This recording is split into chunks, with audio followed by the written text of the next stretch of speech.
That's the good spot. Hello, everyone. Hello. Happy Monday, everyone. It is Monday, indeed. Monday, 22nd of March. It is about 5 p.m. my time, and I'm coming to you live from Sweden. Oh, yeah. Welcome to the Fun with Fondue broadcast. How's it going, everyone?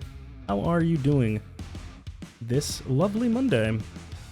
How's it going? Hello, AC, saw you there. You didn't hear me post my video and then accidentally play the audio. You didn't hear that. Hello, dude. Oh.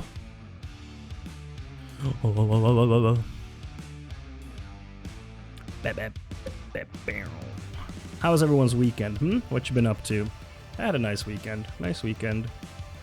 Saturday, some D&D stuff. Very excited for that. Then Sunday, yesterday that is, I edited the video that I did a segment on the Asian American racism thing, and I posted that on the old YouTube. Did all the work for that yesterday. Did some prep for today, this week's stream stuff. That's pretty much it. Yeah.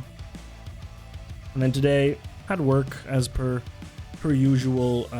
Edited that clip that I just posted on my Twitter. You should go check it out. You should go like it. You should go comment on it because it helps the old algorithm. If you want to go do that, you can do it here. There's a link to my Twitter. Go like the thing. Go comment on it. It'll help me. It'll turn me into a real person.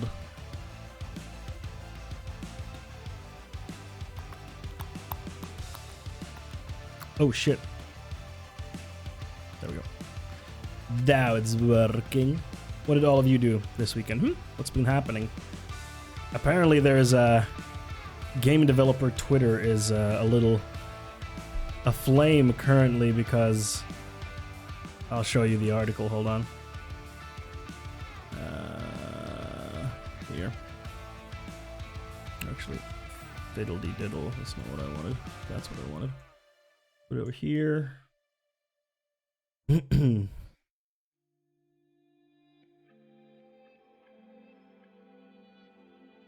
me show you this. Hold on.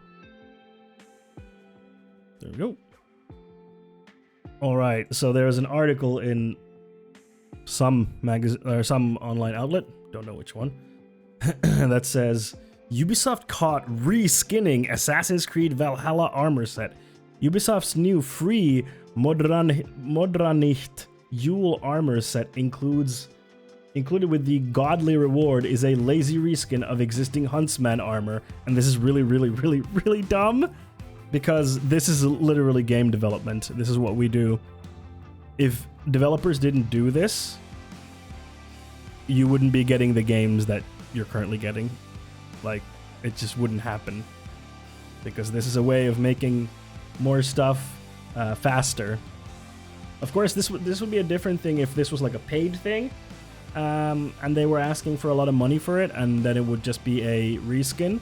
I could understand that people are upset about that, but this is something that's free, so I really don't understand why. And then like the wording here, like Ubisoft caught, like Ubisoft was trying to fucking pull a quick one all over your eyes, so that you wouldn't notice Ubisoft doing a quick little gotcha there. They got you. This is so dumb. Like, this is just normal game development. Because when you have a 3D mesh, let me just. Yeah, here we are. So 3D objects are made up like this. They look like this.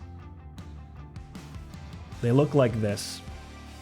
This is the 3D model, and you know, this is what it looks like. And to give it like the details, like here, for example, face or anything else, you know, color, details, all of that, you use textures to do that. So you could have this same elephant. It could be a normal elephant, then you could have a golden elephant or a metal elephant, and it could all be using the same model but just different textures to make it look different. And this way you save a lot of time developing stuff. Of course, you can't do it for everything because the shape will still say pretty much the same. There might be some small differences, but the shape has to stay the same. So if you need a different shape, you need a different model. But like in general, this is just a normal way of making games. Not to rail, but fuck, my mom just texted me about a riot that happened in Bristol. Yeah. About the crime bill and its protest implication we talked about the other day. Yeah, I'm going to mention that today. So that happened yesterday. There was a huge riot in Bristol over this bill that we were talking about. Also, I hope your mom is safe.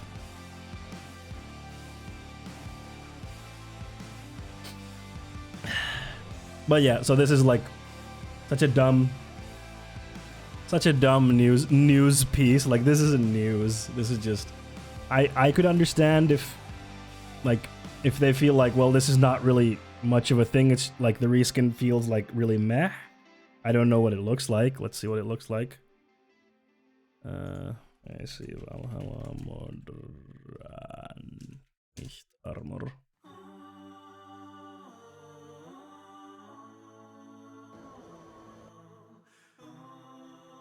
Where's the armor? Is this the armor?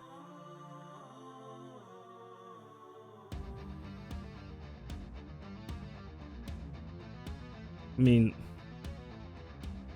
like a normal... Yeah.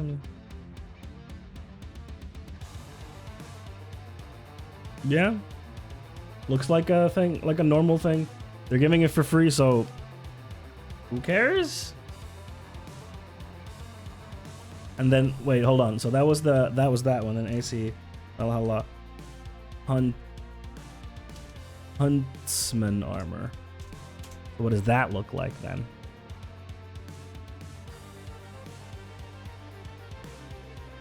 No, I don't want to open that. No, oh my god. Using, can I just get a picture of it or?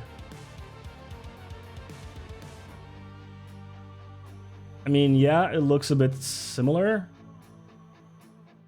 Is this the one? Yeah, it looks similar, but again, yeah, it's a texture swap, so it's not gonna look dramatically different. But it's a free armor set, so who cares? And yeah, blue water enemy. Wait, and yeah, blue water enemy, red fire enemy with the exact same.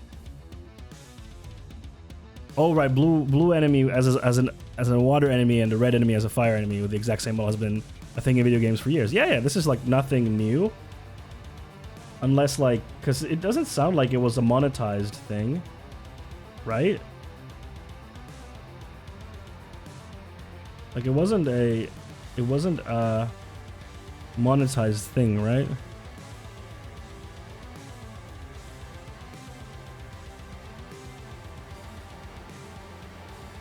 Like, it doesn't seem like you had to pay for it, so who cares?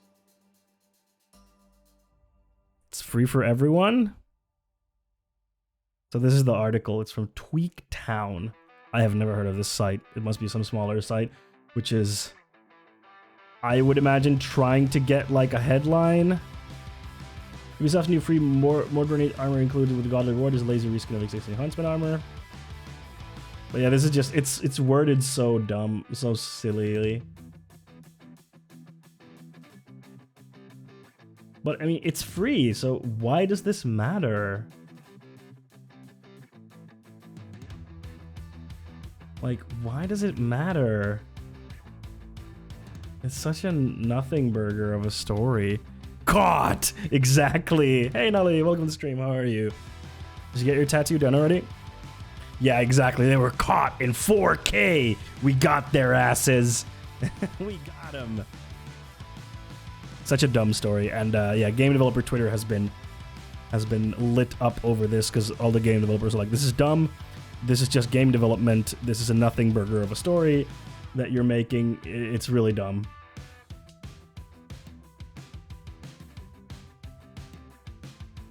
Like, it's really dumb. But this is important in the video game industry. We have to know about these things, you know? Because otherwise, have you considered? Hey Fake, how's it going? How are you? How are you? How is everyone? But it's it looks to me like a small outlet trying to get like a headline, or trying to make a headline to get like traffic. It seems like. Well, they got attention at least, so that worked, I guess. They say any publicity is good publicity, but you know. You asked something about the tattoo. Didn't catch it. We had to move the entire session because of my. Okay. I thought you were still going to it today, Nolly. My bad.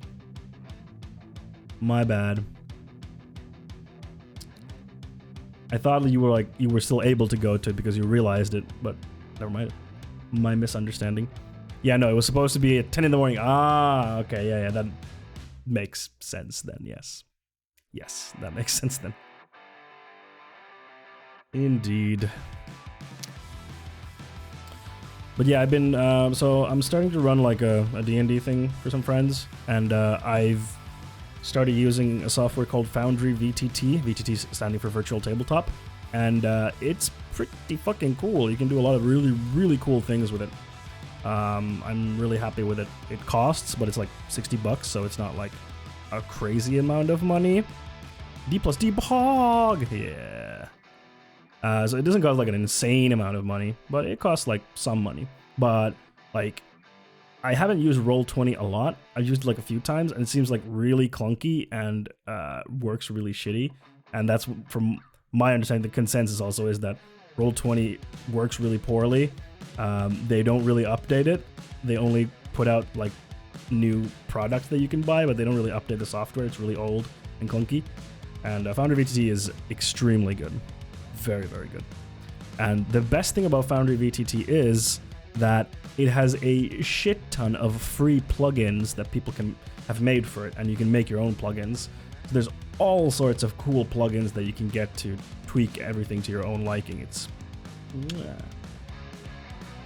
Nick, I've been really sick. Oh no, I feel like death at the moment, but other than that, I'm okay. Not COVID, went to test. Good that you went to the test, and I'm glad that it's not COVID, and I hope you get better soon, because yeah, being sick ain't no fun. Just seasonal flu or something like that. Yeah. Also, I don't know if it's the case there. Let me double check. Is it this one?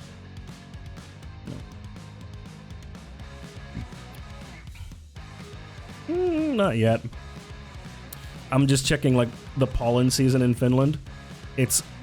There's like very little pollen at the moment for, I don't know what that is in English. It's nut bush in Finnish. Yup, nut bush. I don't know what it's called in English. It's nut bush in Finnish. It's the bush where everyone nuts. But yeah, that's currently starting to bloom, and then alder is starting to bloom as well. So that fun time of the year is upon us. Yay. Can't wait. Can't wait for the next 2 months. Because I've got alder, pollen allergy, not that bad, manageable. But then I have birch, which starts in about a month or so. And that's the one that's worse for me. And yeah, not liking it. But it depends. Some years, like last year, was super easy. I didn't feel anything really. But of course, I was indoors mostly. At least that's the good thing about working from home, is that I'm just going to be indoors. So less of a chance to get the pollen all up in my business. But yeah, we'll see what it's like this year. Might be easy, might be awful. You never know. It's a coin toss. Some years nothing, some years death. The best ones are because sometimes things get weird, and alder and birch. Usually alder and birch like come one after the other, but sometimes things get weird in the nature, and then they both happen at the same time, or they overlap some parts, or like big parts of their pollination. And those are the fun years when I'm dying. So both pollens are just hitting super hard, so yeah. Oh my god, when did it get so late? I never noticed the time. Hey, Mita, welcome. What you been up to today? How's it going? We're just getting started, so no worries.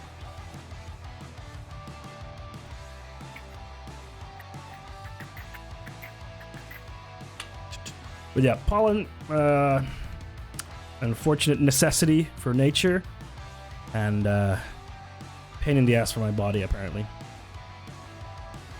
Sleeping and painting. Nice, Mita. That sounds very relaxing. Once every 1,000 generations with the stars line and the walls between dimensions thin, both pollens come at the same time. The conjunction of the spheres. That's what it's called.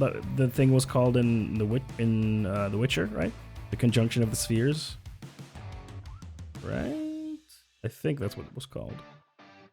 In The Witcher. Speaking of which, I want The Witcher Season 2. Yeah, it is a Witcher thing. Yeah, the conjunction of the spheres. I want the Witcher Season 2. I want it. But I don't know if they finished filming The Witcher Season 2, because they had to, like... Pollen season has been so much easier on me ever after I moved up to the icy tundras. It was a bit hit or miss for me. Like, some years when I lived up there, it was easier, but some years it was terrible. So it's like... hit or miss, again. It didn't really solve it for me automatically. I never watched it. Is it good? Yeah, I think it's really fun. The first episode is the weakest, AC. Like, the first episode feels like kind of the pilot episode that they used to get the show, like, fully greenlit. Because it has, like, kind of everything that the show does in it, and it's kind of messy. The only downside to the first season is that it's based off the first 2 books, which are just collections of short stories. So... the books don't have any main storyline in the first 2 books because they're just short stories, and the show tries to make a one cohesive story, but the problem is that it keeps jumping in timeline a lot, and it's not clear at all if you have not read the books, because the stories in the 2 first books, they happen years apart from each other. But then within one episode, they might be jumping hundreds of years back and forth, but they don't communicate that well at all. But overall, I think it's rough around the edges. I think the show, that is, but it's really fun. It has that kind of if you enjoyed Xena or those that era of shows where it was rough around the edges but had a lot of soul. It feels kind of like that. Not as campy as Xena, but in that way. And once they get on with the second season, it's going to start from the 3rd book, which has a main storyline. So then it's going to be a lot more cohesive.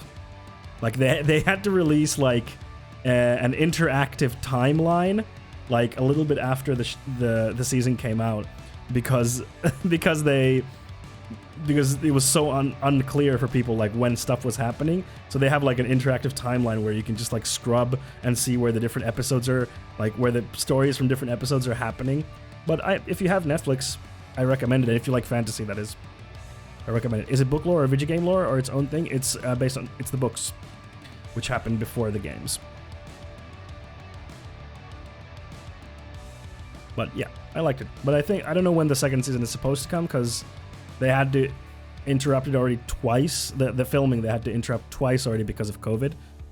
First time when COVID started, and then I think around the end of summer they were able to start filming again, but then things got worse, so they had to stop again. So not sure where they're at with the production of the show.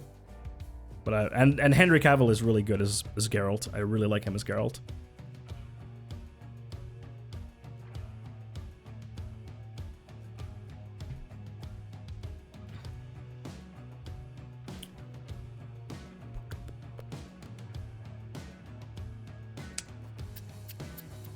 Has anyone else here watched the Witcher series? Anyone else? And thank you for the lurk, Mita, by the way. Enjoy your dinner. Enjoy your dinner. Let me see what it says if I just put like Witcher season 2. What's the latest news? What's the latest news? Oh, they added some new actors apparently.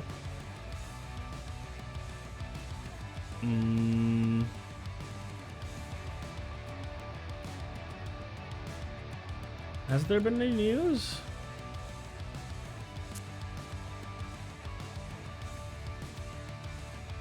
No. Doesn't seem like there's been much on the news front for The Witcher, except they apparently added some new. Oh, this is from today. Oh shit. Like this is literally from like an hour and a half ago. They added some new people to the cast. Anyone I recognize? No.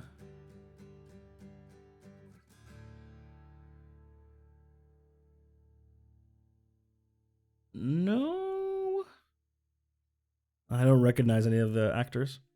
Have you played the Witcher games, Fundu? I have, yeah. I played 2 and 3. I haven't played the first one, and I have no desire to play the first one. Completed Richard. Oh. No, I don't want that with lyrics. It's weird. Weird. Yeah, I beat Witcher 2. Witcher 3 I never beat because it's such a humongous game. Like, just huge! Huge game. Good game, but just too much. Too much. Lyrics, no. It's distracting. It's distracting if I have the lyrics in the background when I'm speaking myself. I get tripped up.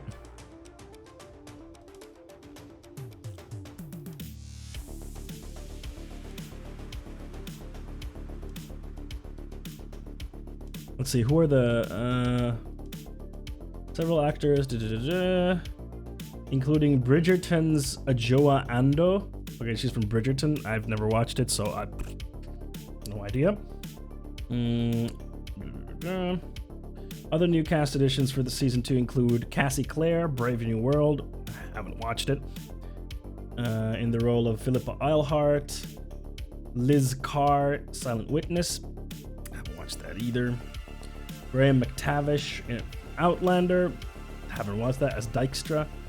Kevin Doyle from Downton Abbey. Don't watch that either.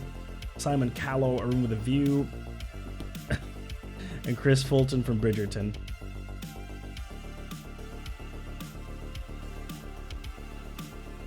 Yeah, no, I don't know these people at all. Show article on screen. Does it show people's faces? Yes. I'll show the top part because might be spoilery stuff from the books. Let me just jump to this tweet.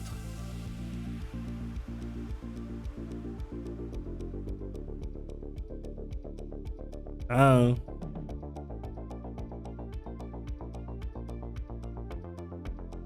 I watched my friend play Witcher 2 for a while, but there was a point where he had to make potion, mongoose I think, to beat some octopus boss, but the store he had to enter to buy the thing was bugged, so he couldn't progress and just gave up. Yeah, it's like the older, like Witcher 2 and especially Witcher 1 were definitely a lot more buggy than, you know, the Witcher 3. And it also depends if you played like Witcher 2 at launch, it would probably be very, very buggy, and then, you know, they patched it a bunch afterwards. Same with 3. Witcher 3 was buggy at launch, and then they patched it a lot. But yeah, these are the new actresses. Looking forward to people losing their shit over people of color being in there, as they did before. But cool. Yeah, cool. When is it coming out, though? When is it coming out? That's what we want to know. That's what me and the boys want to know. Hey Gucci, how's it going? What was the term I saw today?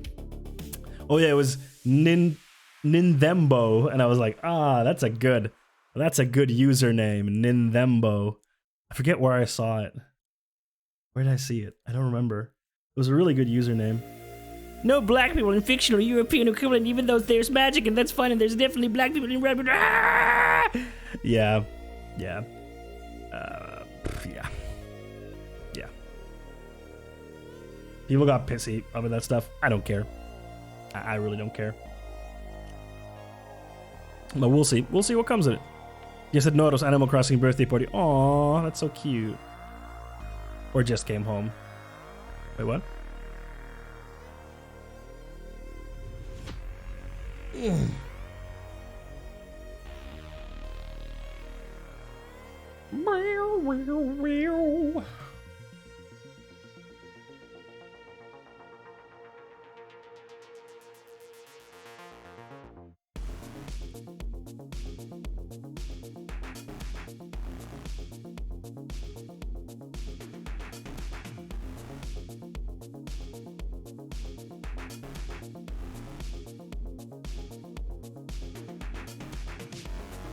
This music is poggers. What is it? It is, this music is extremely PogChamp.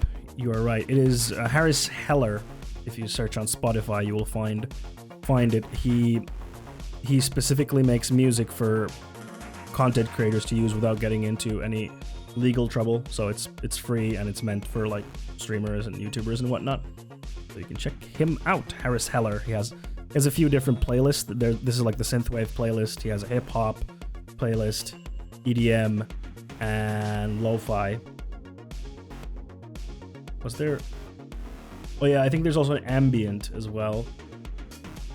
Yeah, a true hero. Yeah, it's really cool, and it's funny because he started this like roughly a year ago. He released like the first lo-fi stuff, and it's been very successful for him because there isn't a lot of high quality copyright or royalty-free music that you can use for this type of stuff. And he saw this as like, it's going to become a problem on Twitch very soon because Twitch is breaking DMCA, and he was right. And the music has been very good for him. He's been able to like build the home and studio of his dreams.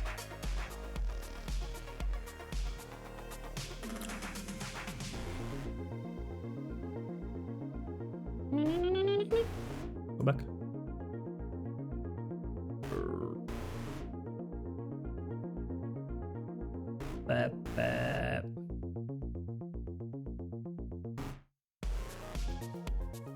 Yeah, Rat Jam. Sorry, I'm a little bit tired today because I had trouble falling asleep early enough yesterday because I do this dumb thing. I do this dumb thing during the weekends where I go to sleep later, and then when I have to go to sleep early enough on Sunday, I can't because I mess up my rhythm.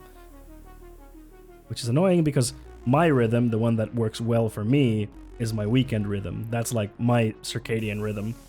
And then I have to force myself to this bastard of a rhythm for my regular week, which I hate. It is alive! Hey, kid, welcome. And I'm happy to hear that your PC is alive and functioning. Feel you know? Yeah. I hate it. Don't like it. I don't like it. It's not fun. If I could choose, I would wake up at overthrow the job givers, work our own hours. Exactly. That's the plan, right? But unfortunately, I'm not there yet. So until that time, I must abide to the current structure that I must live in. But now I have to get something to eat before I get angry. Ooh yeah, quick, eat before angry. No fun being angry. But yeah, if I were to choose, I would probably wake up at 11 and then start working at noon, I think. That'd be like a good rhythm for me. Yeah. Yeah, that'd be a good rhythm. I wish there was more, like, flexibility in the world for different types of circadian rhythms, because, you know, our world is very much built around, like, the 9-to-5 job. But especially now, we live in a world where that, like, people's jobs go way beyond that stretch of time. Like we just don't we don't live in a world anymore. Or the world has been built for the 9 to 5, but we no longer live in a world where everything works around the 9 to 5, and also simply because people have different circadian rhythms, so people get tired at different times and want to wake up at different times. Just like I wish we could be more flexible around that and have a world that was more flexible around that. Yeah, same. Judging by how now that I can sleep whenever I want, usually wake up between 11 and 12:30. Yeah. You have electricity now, you don't have to work when the sun is out. Yeah, exactly. Like, there's no physical need for us to work when the sun is out. Like, back in ye olden days when we didn't have electricity and we go like, oh, PogChamp, I can have lights whenever I want. Like, I can have the colored lights behind me, like wizardry and magic. Like, back in the day when you were a goddamn peasant and a serf, I was like, well, I have to work when it's bright outside because I can't do my work otherwise. And if I don't do my work, I'll starve. Then it's like, yeah, okay, then you just gotta fucking deal with it. But we live in a world where we don't have to do that. We have stores that are open like almost 24/7. I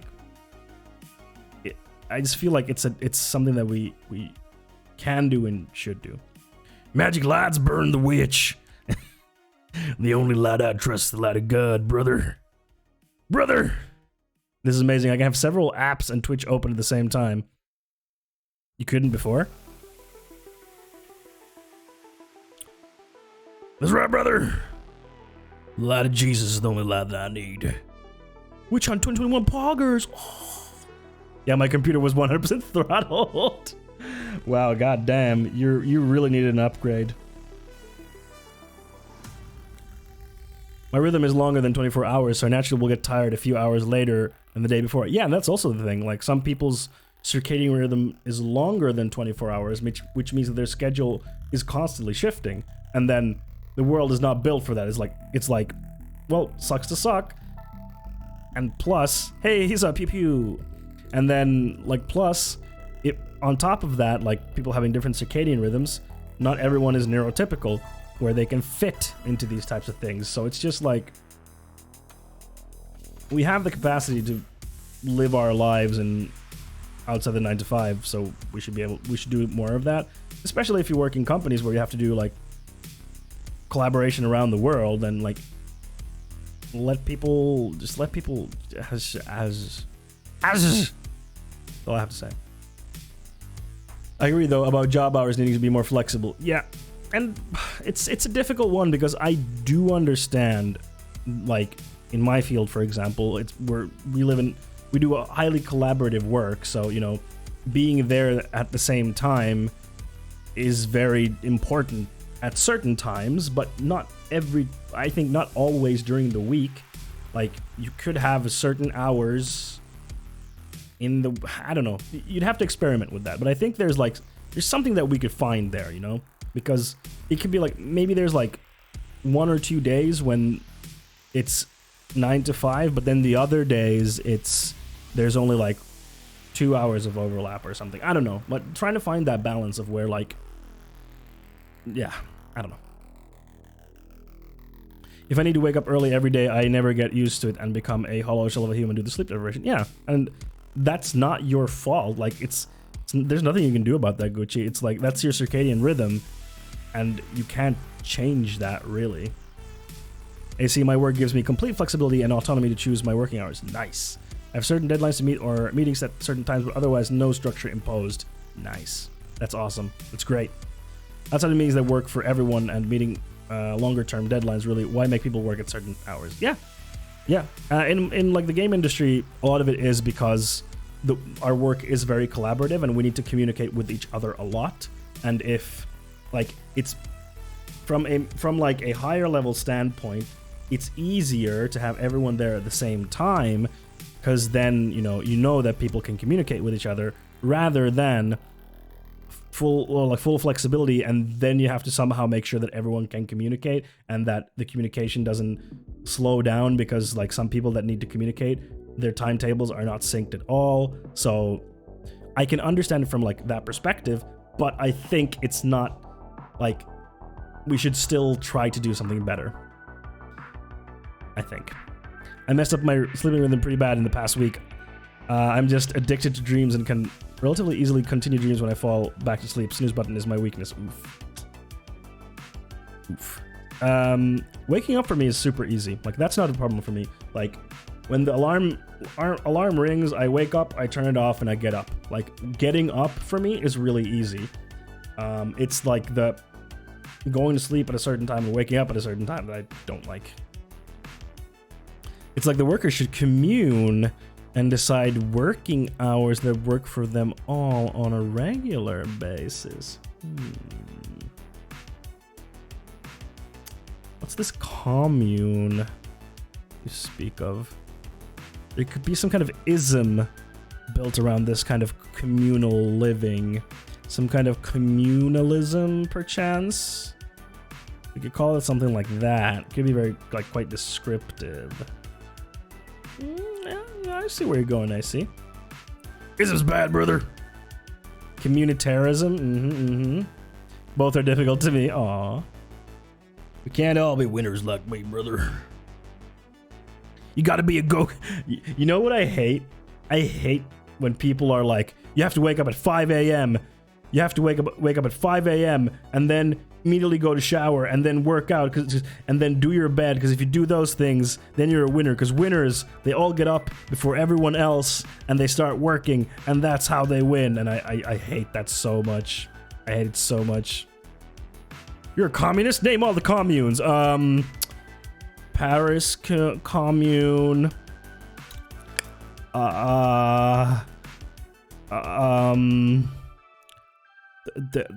There's the one.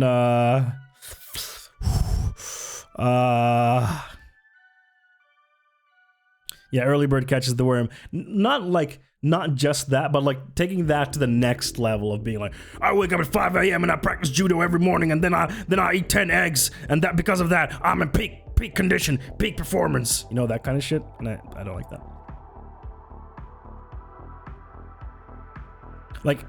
Honestly, it doesn't matter what time you go to sleep and what time you wake up, because we all have the same amount of time. Like, that doesn't change. You just need to find what fits you, and then hopefully you can live according to that, but we all can't, because, yeah. But if you can, like, great. If you can't, unfortunate. But hey, we've been chit-chatting for a good while. You know what time it is, everyone. Time for the fruit.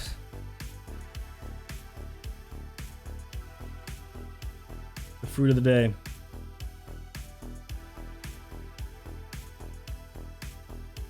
Insert generic animal-based truism that applies to what I'm trying to push to you ideologically. True. Have you considered the lobster?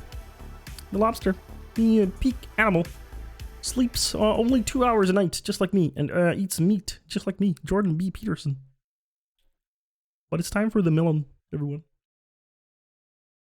The Dragon of Chaos! Everyone! Today, we're going to be talking, or we're going to be watching a video about how microtransactions prey on disabled gamers. That's right. Before that, we're going to go over a few news items, some cringe, some fun.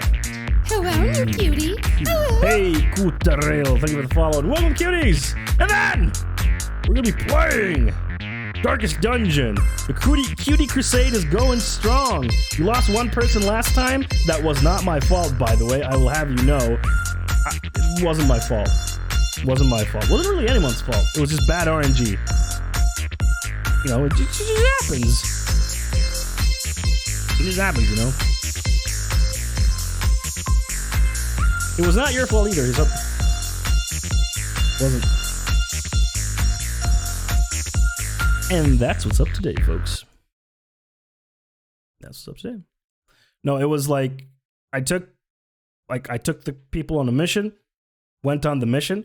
Then the first enemies that come are like 4 spiders, 2 like the red ones and 2 green ones, and they all attack one character and do like a bunch of crits and kill her before I even had a chance to do anything. And then I was like, well, that's fun. So I was like, I literally couldn't do anything because I got insta-gibbed. Yeah, RNGesus. But yeah, thank you for the follow, Kuttari, and welcome to the cuties. I'm gonna show you something. I'm gonna show you white people being white. Check this out. This is probably one of the whitest things I have ever seen. Get ready to cringe. The cringe is here, baby. Welcome to my life in a conscious community in the Guatemalan mountains. What the fuck are these people conscious of? I'd like to know. Surrounded by volcanoes and a sacred lake, where we work together, play together, sing together.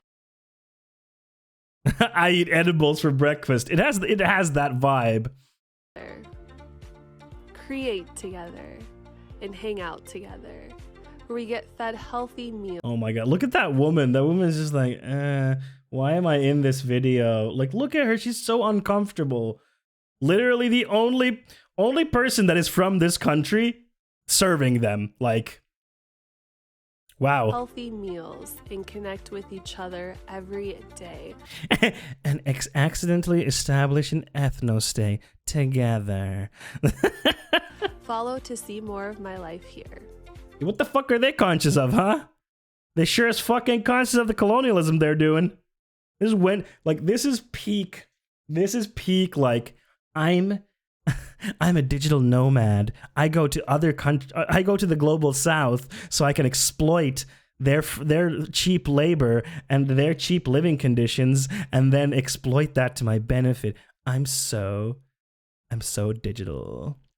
Conscious of their follower count. True. I saw this and I was like, they really said no Guatemalans, just vibes. Also, I love it that in the beginning of the video, they misspelled Guatemala. It's Guatemala, not Guatemala. Also love that. Near a sacred lake. I hope they, of mysterious causes, I bet you they swam in the sacred lake and they're like, oh my god, I feel so much more connected to like the earth because I swam in the sacred lake. Like, oh my god, I can feel like the energies like coursing through me. Ugh. Fucking white people. This is white people spirituality, which I despise. It's so egocentric and it's so like, it has this veneer of caring about people, but it just doesn't. It's all about like, I need to do things that I think are cool and feel good. And it's like, what if you consider the others? And they're like, no.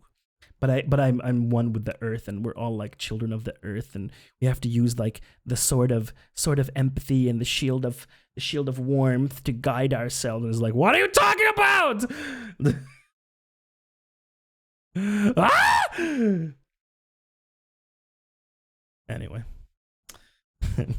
you know. Hey, speaking of cringe, I've got some more for you. They made a show so they decided to publish a show in the year 2021. And this is what it is. And I saw this and I was like, wow, all right.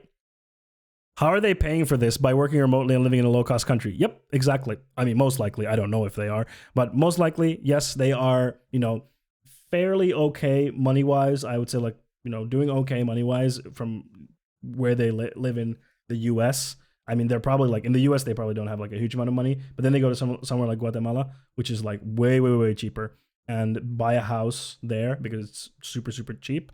And then live there and exploit the labor, you know, that is there. Yeah, there's a bunch of white people that do that, or they go to Southeast Asia, you know, a bunch of these types of countries where they do that. Earth mama loves me. What?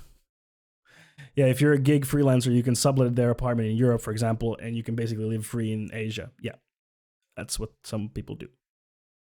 And the ethics of this is questionable at best. There he is. Ow, over here! Oh. This summer! Washington, D.C., Las Vegas. And what's the name of that place that sells peanut butter and brings it to you on a forklift? Costco. The whole time So Chuck Lorre is the producer of 2.5 Men. So, you know, to set your expectations. Also, you know, this is not his fault, the actor. But apparently not Middle Eastern, not Afghani. Also Big Bang Theory. Yes, also Big Bang Theory. True.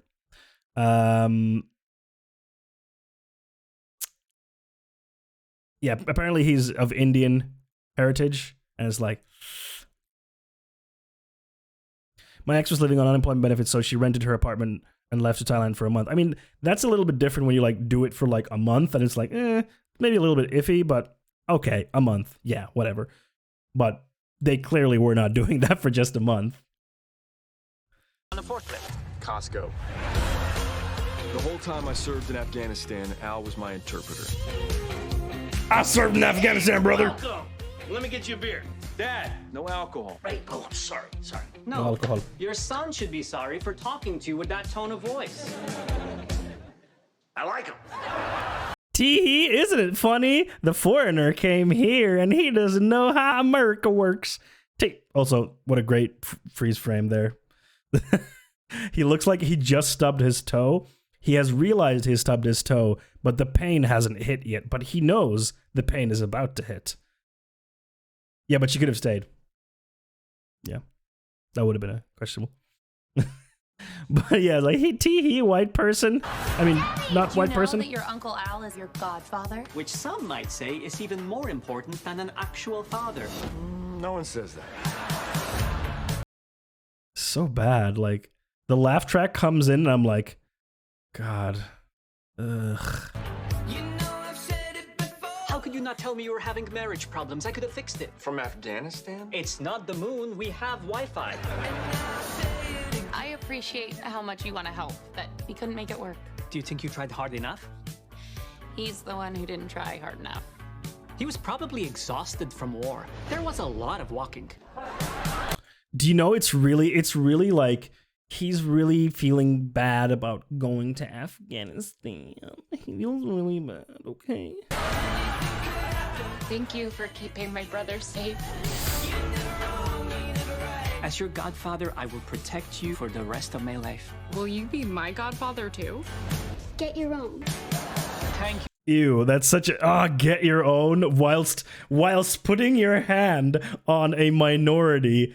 Thank you for welcoming me into your home. Ew, what's happening? I'm used to it. Cheek kisses funny. Oof. Really like, yikes! Why did they make this? I mean, I know why they make this. Fucking war propaganda is what it is. You know, the soldiers that went to Afghanistan that were sent there on completely false pretexts and probably suffered PTSD as well and had to, you know, do acts of war, like war crimes and shit. They feel really bad. They should feel really bad. Also, why?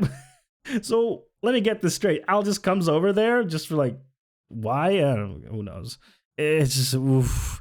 Haha, different culture, funny. Yes, different brown culture, funny. No drink alcohol, get it? Cheek kiss, haha.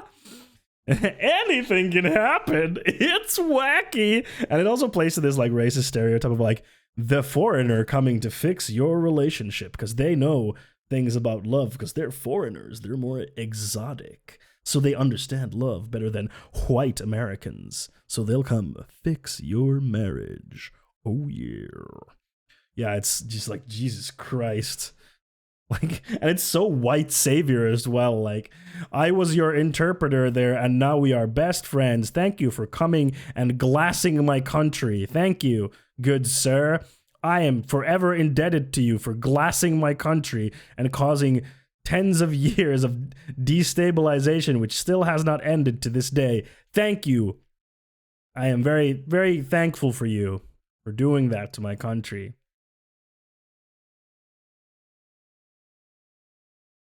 In Minecraft. Of course, the US never did anything like that, of course. Of course not. What I'm talking about is purely hypothetical. It only happened in Minecraft. Of course. That would Never happened in real life. The US went there to protect, serve, freedom, democracy. Definitely not oil, brother. Definitely not oil.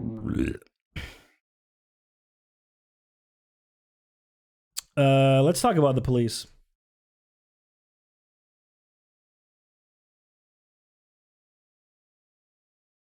I can't even imagine us actually doing something like this. Yeah.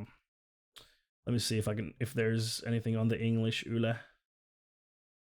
Is there anything here about the police? There is nothing about the police. So I have... Hey, wait, what was that? I saw police. Oh, no, okay. We'll go to normal, Yle. Show me the police. Where is it?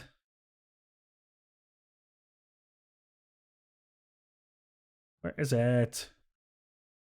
Nyt puhelin turpakii. Nyt vittu. Hasn't a high-level US government army official explicitly gone on the record saying it was about the oil? Yes. And I mean, George W. Bush has reportedly said that he got a mission from God to go to Afghanistan. Extremely normal shit, you know? Where the... Okay, how can I now find it? Give me a sec. I know exactly where to find it. Maybe.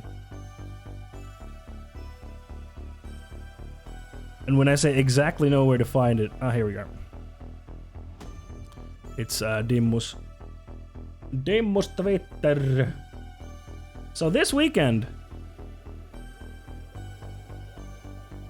Admitting wrongdoing.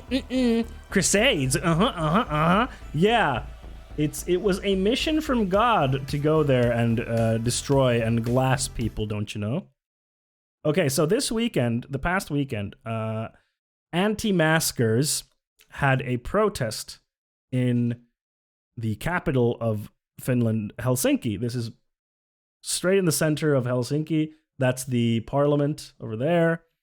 And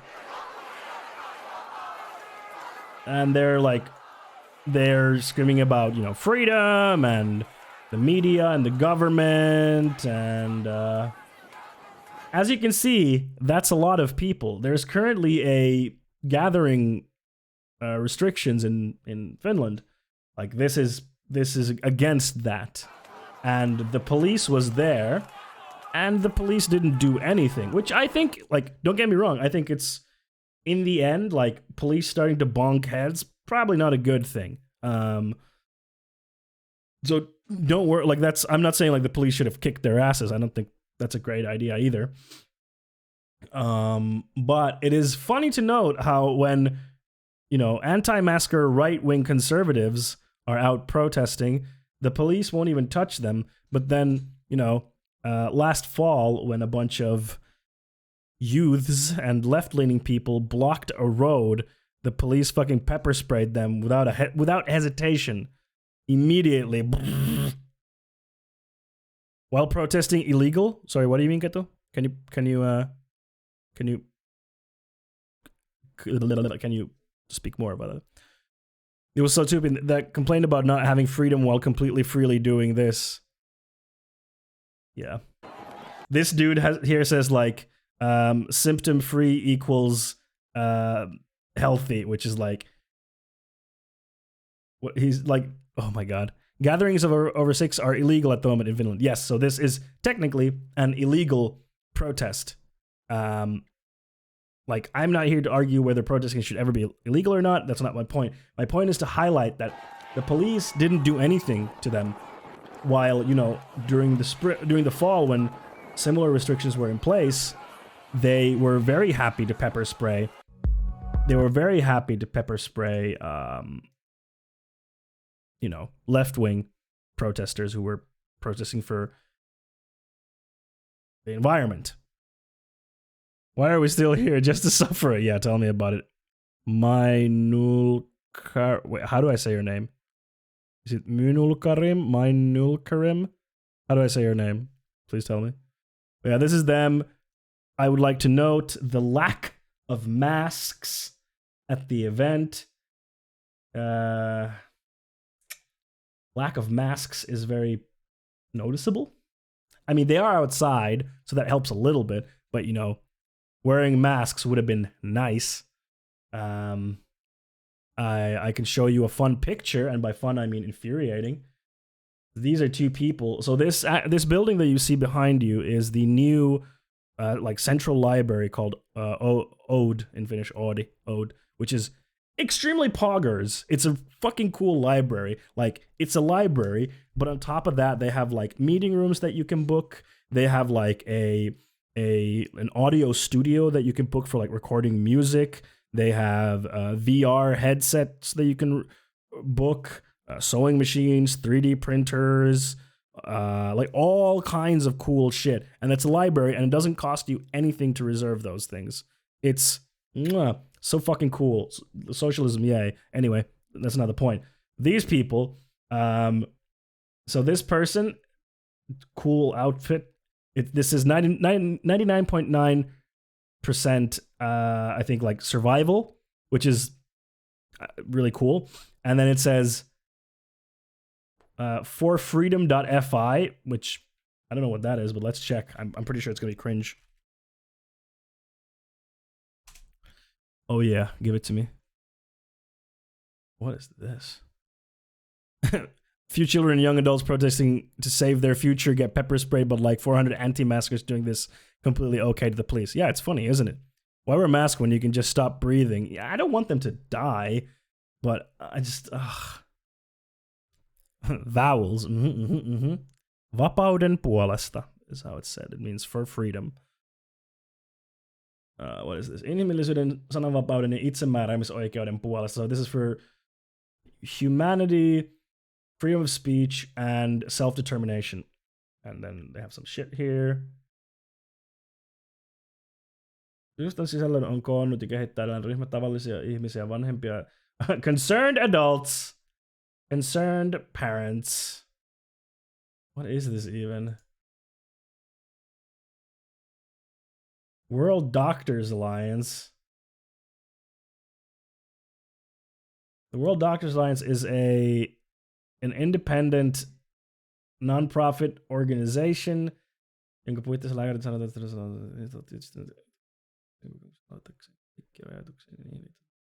what the fuck is this shit? Oh no, this website is awful. Hey Layla, welcome. Vapauden puolesta might be good, but also kind of sounds like a Nazi party slogan. Yeah, kind of does. Oh no. Oh, this can't be good. But a doctor of what? A doctor of what? We need to know what these people are doctors in. We were told initially the premise of lockdown was to flatten the curve and therefore protect the NHS from being overwhelmed. It is clear at no point was the NHS in any danger of being overwhelmed. Oh boy. Oh no. This is bad. This is not good. Censorship. Hydroxychloroquine. Oh no. Aerospace engineer. I mean, they could be. How the fuck do we know? Like, we don't know. Who are these people? Signed by... Okay, doctor in what? Because, like, World Doctors Alliance. Doctors, nurses, healthcare professionals, and staff around the world. A doctor of what? News about... Consultant, general surgeon. Okay, he's at least like, he's a medical doctor. Okay, okay.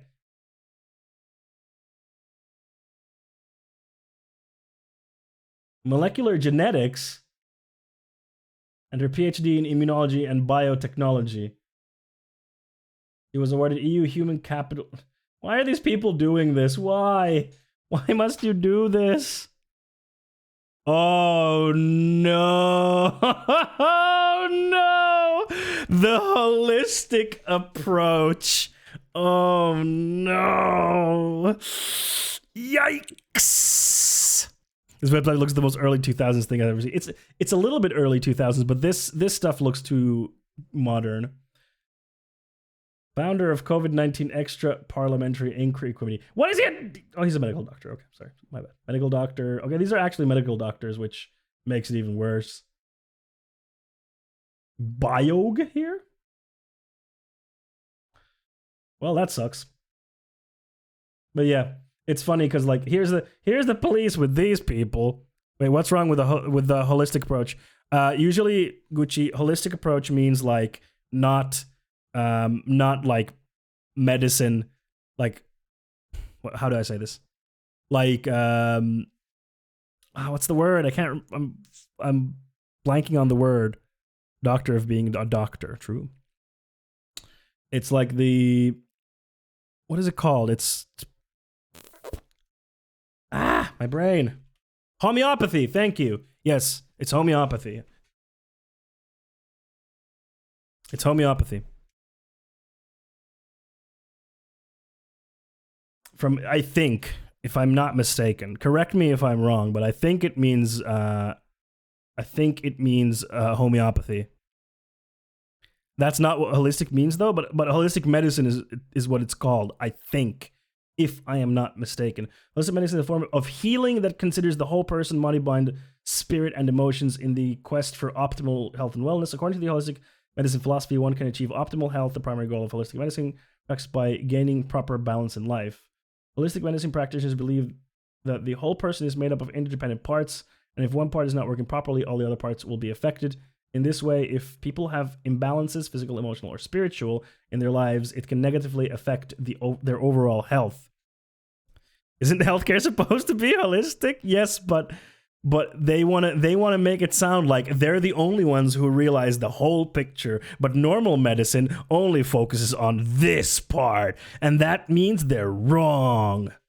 A holistic doctor may use all forms of healthcare, from conventional medication to alternative therapies, to treat a patient. For example, when a person suffering from a migraine headache pays a visit to a holistic doctor, instead of walking out solely with medication, the doctor will likely take a look at the potential factors that may be causing a person's headache, such as other health problems, diet, sleep, habit, stress, personal problems, preferred spiritual practices. This becomes a heavy thing. This sounds like a straw man to me. What, you mean that I'm straw manning? I'm not straw manning them. Like this preferred spiritual practice is like a big thing about it. Like you have to fucking heal your chakras, and you have to cleanse your fucking your butt from bad energies.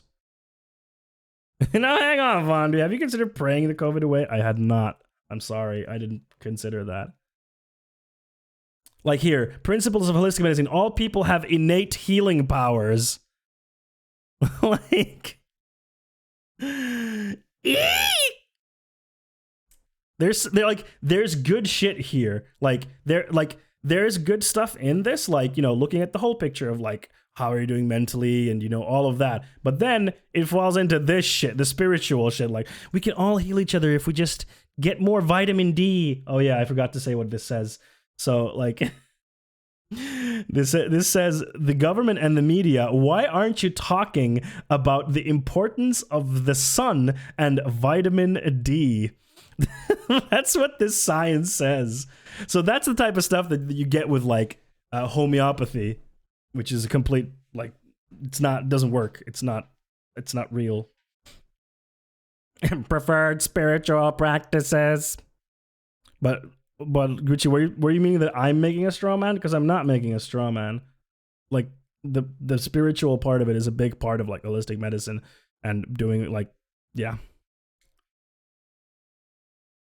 Like acupuncture, for example, or, you know, massage therapy, homeopathy, bada bing, bada boom. So, okay, holistic medicine is not homeopathy, but homeopathy is a part of holistic medicine. I should correct myself. This kind of reminds me of anti-vaxxers using oils and shit. Yeah, there's a big overlap. Unsurprisingly, there is an overlap between thems. Like, there would be nothing wrong in a holistic approach if most of them weren't anti-medicine. Yes.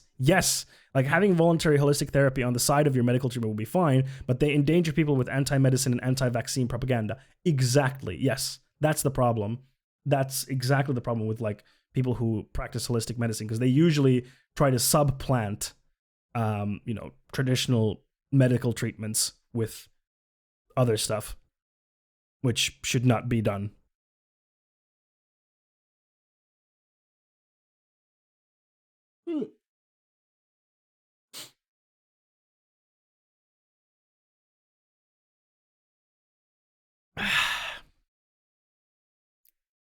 So a group of weirdos has ruined a word. Yes.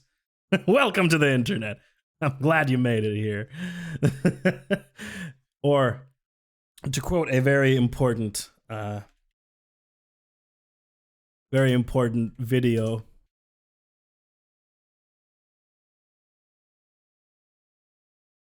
No, this is too long. Where is it? Oh, there you are. No, this is no. What the hell is that? No, just give me the original. What the fuck is this Nazi shit? Hold on, I need to find it. All of a sudden, Nazi shit. Like, why? I didn't want that. What was that? I don't know. This is what I wanted. Important video. What he's saying there is fucking hippies. One more time. Yeah,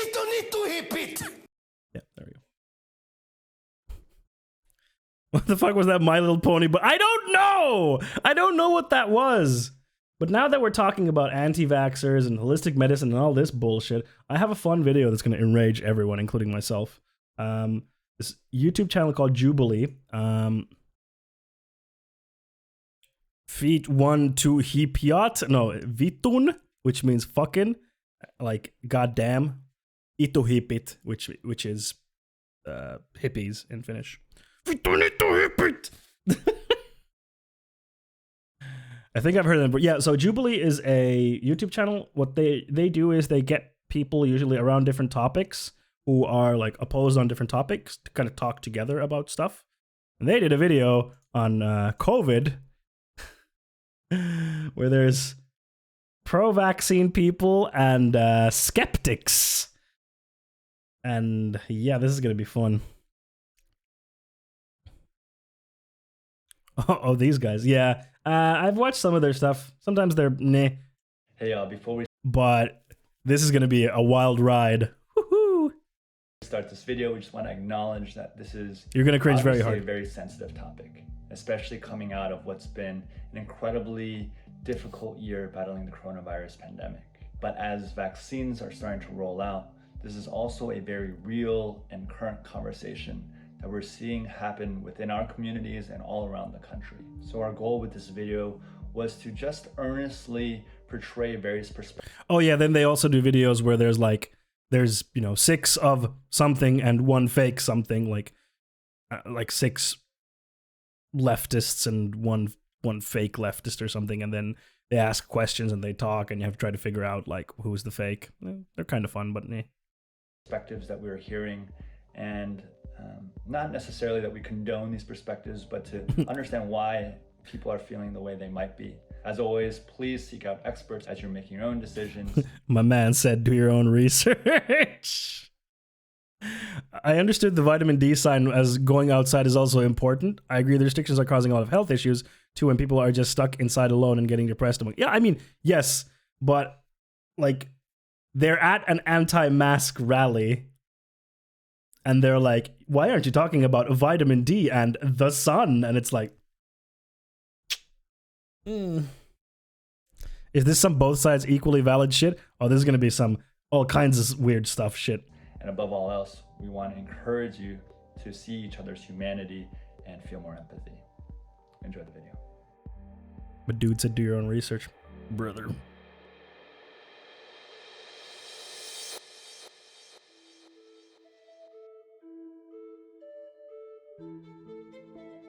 Over the past year, I've been integrally involved in treating COVID-19 patients in the ICU as I'm a critical care physician. I'd never fucking critical care physician. He's seen some shit. Never seen a disease like this in my 20 years of experience. This virus kills.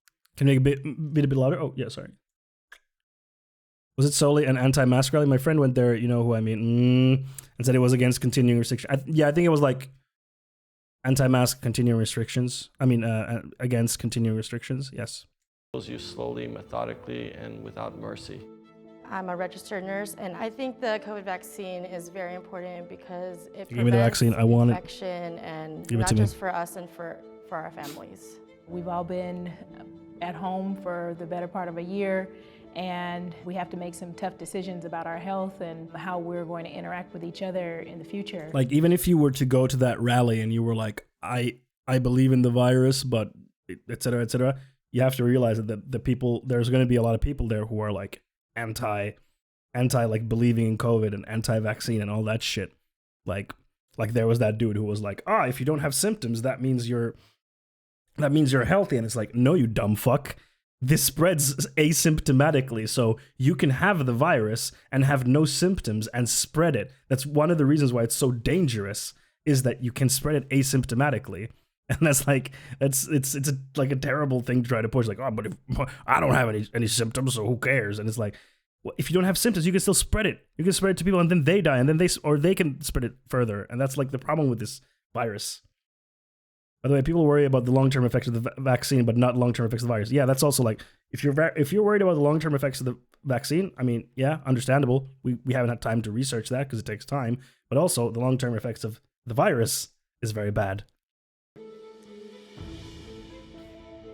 Why am I skeptical? Well, there's been a lot of misinformation. This COVID thing has been very political. I'm not It's true. Anti-vaccination. I'm just more skeptical about the COVID vaccination. I feel like it's not safe yet. There hasn't been enough testing done on this vaccine, and I don't think that it's a one. There has been a lot of testing, though. It's not like, that's the problem where, because the vaccine has come out very quickly, like way faster than vaccines normally do. But the reason for that is not because they didn't test it. They were just like, fuck it, just pour that there, fuck it, ship it. It's not like that was the case. The reason why it went so fast was because a lot of the bureaucracy that usually takes a very long time got sped the fuck up, but they still did testing with them properly. Like, they have been tested.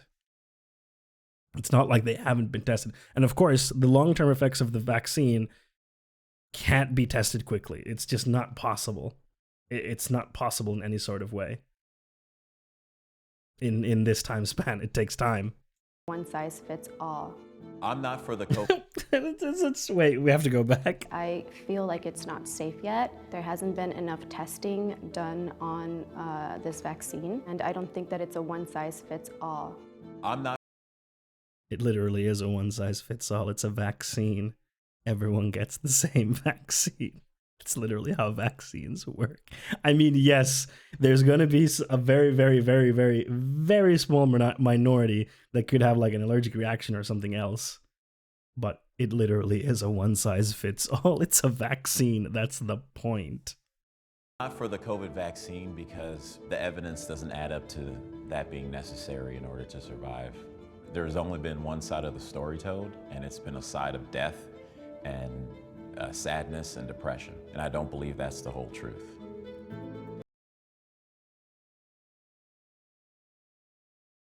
What other side?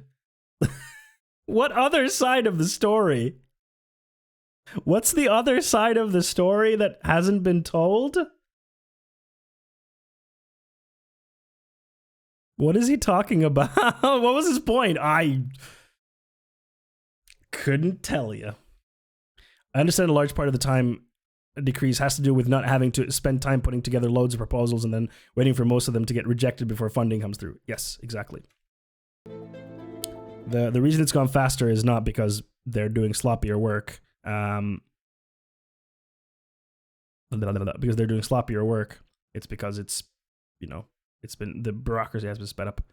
Saw a bunch of people reporting online that the vaccine started their periods early, so I'm wondering if, again, they did the classical medical whoops of only focusing on men and it could affect fertility. I mean, I don't want kids, so I don't care, and we'll get the vaccine. But yeah, that's a completely an understandable criticism, I would say. Like, did they focus too much on men in their testing? But of course, then like a bunch of people reporting online is anecdotal and not necessarily a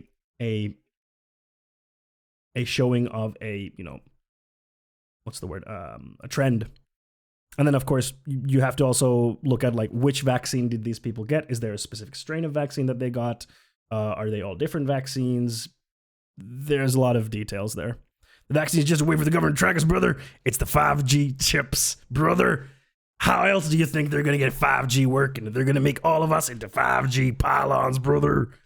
Like, they're like, some of the European countries have now pulled or like stopped using the AstraZeneca vaccine because there were reports that it was causing blood clots in people, but like the numbers were really, really low. Like it was like 15 million vaccinations given, and there were like 30 something cases of the blood clot. I mean, still, I think it's good to like check it out, make sure that it's, you know, you can stop it, because like stopping that particular vaccine was fine because it wasn't like the main vaccine that's being given in Europe. So like stopping it and double checking and then continuing is the safer thing to do. But again, that's like such a small percentage, and it doesn't show necessarily a trend. But I think like stopping those in that case to be sure and not just be like, it's fine, and then continue is a good thing to do. And in this case, like what you said that they reported, hopefully they would follow up on that and see is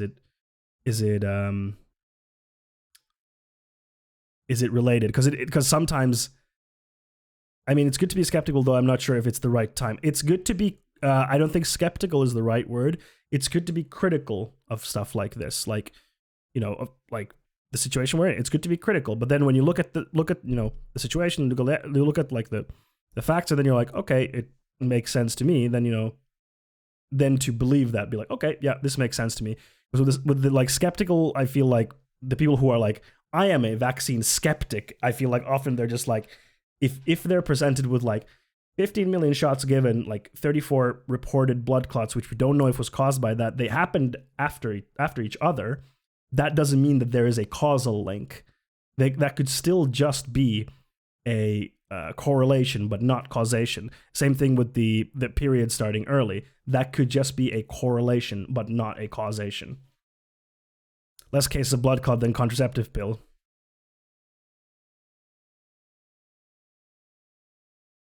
Shh, it's fine.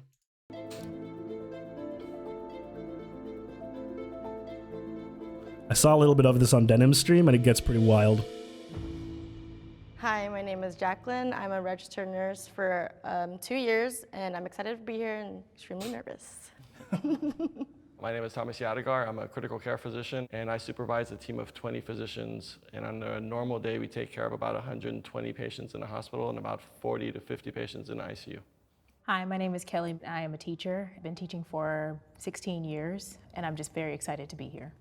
Hi, my name's Siaka Masakwa, and you know, just an individual that loves this life and wants to just see the best for everybody in it. You know? Hello, I love how the previous people were like, "Hi, this is my job. You know, this is what I do, and this is the person I am." And then this one's just like, "Yo, I'm just vibing, bro. Hi, this is my name. I like to vibe, yo." I love that like sharp change in tone. I'm just vibing, bro. My name is Percy. I'm an actor and podcaster, and I'm just grateful to be here. I love his hair. My name is Erica. His hair is and awesome. I am a stay-at-home mom. I have a 4-year-old. I'm definitely not here to change anyone's mind, but just to share my own personal experience and my views on things. Can I please have my pro-COVID vaccine folks on the left and my skeptics on the right? So now how this works is they ask questions, like, do you feel like, I think now they're asking like, is the vaccine safe? If you say, I think yes, then you walk up. But if you say no, then you don't walk up. And then the people who said yes, they discuss. I think that's how it goes. I'm a doctor with hundreds of patients per day and thousands of hours experience with COVID. I'm just vibing, bro. Yeah, exactly.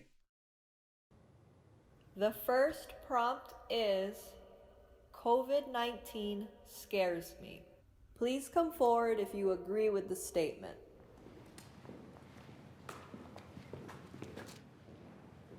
Why is the mother of the child not going there? Why is the mother of the child not scared of COVID?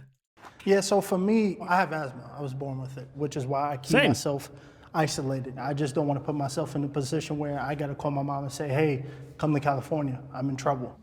Yeah, that's very fair. My player just crashed. What was the first prompt? Are you scared of COVID? Was the first prompt. Are you scared of COVID? And him saying, like, yeah, I'm scared because I have asthma and like I don't want to die. Is like, yeah, very, yeah, very understandable. For me, COVID with family members, friends who have COVID gotten is scary, sick, yeah. friends who have passed away. I'm just very concerned for my parents, super my sad. aunts, my cousins, everybody, so including myself. Right. I actually work with COVID patients since the very beginning, so I'm also scared that I can contact from my patients and I can give it to my parents. I think the thing that scares me most about COVID is that it is so unpredictable. Yeah. A year ago when this started, the first patient in LA County came to our hospital. 13 people that were on a ski trip in Italy. And when I walked into the room to talk to him about it, what he told me kind of made the hair on the back of my neck stand up. Yeah. 7 of them ended up getting hospitalized. 2 of them were on a respirator, were on blood pressure medicines, on ECMO, fighting for their lives. And these are people in their 40s, 50s, 60s. That right off the bat caused me to call all my relatives and tell them, stay the hell home, be careful, hunker down. Despite being in cameras, I'm actually intensely private. This is not something that I'm comfortable with. But I started posting things on Facebook to alert people to the threats of what was coming our way, because this is no ordinary virus. Okay, can we please have our disagreeers come and join us? I thought I was the only one. Why are they not scared? Like, it's like him, he's just vibing, whatever. He's just like, I don't care, I'm just vibing. Like, okay, whatever. But she has like a child, and she was like, I have a 4-year-old like kid. You're not scared of like getting COVID and dying, and then your kid not having a mother? I guess I would say it doesn't scare me in the same manner as I've heard from you guys, because I had it. I got it back in January before it was cool. You did what? Yeah, I'm good now, right? My 70. Okay. So he says he got it in January. I assume this is like January last year, 2020. I assume that's what he meant by before it was cool. It's been over a year, and I guess this was filmed. Let's say this was filmed in December, because it sounds like this was filmed last year. Let's say it was filmed in December. Like, he got it in January. He's not immune anymore. Like, we don't know how long the immunity lasts. There are people who have gotten COVID twice already. Like, there are people already who have gotten it twice. So even if he did get it, he's most likely not immune anymore. And then, yeah, like, I'm okay, so who the fuck cares? Like, cool, dude. My 4-year-old mom who came to visit had it. My 6-year-old godson, my 3-year-old godson, my 40-year-old best friend. Stop talking. 32-year-old Stop roommate. talking. The kids went through like this. My mom, Stop talking. 11 days. It was weird for her, but she's healthy as hell. What do you mean weird for her?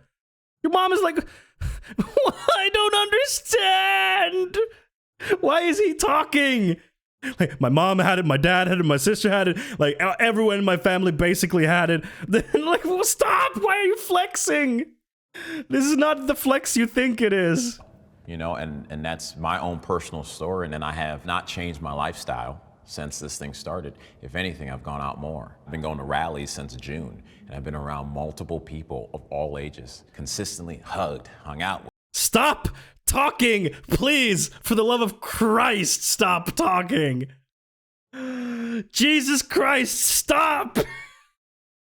Which rallies? I think we can all guess the rallies that he goes to, where people are hugging each other. Not a lot of rallies you go to that would be doing that in a pandemic. Like, you can still catch a newer mutation if you catch the previous one. Well, yes, first of all. Yes, you can catch a new mutation, but you can still catch the same mutation later on, because, like, we don't know this properly yet, but it seems that the immunity that you get from having COVID, the current, like, the OG strain, let's call it, the OG strain, you get it. Some people have got it twice because the immunity in your system doesn't last. The same as, like, for the flu. The flu, you get it, but you're not immune for, like, forever for the flu. You're only immune for a certain amount of time, and then you can get it again. I have food, my family have food, and all my other relatives have food, so world hunger isn't real. Exactly. I also have food. Theory confirmed. Scientific method at work, baby.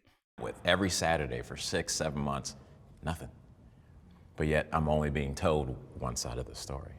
Well, for me, it's not really a fear because I grew up undocumented. So there's a lot of other things that I grew up fearing, cops being one of those. And COVID, you know, it got my grandmother, it got my aunt, my uncle. My aunt and uncle did pass away in Mexico. It got a handful of my friends. But to say that I'm afraid of it and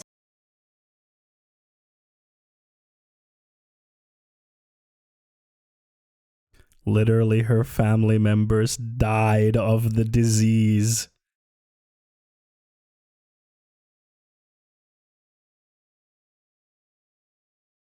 Yeah, I think it's more Gucci that I have food, so I'm not afraid of starvation. Yeah, I think that's an apter analogy. Or no, the guy who was like, I got COVID, but who the fuck cares? I think he was more like, yeah, but who the fuck cares? Like, it's not that bad. That's what he was essentially saying, like, it's not that bad. I got it. Everyone in my family got it. It's not that bad. Now she's like, yeah, my grandma died and my grandpa died and my uncle died and my aunt died. But you know, to like change my life and stay home and then feed that to my 4-year-old, that's not the way that I have chosen to live. Because I do agree that fear in itself can cause so much stress. It can lower your immune system, you know, and it can just put your mind in such a state of panic and trauma that I feel like that in itself could be so much more detrimental in the long run. You know what's really detrimental in the long run?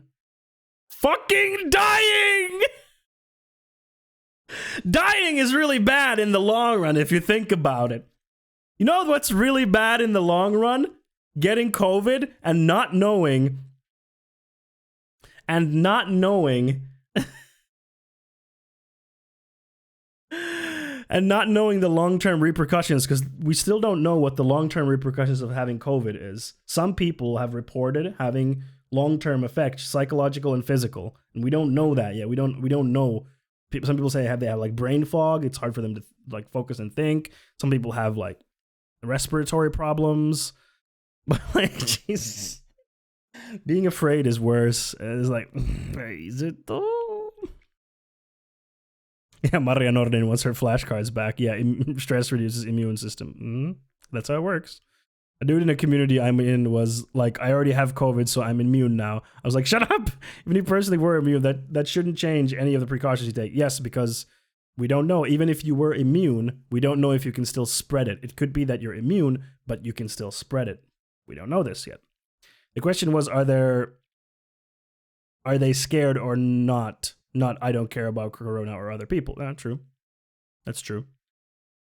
But, I mean, the way that dude was answering was like, you know, I had it, my family had it, it wasn't that bad, therefore it is not serious.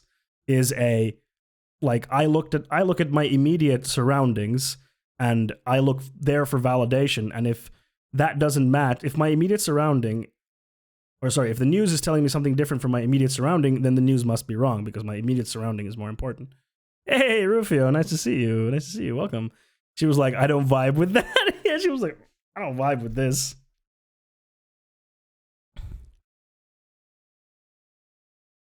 But yeah, like his answer is infuriating. It's like, you know, I live in a very warm place. There's no snow here. Did he say that though? Yeah, he did. He did say that. We can go back. He literally said that. I had it. My family had it. It's not that big of a deal. I guess I would say it doesn't scare me in the same manner as I've heard from you guys, because I had it. I got it back in January before it was cool. Let me move away. Yeah, I'm good now, right? My 74-year-old mom who came to visit had it. My 6-year-old godson, my 3-year-old godson, my 40-year-old best friend, 32-year-old roommate. The kids went through like this. My mom, 11. Yeah, and as we know, like kids get over it a lot easier than older people. 7 days. It was weird for her, but she's healthy as hell. You know, and that's my own personal story. And then I have not changed my lifestyle since this thing started. If anything, I've gone out more. Yeah, like here he's saying, you know, I got it. It wasn't that bad. I haven't changed my lifestyle. In fact, I'm doing the opposite. I'm doing the exact opposite. So it's not that bad. I've been going to rallies since June. He's like, I've been going to rallies. I've been hugging people. I've been seeing people all the time. People of all ages, consistently hugged, hung out with every Saturday for 6-7 months. Nothing. But yet I'm only being told one side of the story. I love her look is like, okay. Where did we leave off?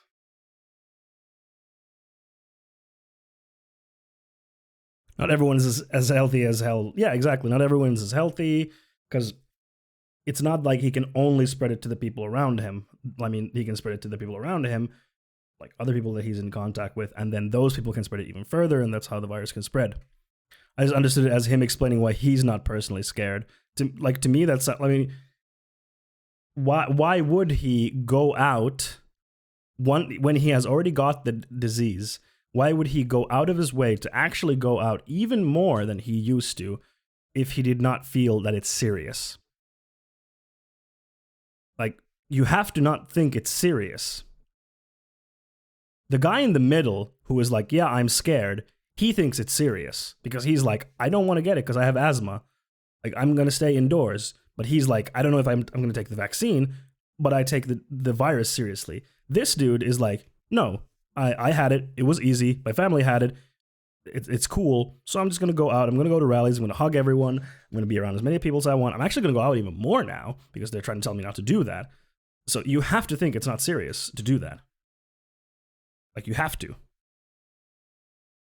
Must be lovely to know that he might be a reason your loved one is dead. I mean, 500,000 people dead in the US. So. My aunt and uncle did pass away in Mexico. It got a handful of my friends, but to say that I'm afraid of it and to like change my life and stay home and then feed that to my 4-year-old, that's not the way that I have chosen to live, because I do agree that fear in itself can cause so much stress. It can lower your immune system, you know, and it can just put your mind in such a state of panic and trauma that I feel like that in itself could be so much more detrimental in the long run. I think that's my big issue with it, because I just, after this thing, then what? When we're too afraid to come up to strangers. Yeah. Like, how are we supposed to get through our stuff? You should be aware. I don't think it's ever good to, to cause mass fear on. Yeah, like, after this, like, of course, like, I'm gonna hug people. I'm gonna hug the heck out of people once I can and be around people as much as I can once, we have vaccines and proper systems in place. But until then, like, no. But it's not like after this, no one will ever hug anymore. That's not what we are going for. I'm not like other girls. I passed COVID on my family members and they passed away. On the population. But I think, knowledge is power. Yep. So you have to be able to understand what's going on around you and adapt around you. What I've had to do with my students is to make them aware of it being okay. Have you gone outside today? Did you go get some fresh air? Okay, let's do some exercise. Do a plank competition in the house, at least something that's active, because they are so recluse. And that's the part that is concerning. Yeah, and I think that's a very like, it's a very good concern. Like, we've been very isolated from each other for a year, and it has real psychological effects on people, long-term psychological effects, absolutely. And that is like the downside of having to isolate like this, is like the severe psychological issues that it will cause in the long run. Absolutely. I don't know why, but he sounds like he's on the verge of crying, and it makes me want to cry for him. You mean who are you talking about? One of my doctors asked me to see a patient. She'd been into the emergency room 3 times within a week. She was convinced she had COVID. And she had some of the symptoms. She had chest tightness, shortness of breath. And they were going to do a 4th test. Her 3 previous ones were all negative. So I walked in, and I'm like, do you have any kids? She's like, yeah, I have a 10-month-old, but he's fine. Don't worry about him. I'm like, what do you mean he's fine? Don't worry about him. She's like, I use Clorox. I just make sure that this virus doesn't come anywhere around. I'm like, what about with your groceries? She's like, my groceries, I use bleach on them. Oh, no. Don't do that. Do not, I repeat, do not bleach your food. That's really, really dangerous. Don't get bleach inside of your system in any way, shape, or form. It is not good. I told her, I'm like, I looked at your CAT scan, you don't have COVID, but you have a chemical pneumonitis. Yes. From all this bleach, from all these chemicals that you have introduced, you just put yourself in harm.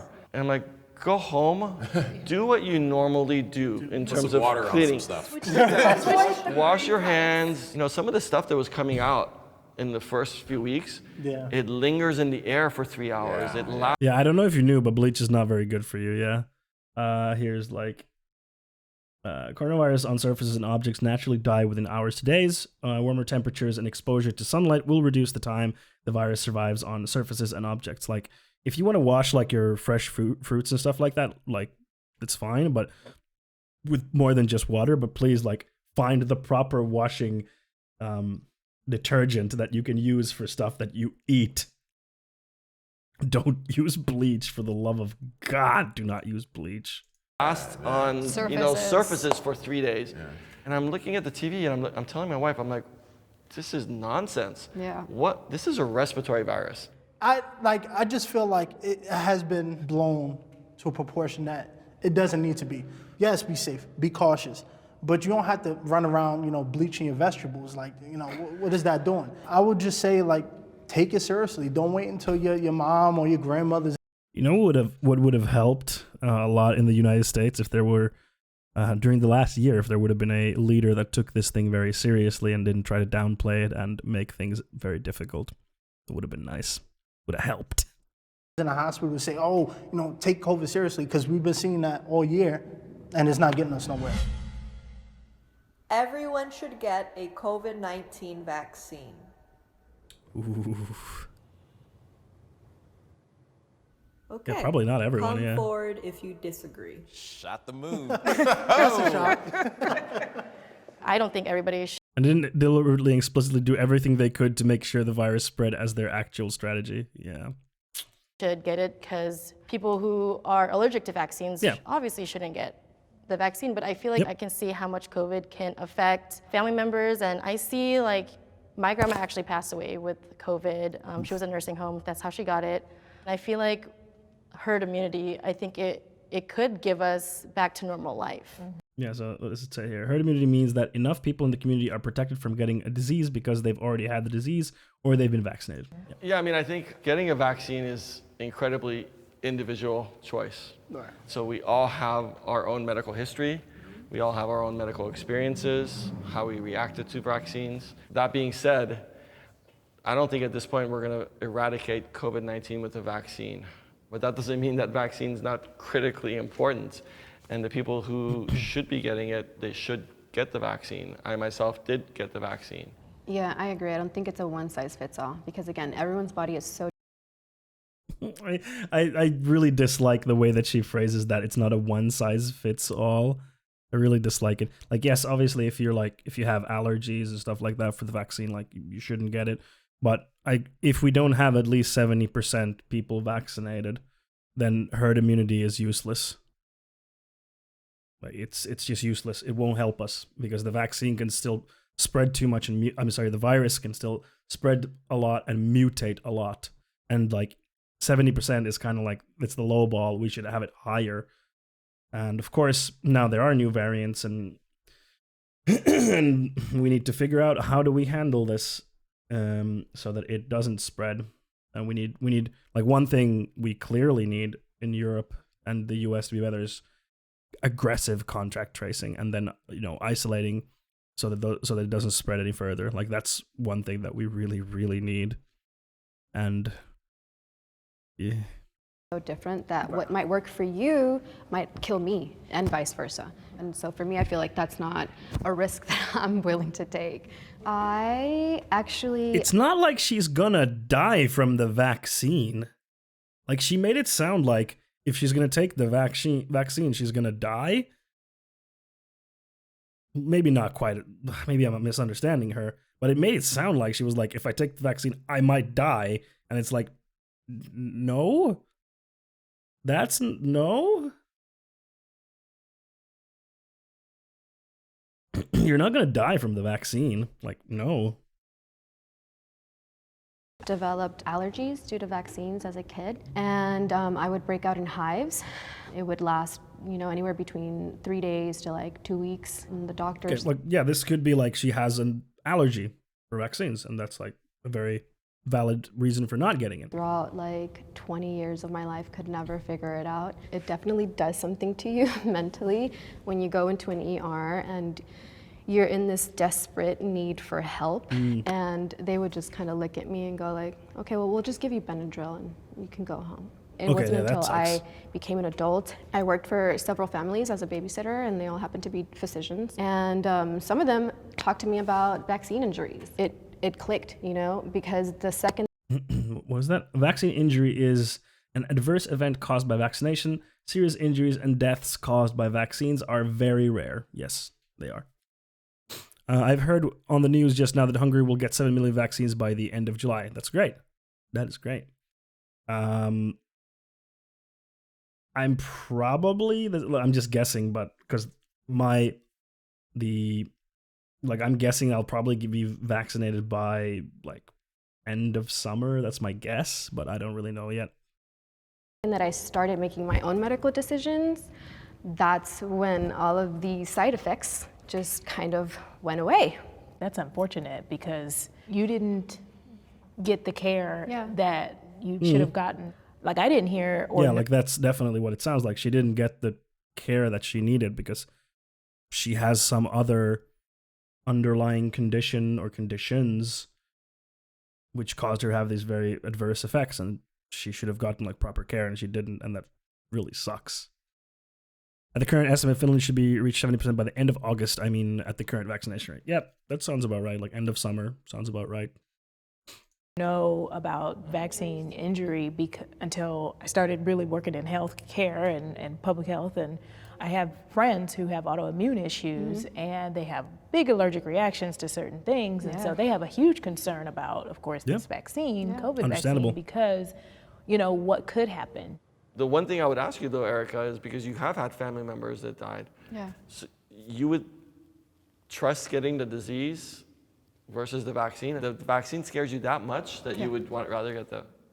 Like, let's say if you had COVID... That is wild to me. That is so wild. She has lost family members, like not just like heard about people who have died. She has lost several family members to COVID. Like they have died. And she would rather get that disease that has killed her family members rather than get a vaccine. Like it just boggles my mind that scares her. The vaccine scares her more than the disease. It really boggles my mind. I wonder if that fear of the vaccine is related to her, like, because she mentioned her past of like going to the ER and not getting proper care or having adverse effects, and I wonder if that plays into it. So much more comfortable shaking your hand and getting COVID through you and build the antibodies for it, then I would. Okay, here we also need to, probably, but here we need to bring in another really important part. Unfortunately, her decision doesn't only impact her. Her saying, I'm not going to get the vaccine, I would rather get the disease, I would be totally fine with that if it didn't have an impact on other people, because it does. She can spread it to other people. That's the problem. And then it can spread from there. And that's the problem. That's what makes it really difficult. Trust the vaccine. I remember the last episode I had, I was in my closet, and this is when I knew it was really bad because my thoughts were getting really dark, to where I visualized myself cutting off each hive. So would I risk? Okay, it sounds like she needs professional mental health care. And I'm not trying to like belittle her by saying like, oh, she's making dumb decisions because of her mental state. That's not my point. My point is, it sounds like she has trauma and issues that she needs to go through, and that sounds like an episode that she is having. I'm not saying that she shouldn't be allowed to make her decision. She should, but I'm just saying it sounds like she needs mental health care. Going back there again for with this vaccine, I just wouldn't. I think, again, with your experience of having the vaccines, it totally makes sense, but my recommendation would be, please don't get it naturally. Do everything you can to even prevent yourself from getting it. And the one thing that you guys haven't seen, unfortunately, I think Jacqueline and I have seen it, the death that comes with COVID, it's not a romantic death. It's not noble. It's a miserable, gruesome death. And all you can do, not for hours, but for days and weeks, is to sit there and tell every single person that comes into your room, help me, I can't breathe, for weeks and weeks. This virus pushes you so far beyond your limit that you give up. You give up on the one thing that I can't give you medication for. Right. Hope. You give up hope. And your soul gives up the will to live, the will to fight. And I think that's the hardest part to explain to people, that yes, you guys are young, but the problem is this virus needs you to spread. Exactly. And when it spreads, it lands on someone named Daniel, who at 59 loses his life and doesn't get to attend his daughter's wedding, doesn't get to walk her down the aisle. It lands on someone ever. He's explaining it really well. He's being super patient, first of all, and he's explaining it really well. He's doing a great job. He's doing a really good job of explaining to the people who are like, especially the guy who was like, I don't care, I'm just gonna go hug everyone and lick all the hand knobs, doorknobs. Yeah, absolute king. Aristo, who's a 61-year-old guy, healthy. His only problem was he went to work at Whole Foods and he checked people's temperature. And when he finally died, his thigh was the size of my wrist. No matter what I did, I couldn't stop it. I couldn't help him. And I've had patients where they had it and they're like, well, I had it, it wasn't bad. And they went to see their relative. And their relative ends up, on life support. So I think that's why it's so important to get vaccinated. Is it's not for yourself. It's for the people that you don't know, but you're going to come into contact with, and you're going to help this virus spread. But isn't that under the assumption that the vaccination itself somehow stops you from getting COVID, and that's not true? The vaccination, actually, both the Pfizer and the Moderna are... Let's see what that says. COVID-19 vaccines are effective at preventing COVID-19 disease, especially severe illness and death. We're still learning how well COVID-19 vaccines keep people from spreading the disease. True. Yeah, Center for Disease Control and Prevention, March 9th, 2021. Yeah, that's true. We don't know very well yet if someone who has been vaccinated can still spread the disease. It is not clear yet. Almost like he's a doctor of 20 years with thousands of hours experience treating hundreds of COVID patients. Almost, but who's to say? Very successful at 94%. Can you still get it? Yes. I have had patients that have had their series of vaccines, and even 2 weeks later, they still get the virus. But even when you get it, it's not as severe. You don't need to get hospitalized. And again, if we can break the cycle where there's less people for this virus to spread. Did that guy just say, assuming the vaccine is a vaccine and works? No. He was saying, assuming the vaccine helps or prevents you from spreading the virus anymore, which we're not sure if it does.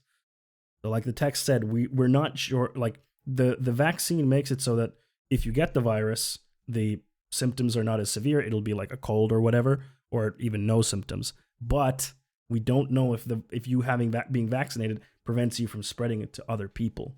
That's what we don't know yet. Spread. That's what we're looking for in the vaccination. So I guess with me on that, if we're talking about the mortality rate is 0.3%, 0.03%. Oh my fucking God. I hate it when people bring up this. It's only 0.3 or point whatever percent. Yeah, but you have to look at the totality. Over 500,000 people in the United States have died in the last year due to the COVID virus. That's a huge number of people. Yes, it's only point whatever percent, but 500,000 people is not an insignificant amount of people. And on top of that, the problem that happens is that the healthcare system gets strained and it can't treat other people who need treatment for other things, and that could be life-threatening for them or cause severe discomfort and pain for them. So I hate it when they bring up, it's only this many percentage. And that survival rate is a time and population average. Yes, exactly.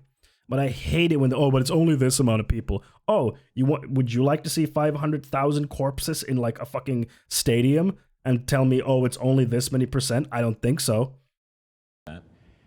You know, for who were dying, that survivor rate. Did you see that? That reaction was fucking gold. Oh, he's pissed. Oh, he's pissed. You know, for who were dying, that survivor rate is 99.97.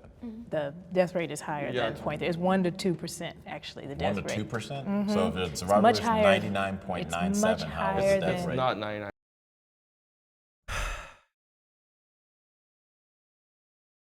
100% of some people might die, and 0.0001 of some other people might die, and that might still average to a 0.5 mortality rate or whatever. Yeah, numbers are weird. 9.97. Case fatality rates are about. What does it say? The United States observed case fatality rate is 1.8%, not 0.1 or 0.03 like he was saying.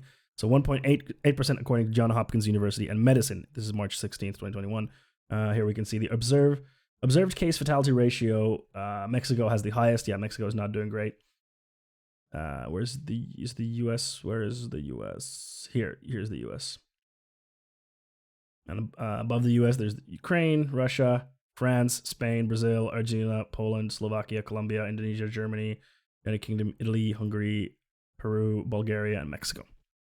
Okay, but that 1 to 2% are people. Someone's dad, someone's mom, someone's sibling, someone's grandparent, someone's friend. Yes, and 1 to 2% is not a small number. Like, it seems small because you're just talking about, oh, it's just 1%. But then when you do the calculation, it's like, oh, it's hundreds of thousands of people. It's not like a small number of people. In states, it's about 1%. Yeah. I didn't think it was even a percentage point. What doesn't add up is to take that foreign entity that has so many other things that can affect my body in a negative way that I don't need to put in myself, for what I'm looking at is the percentage of those that when they do get it, this is who may go. So I see COVID. That's so frustrating. So frustrating. Ugh. Like, that's a lot of people. I'm so frustrated by this guy. And also, it's not just about the death. Yes, it's also long-term effects, which we don't still know. Chronic illness, disability. Yeah, we don't know. Still don't know. This guy frustrates me a lot because it's like, you just got told that it's like 1% to 2% of the population. Like, if we take the U.S. Population, what is it, 350 million people? If I recall, is the U.S. population. Like 1% of that. 1% of 350 million people is like 3.5 million people dying. Is like, it's a huge sum of people. You're like, oh, it's only that number. It's not only, it's a huge number of people.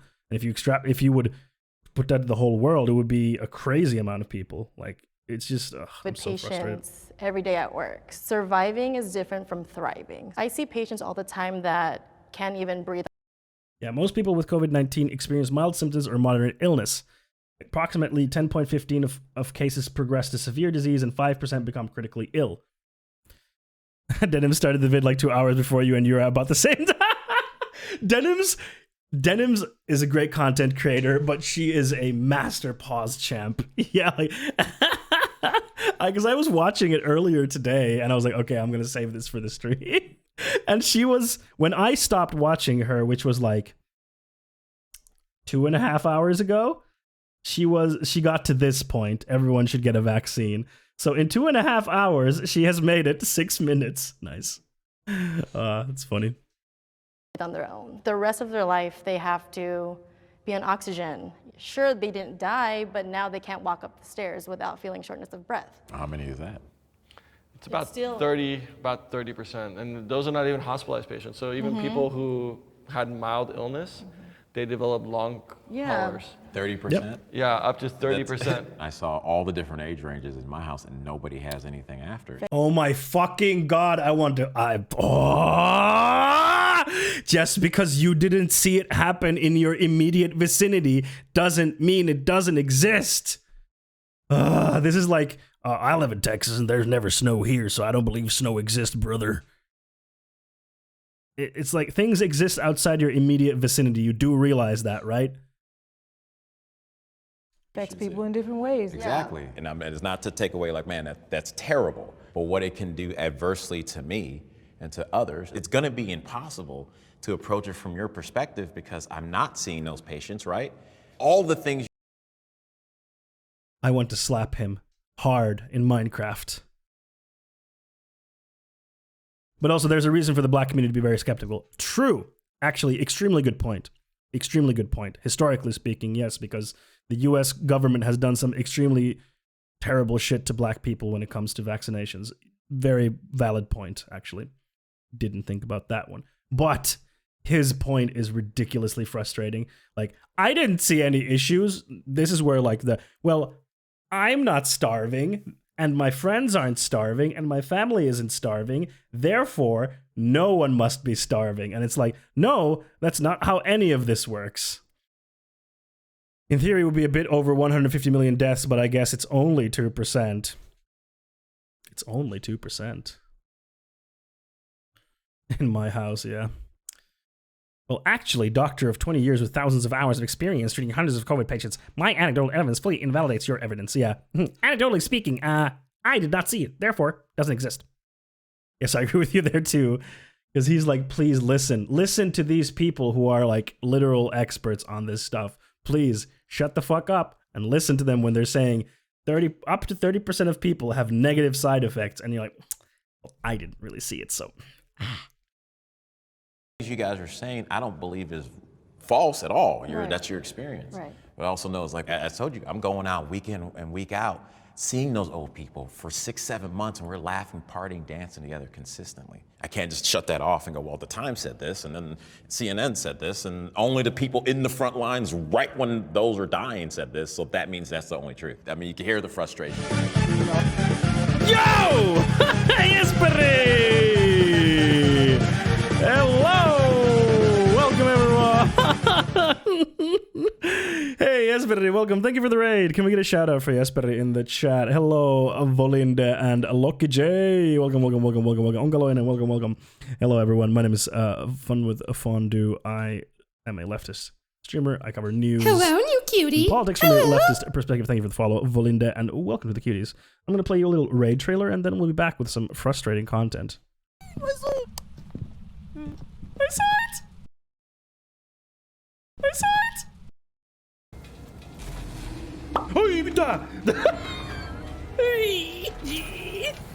Did you know? 5G. So, everyone, bear with me with this joke.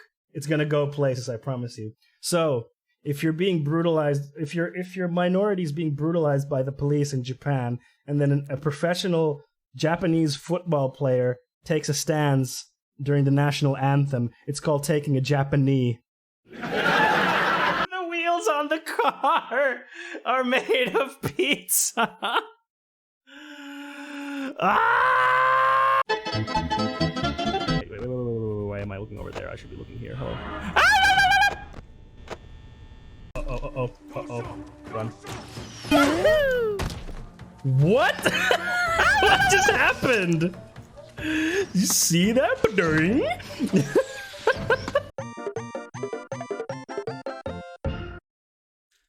Welcome back, everyone. Thank you, Jesperi, so much for the raid. Hey, go give everyone go give Jesperi a follow. He's a wonderful part of the community. Lovely dude. Lovely dude. All right, who do we have here? Hoenak. Thank you for the follow. I mean, thank you for being here. Sorry. I can't. Wow, what's happening?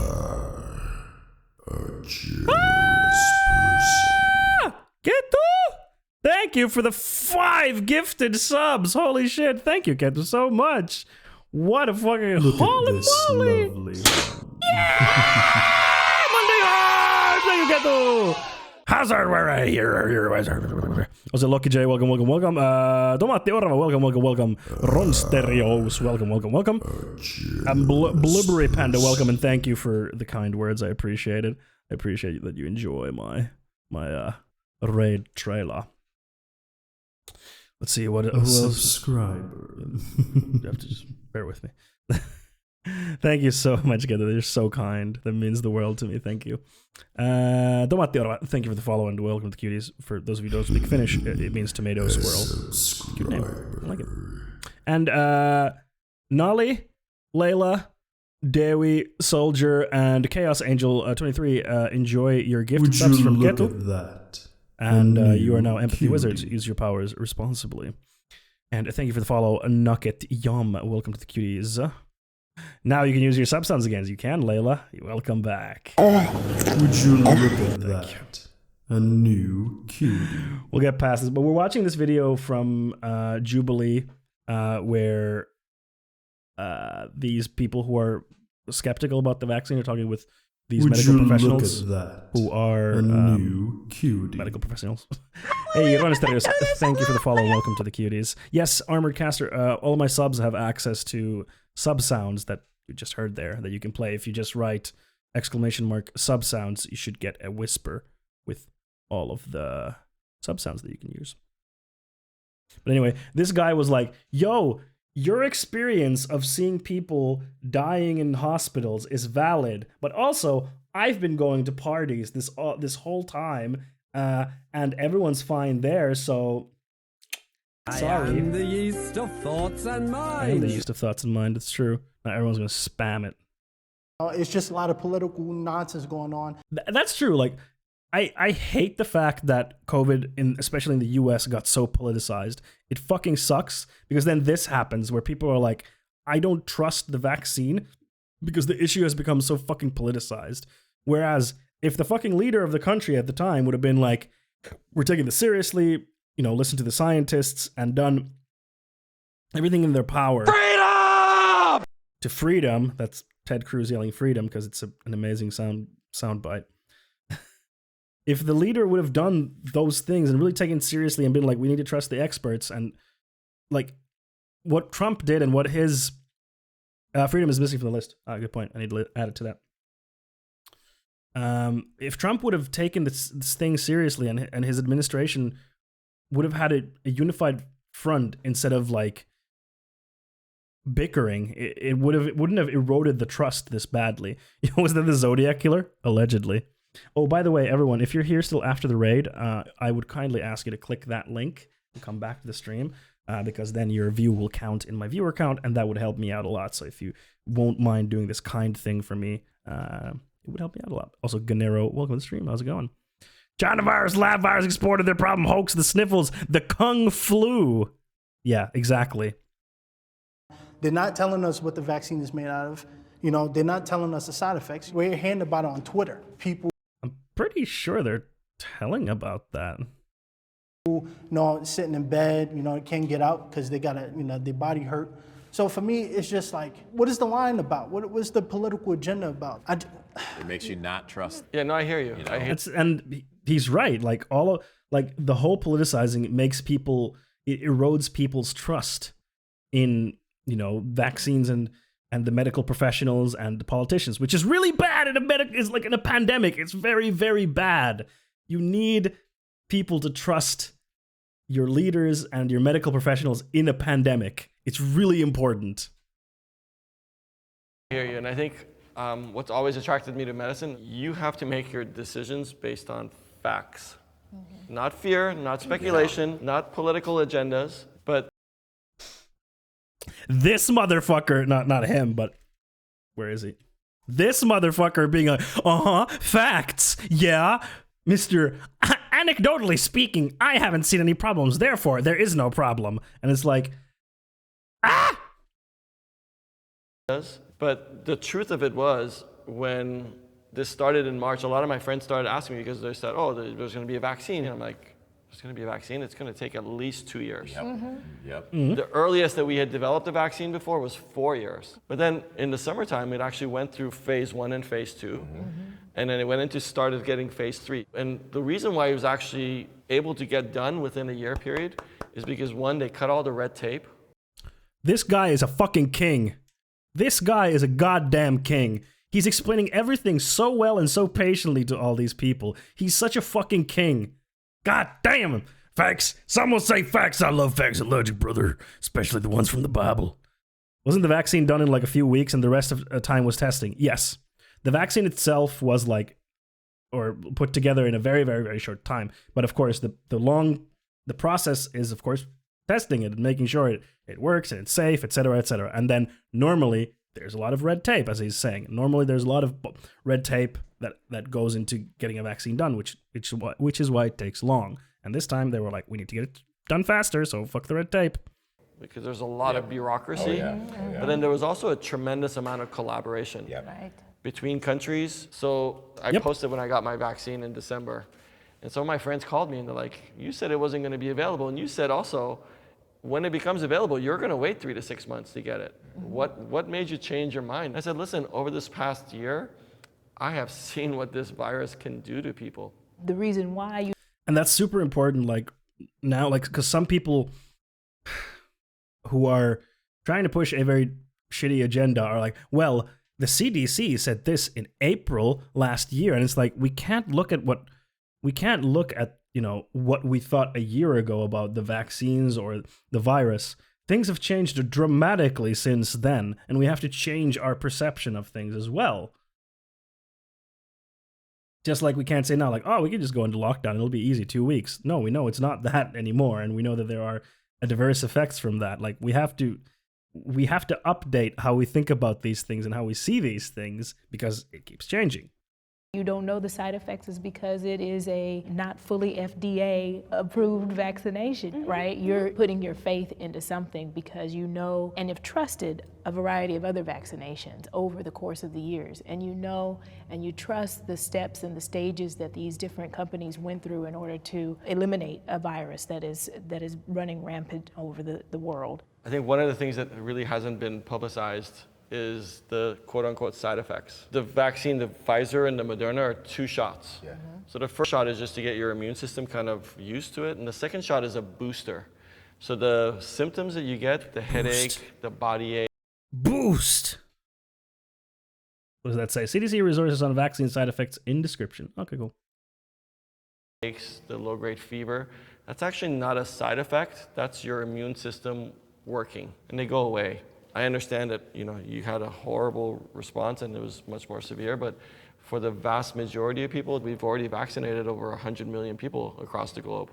Yeehaw. So I think if there was anything more serious, it would have come out. Well, then there's, I mean, I'm sure everyone's seen videos and there are people who are saying,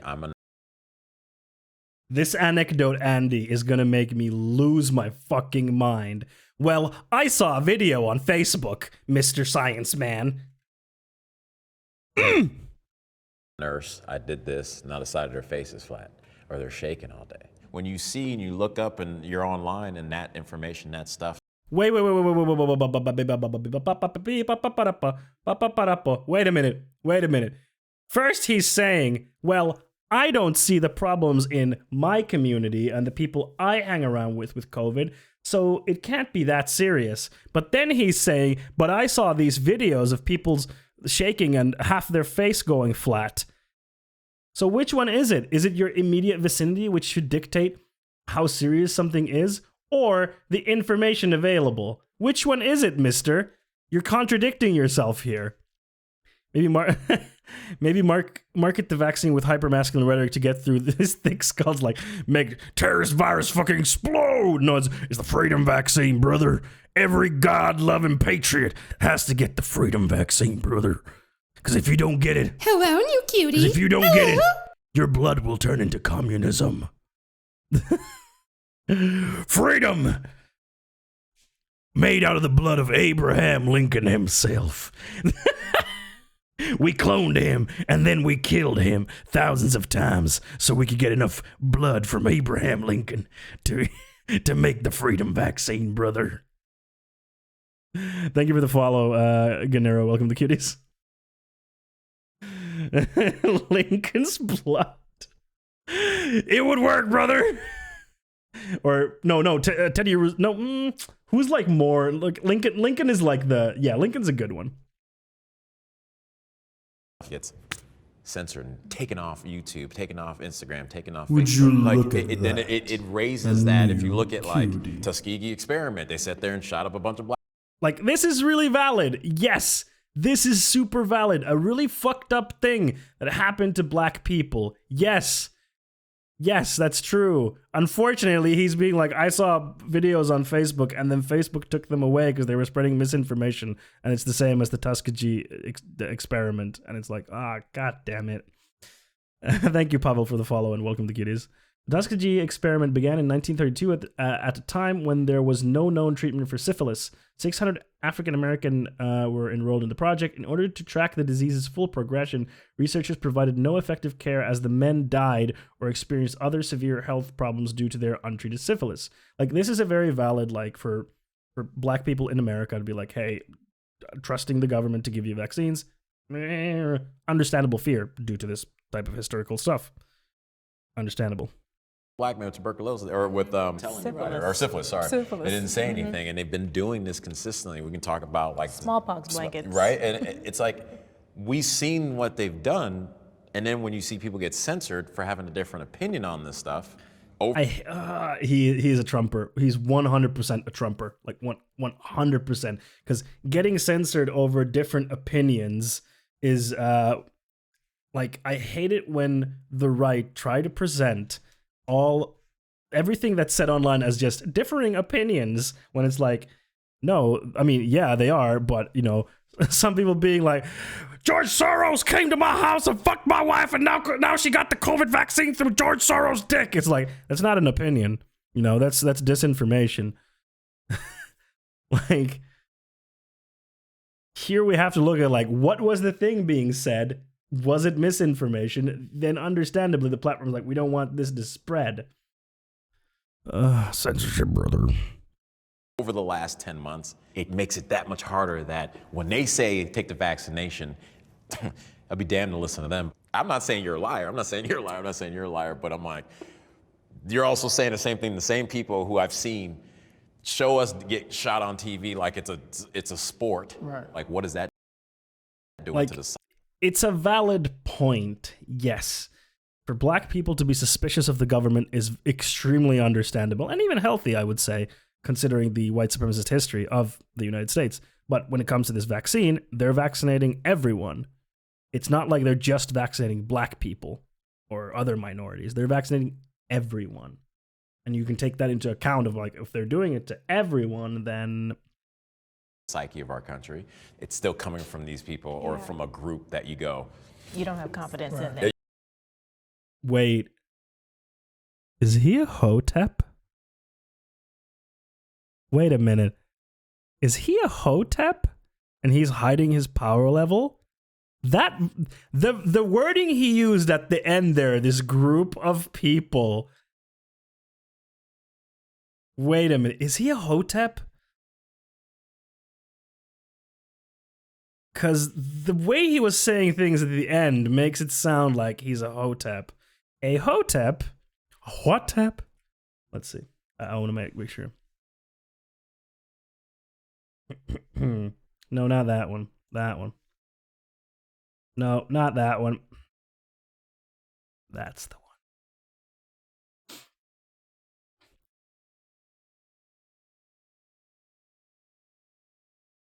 Where's the thing?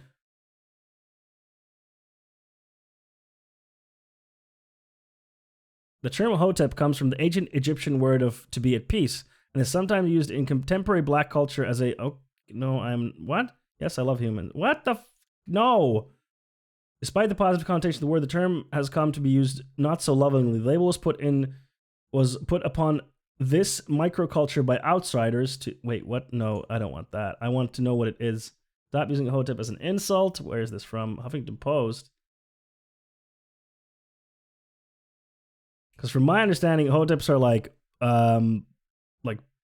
black Israelites. From my understanding.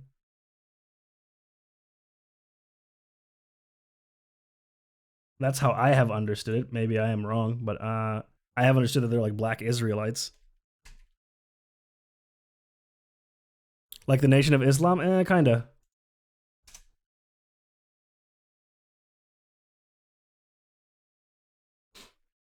Black Hebrew Israelites are a group of African Americans who believe they are the descendants of the ancient Israelites. To varying degrees, Black Hebrew Israelites incorporate certain aspects of the religious beliefs and practices of both Christianity and Judaism, though they have created their own interpretation of the Bible. Many choose to identify as Hebrew Israelites or Black Hebrews rather than Jews in order to indicate their claimed historic connections. Yes. I was under the impression that this is what people call hoteps, and yeah, they're usually also like black nationalists at the same time. They're very anti-Semitic because they see themselves as the true Hebrews. Like they see themselves as the real Hebrews, so they're extremely anti-Semitic. And I'm getting a little bit of that vibe from him. You know? And I think that's the biggest issue is the lack of transparency and trust, right? I don't think they're doing it anymore. Yeah, I wonder which government was it? Which government was it that has caused all of this bullshit? Yeah, black separatism is specifically, I believe, what they are. Like, the Trump administration did so much damage with this. This could have been a lot better, but no. But remember, they came out and it was like, oh, we'll pay people $1,500 to take the vaccine. But isn't this the same government that every time we need? One proposal aims to help by giving people 1,500 stimulus checks in exchange for getting immunized. The idea comes from the entrepreneur John Delaney, a former Democratic congressman of Maryland. Would you look at that? Yo. A new cutie. Blubbery Panda, thank you for the follow and welcome to Cuties. Need a stimulus check. They can't come up with a deal, but they're willing to pay for it. It just looks fishy. It smells fishy. They're not telling us anything. Can I ask you a question? A little content. I'm sorry, I just can't not follow. Hey, thanks. I appreciate that. Vaccine. What happens? Do we just go back to work, go back to the gyms, go back to school? Like, unless the vaccine works 100%, if we all take it, I mean, what happens? Like, do we go back to normal? Do we still gotta wear the face mask? Those are the questions. Like, we don't know. We don't know. Continue to wear masks because there are people that aren't going to be vaccinated. Yeah. And there are people that are going to continue to spread COVID-19 because that's just what viruses do. They spread. And we're not going back to normal. We're going to go to some new variation. We're going to have our own variant of normalcy. And we're creating those things right now as we do the process and opening back up. I know that my district is planning to do soft open. You still have to be aware, though, that these kids, they don't have a vaccine. So, my students are coming back into the classroom. Are they going to be passing it to each other? Because guess what? A lot of them have had COVID over like I was saying earlier, the thing that we really, really, really need is extremely aggressive contact tracing. We need really aggressive contact tracing and then being able to isolate people so that they don't spread it. That's one thing that we really, really need. And we don't have right now, and that's why it's been able to spread. We're going to do whatever Bill Gates' nanomachines tell us to do exactly. So, nanomachines. This break. You asked a really good question. This is like, if everyone in America gets vaccinated, does things go back to normal? And I think the honest truth is, we don't know what's going to happen in 6 months. Now, this one, the mortality rate is like 1% to 2%, maybe a little bit lower. But what if the variants come up to 10%, 15%?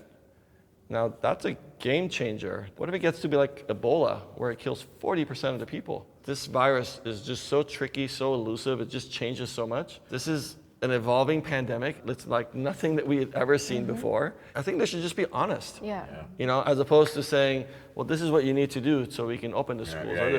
Just be honest. Yeah, he's right. The COVID-19 restrictions have been necessary. Oof.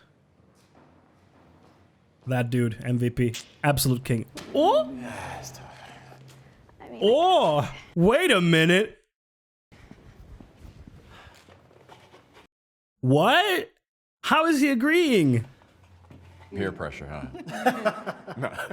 I think it has been necessary. When we look at how it's passed around. I mean, that's what I was going to say. Unfortunately, the way this is framed, it's very easy if you're the only one to go with the flow because of peer pressure. Right, the gym. I love the gym. I used to live in the gym. And I know there's a chance that people don't wipe off after their equipment. People don't wash their hands in the bathroom. Have you seen men? Yo, I am a man, and I have seen men, and I do not trust men in the gym to clean up after themselves. Men are fucking disgusting.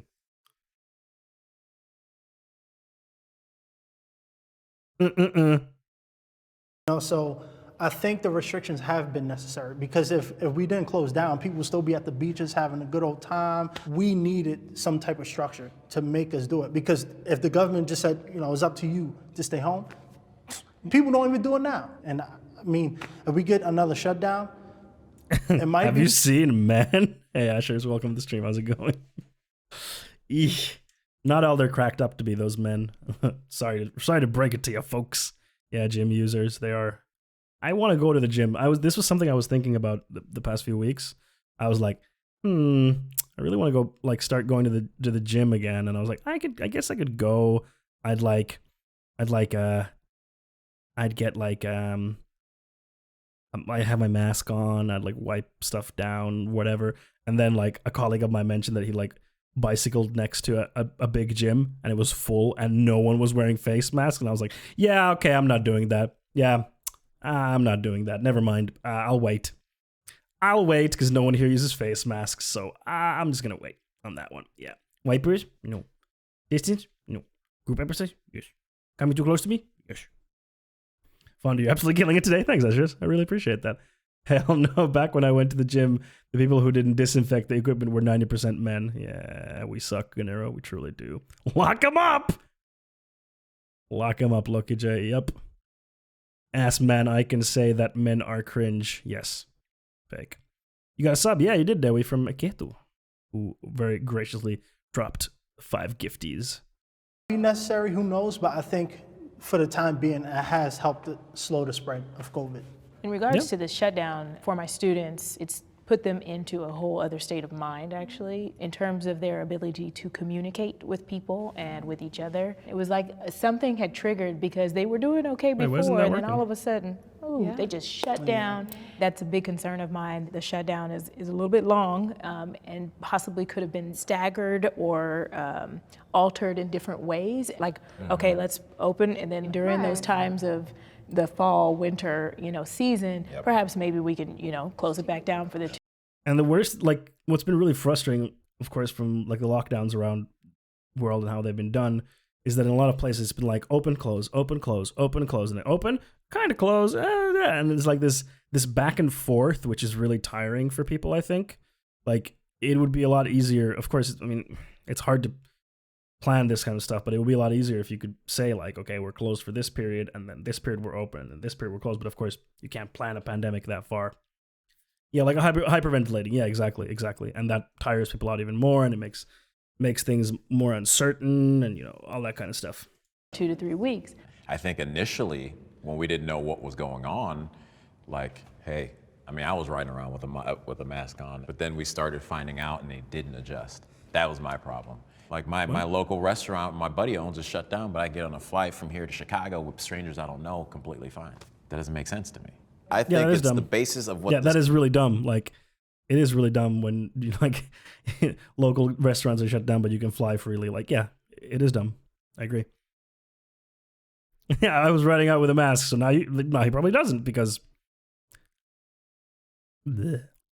Country is about. It's your decision. Yeah, we would want it to be up to the individual person. Why do I have to take all of these restrictions on my body if A, I'm taking care of my health, and B, I'm being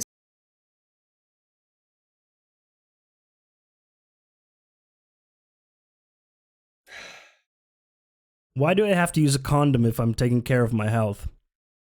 Just a question. Why do I have to use a condom if I'm taking care of my health? Just a question. Smart about how I interact, I spend money on all of those green vegan meals, and I'm like, I'm not doing all of this work for nothing. I don't know, it feels really interesting because I feel like I am the only one in the people I know that is like, I'm not gonna wear a mask and like, I'm not afraid of COVID, but I'm not going to the clubs. You know what I mean? Right. And I feel like sometimes when we think of people that don't wear masks, you just assume that they're out there throwing parties, but it's like, I'm right. Do you know what I mean? So I feel like sometimes we're generalizing and throwing people into these boxes and then making these big assumptions. Then that creates this sense of fear because then I'm She is fucking done. She's like, girl, the restrictions are part of taking care of your health. No, they're not. Shut up. What are you talking about? No, they're not. No, I eat healthy. That's me taking care of my health. Why do I have to not pee on people when I take care of my health? No, but it's like, the masks are not for you. Like, I think this is like a misconception that many people don't understand, is that You wearing a mask is not so that you don't get infected. It's so that you don't infect others in case you have it, because again, it's an asymptomatic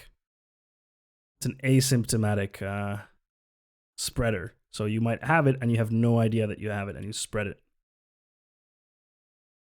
I'm going to be thinking like, well, you have it and you have it and you have it because you're not wearing a mask. I don't really wear a mask, but I don't leave my house. Yeah, that's different. If you're just home, if you're literally just home and you order everything in and you don't leave like almost at all, then yeah, whatever. Like, who cares? I wear it all. I wear a mask always. It's just, a habit I've gotten into. I don't mind because like it doesn't take anything away from me. And if I can, make it so that even if I happen to be an asymptomatic spreader, then I have less of a chance of spreading, then sure, I'll wear a mask. It doesn't really restrict my life in any way. I understand that for people who wear glasses, it's a lot less comfortable. I don't wear glasses, so I don't have that problem. Using a mask at home 24/7 fuckers? Yeah. No one ain't getting me in my home, brother. Not even the virus. I even wear my mask in the shower. Now that's dedication. By the way, in Finland, gyms are closed except the Parliament gym is completely open without any regulation, which is kind of weird. That is really weird. That's really weird. And no, that should not be like that. That sucks. I think the issue I'm having is I'm not trying to label all non-mask wearers as just criminals and they should be locked up. But I am, brother. Throw them in jail and lock away the key. I remember Bow Wow had a concert in Atlanta. Lock away the key doesn't make any sense. Never mind. A couple weeks ago. Ooh. And you see videos and pictures of people just, it just smells hot. All those people in Bad look, sweaty. that club, packed together like sardines. Somebody has COVID. They either pass it along or they take it home. You see, like that whole thing, like I can't get on board with that because it's all still based on fear. It's also based on like, well, because you said you saw the party, that means somebody got sick. And I'm like, I'm seeing the people that bought in like 100% then come out and then something happens. And it's like, well, you were locked up. You weren't getting sun. You weren't doing things. You weren't interacting. Like, that blows my mind. What is he saying? What? What? I have to go back. I didn't understand what he said. Those people in that club, packed together like sardines. I mean, this situation that he's describing, this club, people packed like this, yes, it is very likely. It depends where this is, of course. Like, what is how much COVID is spread in that community, etc. Like, there's a lot of factors that play into this. But there is a high chance that in this type of scenario, if there were to be a one person with it, that it would spread really, really rapidly and widely. The odds are high. Doesn't mean it's 100%. Somebody has COVID. They either pass it along or they take it home. You see, like that whole thing, like I can't get on board with that because it's all still based on fear. So we all make decisions based on fears. Making decisions based on fears is not inherently a bad thing. It is not necessarily a bad thing.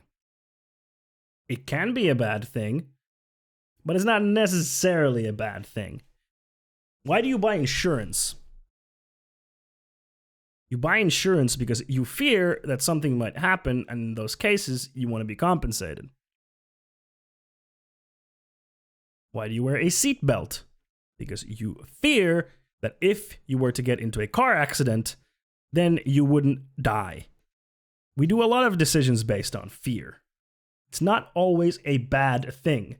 But I don't understand why he's framing this as like, well, you made a decision based on fear, so therefore it's bad. Like, no, that's not necessarily a bad thing. It can be. It can be a bad thing. Like, I have such crippling fear that I cannot leave my apartment, for example.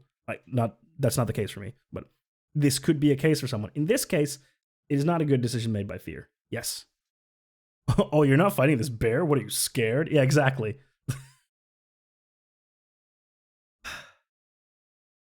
My masculinity doesn't let me make decisions on fear. Brother, I only make decisions based on my gut. It's also based on Fear is probably a very good evolutionary trait, actually. Who would have thought? Yes, exactly. Fear is a very strong evolutionary trait for animals. The worst thing is that people who say that everyone is fearing the virus are actually fear-mongering with COVID G5 hoax they don't tell you type shit. Yeah. It's called projecting. I'm like, well, because you said you saw the party, that means that somebody got sick. And I'm like, I'm sick. I mean, yes, he's right. We don't know if someone got sick from that party because our contact tracing is not that strong. We don't know. It is, again, I'm saying it's likely that the odds are high, the chances are high, but again, not 100%.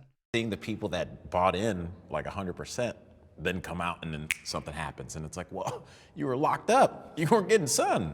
You weren't doing things. You weren't interacting. Like, is he saying that people who are afraid and stay inside and then get COVID, it's because they stayed inside? That blows my mind. That made us weaker. That's not the case with the lockdown. No. Lockdowns have done worse in the cities and in the states than the ones that have less lockdowns. But then we had a third wave that was way worse because there wasn't a lockdown. Restaurants were open. I know because I wasn't there, but friends were inviting me to go, let's go out and eat. And then... Fear gave you COVID. True. We have found out, this medical doctor just found out the reason for COVID. It's fear. And it turns out we were all living inside a JRPG where fear was the main enemy. And now we have to fight a big meat boat of a boss. And that boss is fear. Hope has been lost. My man's lost hope. Hold on. When the hopium runs out. When the hopium runs out.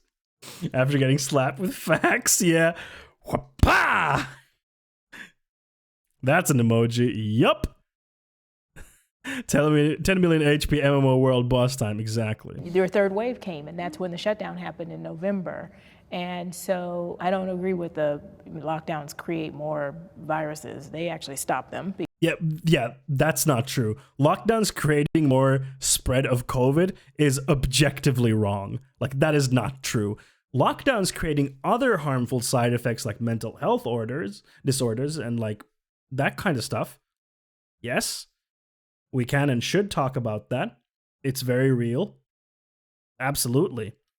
But him saying like, actually, it's because we went into lockdown that people got weaker because they didn't get enough vitamin D from the sun, and that's why COVID spread, is like, that. No, that's not true. That is wholly not true. You don't love no facts and logic no more. When the facts and logic changed, he's like, no, these is not the facts and logic that I like. The longer you stay indoors, the more likely you are to contract COVID. Everyone knows that. Yep, that's how it goes. Beat virus with power of friendship. Yep. And we have to unlock the friendship in our hearts. And then Goofy and Donald are also there, but they're really annoying and they never do the things that you want them to do. And they use all your healing items. And then you're like, Donald, why are you using the healing items? You can heal! Never mind. Sorry, little Kingdom Hearts tangent. No, that's fine. Gosh, Becky, the Keyblade. It spreads through 5G. Exactly, brother. That's what they put in your bloodstream. How could they even increase the spread? Is contacted through Ethernet cables? Yes, brother. That's how they do it, Jeff Bezos. Jeff Bezos. He puts it into his internet, and then you get it through Amazon. Because obviously we're not seeing. It doesn't add up. You saw the numbers drop. What do you mean it doesn't add up? This motherfucker. Like, this guy in the middle, I feel like he's the most like, he's just like really scared and doesn't trust the government because, you know, history with black people and also Trump, completely understandable. And he's just afraid because he has asthma and he doesn't want to die. Fair. She had like some really traumatic experiences growing up. She grew up as an undocumented immigrant, probably some like real trauma there. Like this guy, I feel like is the most reasonable. But this guy, Jesus fucking Christ, this guy.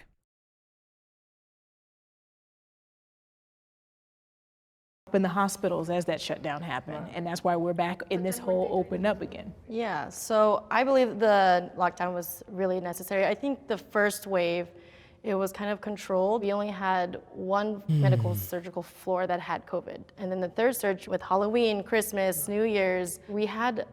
Yeah, it's almost like big holiday events where people travel across the country to see their loved ones and then travel back are kind of terrible during a pandemic because they spread that thing a lot. 4 floors that were all for COVID. So people were just laying in a room, bagged up because the morgue is full, and that's taking... Fuck! Jesus Christ. Holy shit, the morgue was full? Yikes, bro. Oof. Oof. Fucking chills down my spine. away a potential bed for another patient. Yeah, I mean, I think the lockdown we had in March and April was a strict lockdown. You would see 4 cars in the 101. That was LA, you could drive around. Yeah. That was fun. I mean, that was extended for a couple of months, and I think we all agreed that was a little too long, but we didn't really have those types of lockdowns again. I remember vividly that's coming true. home. Like the lockdowns that the US had in like March, April last year were very strict. And then after that, there have been lockdowns, but not as strict since then. Before Thanksgiving and telling my wife, I'm like, this is gonna get really bad. She's like, what are you talking about? I'm like, I just drove on the 101 and it was in rush hour traffic. It felt like last year before, it felt like... Why is he agreeing now? I don't understand this man. Now he's agreeing, like, that's bad. And it's like, but you were just... I don't get it. I don't understand. Hey, Slaughter Otter, welcome. Thank you for the follow. Welcome to the cutie, Slaughter Otter. I appreciate it. Florida was locked down like that for a total of 30 days. It should have been so much longer. It's difficult. I understand. Lockdowns are not easy. Hell, wow. What is... I don't understand this guy. No one really believes that there's this pandemic again. Within a 3-week span, we went from 15 to 20 to 120 patients with COVID. And unfortunately, you know, it cost a lot of lives. We lost 10,000 people in LA County from March to December 31st. In 2021, we've lost another 37,000. Right? 10,000. Wait, what the fuck? Yo, what? That's really bad. That's really bad.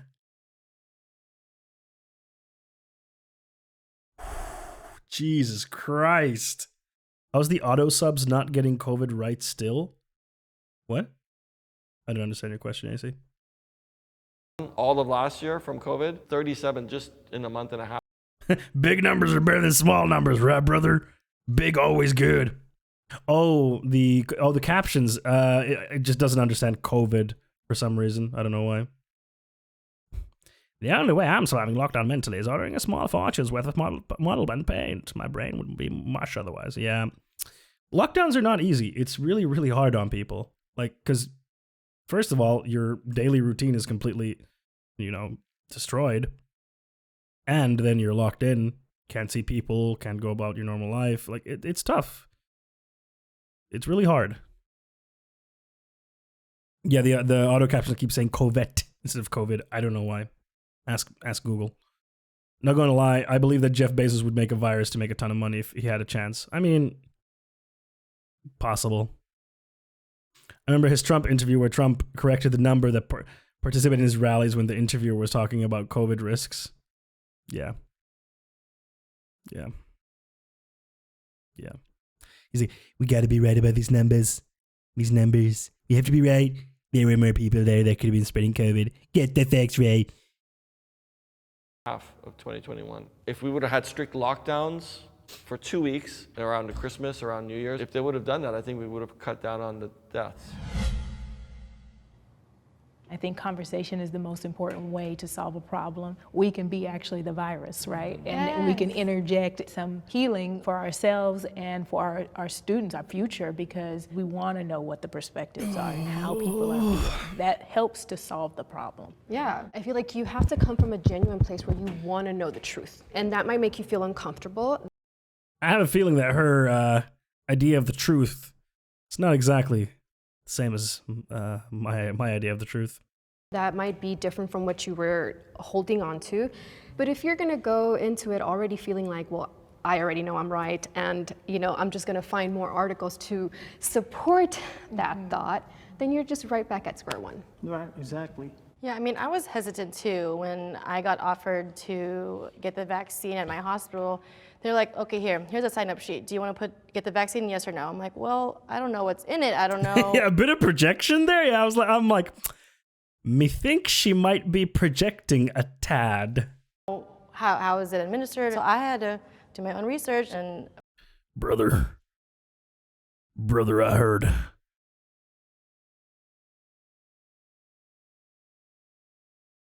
Brother, I heard in China they administered the vaccine through the pussy. I heard it, brother.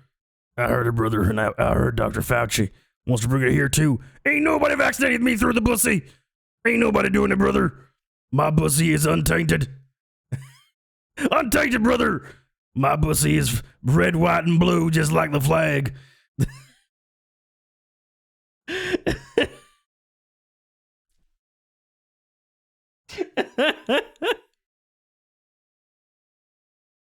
That sounds bad. Yeah, if your butt is red, white, and blue, please, for God's sake, see a doctor.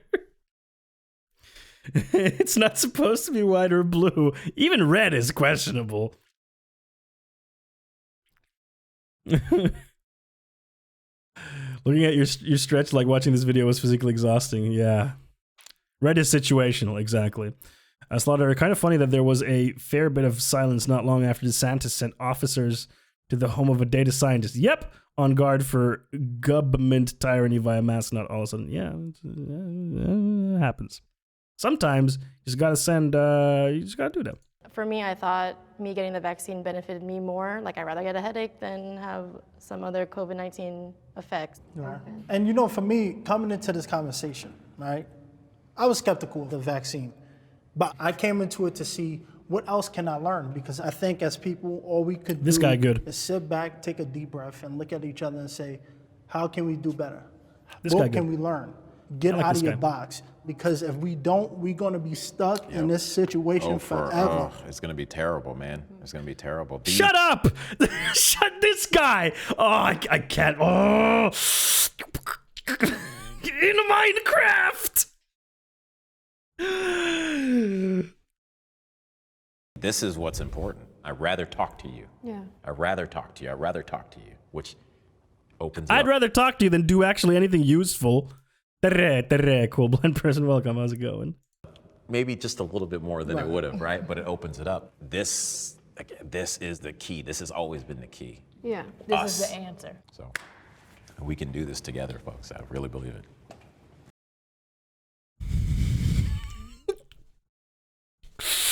This fucking guy! This guy! We can do it together.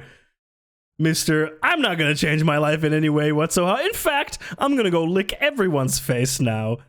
It's Estonian hello, yes. It's hello in Estonian.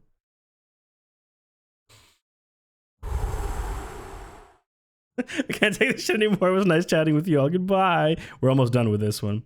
There's no combination of words or phrases that I can tell you guys which would give you an accurate picture of the amount of human misery and grief and suffering that we have witnessed in the past year, but specifically the past 2 months. But I'm going to stay an optimist, and I'm going to hope that we're going to get over this. This dude has like a spirit of steel. He's like, I'm going to be an optimist after seeing thousands of people die in my hospital. It's like, God damn, this man is a strong person. Wait, is this about microtransactions? No, not yet. Soon. Pandemic. I was originally going to watch the microtransaction video before this one, but then we were talking about stuff, and then here we are. This is just like COVID or like vaccines skeptics and pro-vaccine people talking to each other. And end of all this, we live on one planet. Yep. And what happens in Wuhan, China will affect you whether you live in Wichita, Kansas or Washington, D.C. True. So My hope. We're gonna be talking is about it. that Shut up, we can AC. come together and stop looking out for ourselves, but look out for everyone else. Yeah, man. Are we allowed to shake hands? Are we allowed to hug? On my elbow. It's up to whoever Negative, else, right? but I'm here. Don't touch me. Elbows. I understand Lucky J, yeah. This motherfucker. Okay, we're done. The woman. She was a vitun ito hippie kind of person. I'm like, all right, whatever. Some real trauma shit. Hopefully she can get some help with that. The guy in the middle, like, yeah, he was like, I'm scared, but he got it. That motherfucker at the sides, I'm like, in Minecraft, of course. Tomato Town. I will never forget Tomato Town. I hope none of you do.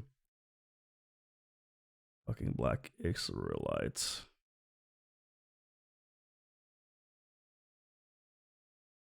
What's next, Dad? It's always the side, motherfucker. It is.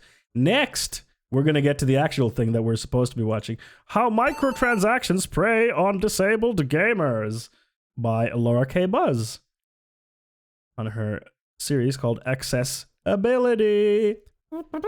And I do care about accessibility in games. It is a topic that I care about. I actually had training at work right before Christmas. We had like a training thing from the Able Gamers Foundation. So that was really nice. It was a very good training thing that we had with them. Very, very good quality. Learned a lot of stuff. Learned a lot of things, folks. Hey, I'm a disabled gamer. You better care. I do care. Of course I care. Any gamers here? Type 1 in chat if you're a gamer.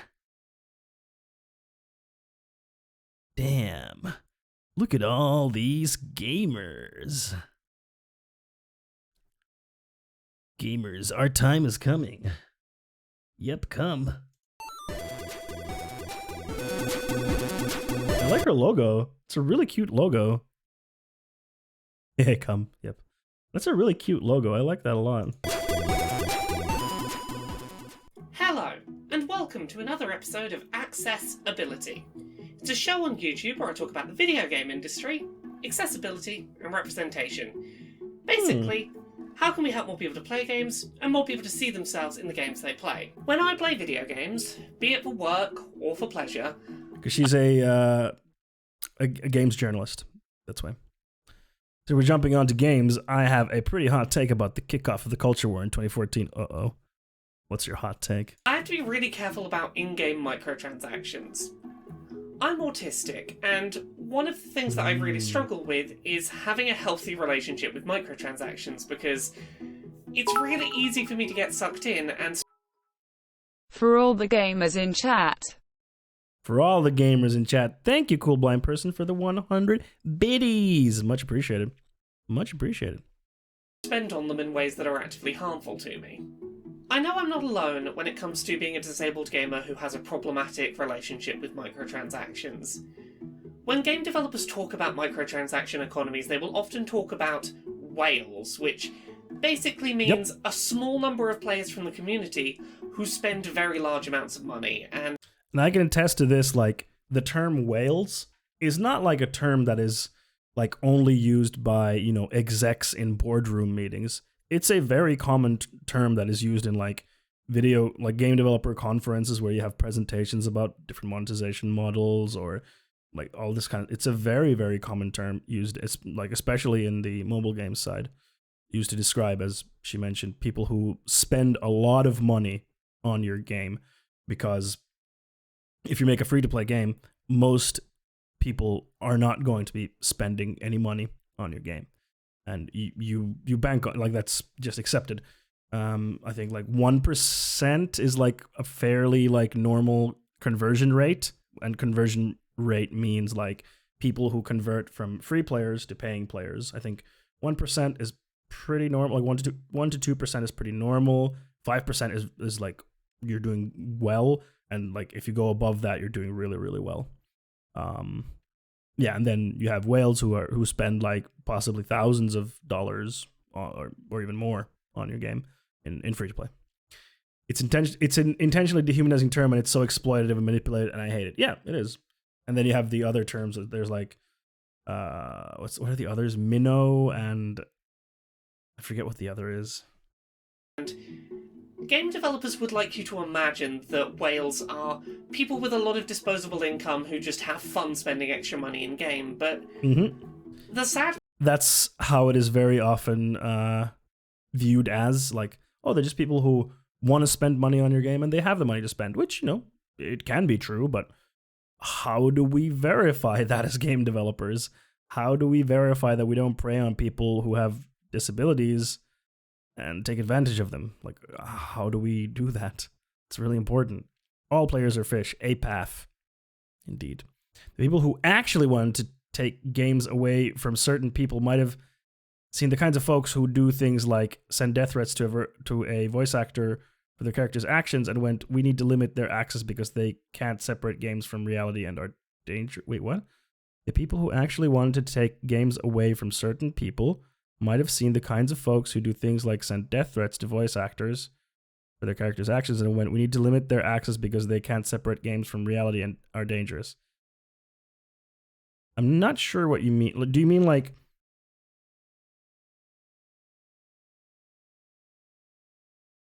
No, I don't think I agree with you. No. I'm not sure what you... Your point is a little bit hard to grasp. Definitely not addicted child with access to parents, guardians, payment. I mean, that has happened, but to say that all of them are like that is not fair either. But that does happen, yes. The reality is, a lot of whales, a lot of these people who are spending large amounts of money in video games on microtransactions are disabled people who compulsively spend, and that's something our industry really needs to grapple with. So, today on Accessibility, we're going to talk about predatory microtransactions and how they relate to people with disabilities. We're going to talk about some of the tricks that game developers use to make people compulsively spend on video games, and we're going to talk about some of the disabilities that predispose people to compulsive spending. That's good. That's good. I wasn't implying that's all of them. That's just another example of who could be spending. Yeah, for sure. There are games that do microtransactions well, but there are a lot of games that don't do them well. My stance on microtransactions is that if it's a paid title, so I have to pay to play the game, then having microtransactions on top of that, I don't like, because I've already paid for the game. Like, just make the base game more expensive then, if you need more money. Like, make it more expensive. I know it's a harder value proposition for you to make, but I am not comfortable with like additional microtransactions unless it's like DLC. DLC can be fine.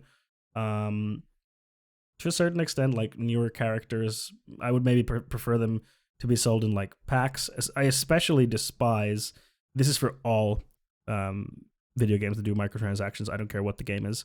I despise the fact that there are different currencies used within game, like soft and hard currency, to obfuscate the actual amount of money that you're spending. I super despise that and I hate that.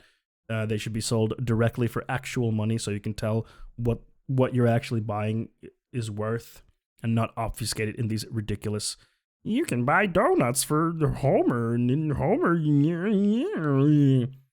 But yeah, games that are free, I understand that, hey, they need to have microtransactions because they need to make money so that the game can survive and the company can survive. I get that. But we still need to consider what she's talking about, how that affects disabled gamers.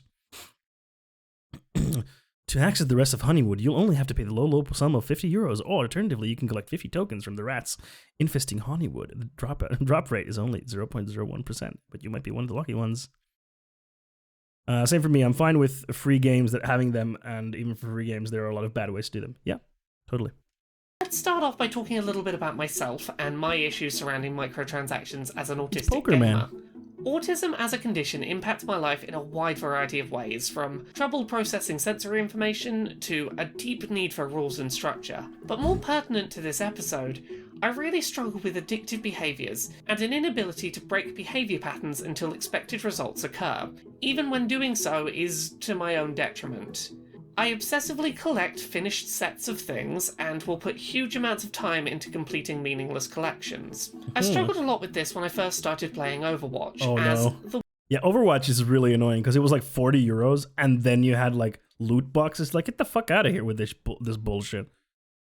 Like, I paid 40 euros for the game already and now you want me to pay for loot boxes? Go fuck yourself.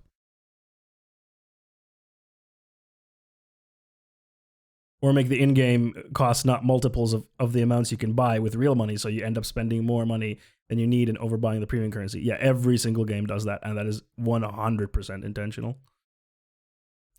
And DLC I'm fine with if it's done well. Wasn't the clearest point. They saw people who took anger over in-game events into the real world and to real people and thought there need to be some sort of check for certain games. It's not something I'm eager about, but it's a real problem. I still don't understand what you're trying to say.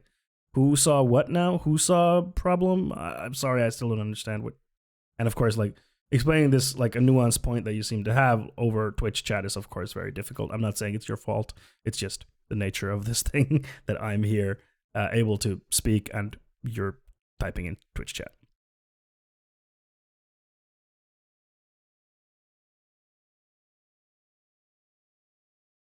Nazi, like, you shouldn't laugh at that because, like, she is actually autistic and she plays games.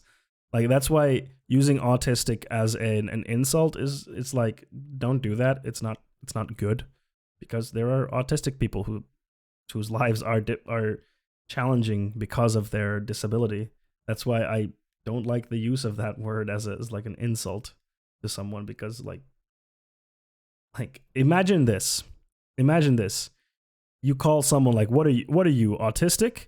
And then the other person's like, yes, I am. Like, how shitty would you feel in that situation? Like, how shitty would that feel? That you're so ableist in that situation, and it's like,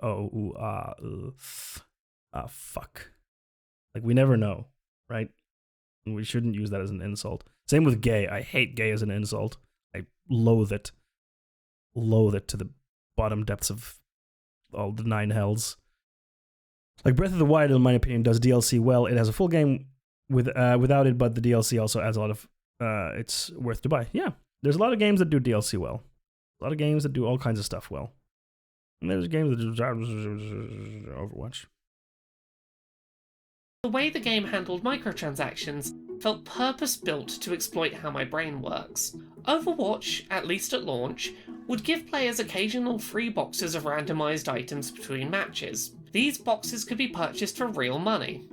Sometimes these boxes contained cool new outfits, which would only be available until... Sometimes the boxes were filled with useless shit that you didn't need and you got really angry.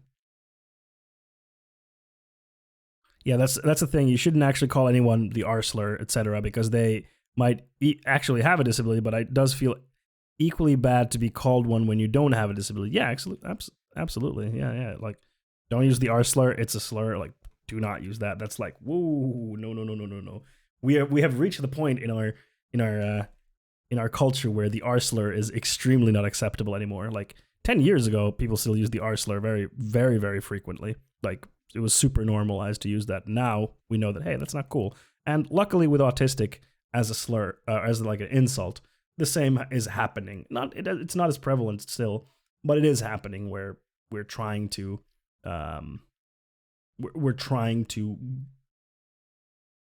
get rid of it. And then you felt like you needed to buy more because the last box was full of shit. Yeah, and that's intentional. It is intentionally made to get that. And that is like that slot machine kind of feeling. And it's not accidental that opening the box is really exciting, you know? Like, the box, like, there's the cool animations, it shimmers, then it shoots the stuff up, and you have to wait a little bit before it lands and reveals what it is. But when it goes up, you get to see the colors. So you know, like, ooh, there's something rare there. Ooh, or ooh, it was a legendary. And you get more excited because there's that wait until it comes down and reveals itself. Like, all of that is extremely intentional. All of that has been built very, very, very intentionally to get that sense of excitement for opening a box. Essentially, devil's advocate for the video game takers that Gamergaters pretended were everywhere. It's cool if it doesn't land with you an argument for a situation 8 years past its prime. Yeah. Also, I'm hooked on Overwatch. Fortunately, the game itself and not loot boxes. I mean, that's better. As long as you enjoy it. Yeah, gotcha. Yeah, it's gotcha. Not like, haha, gotcha, folks. No, there's a Japanese vending machines called gacha machines where you can get toys from. And that is like, they're randomized toys. So you buy and it's like an opaque little ball, and then you open it and then you get a randomized toy. And some are rare, some are like very rare, some are common. And this mechanic has also then moved to mobile games and other video games. They're called gacha mechanics.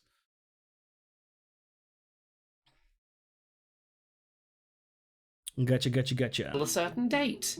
Forced scarcity meant that you couldn't rely on eventually getting these items for free, as you might run out of time. So, if that outfit you need... that's like the extra sinister part, is like when Overwatch has like one of their timed events, and it's like, now you have to get these boxes in this timed thing, because if you don't, you're not going to get this thing. So now you have to spend extra money to try to get this from the box, or try to get enough money from the box so you can buy the thing directly. Need to complete your set doesn't show up and the outfits are cycling out tomorrow.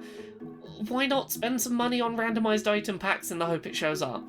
The loop of giving me free items from an incomplete set, setting up scarcity, and then offering a way to pay my way to hopefully completing a collection that was nearly complete really got its claws in me for a while, and I spent more on pointless outfits in that game than I could really justify.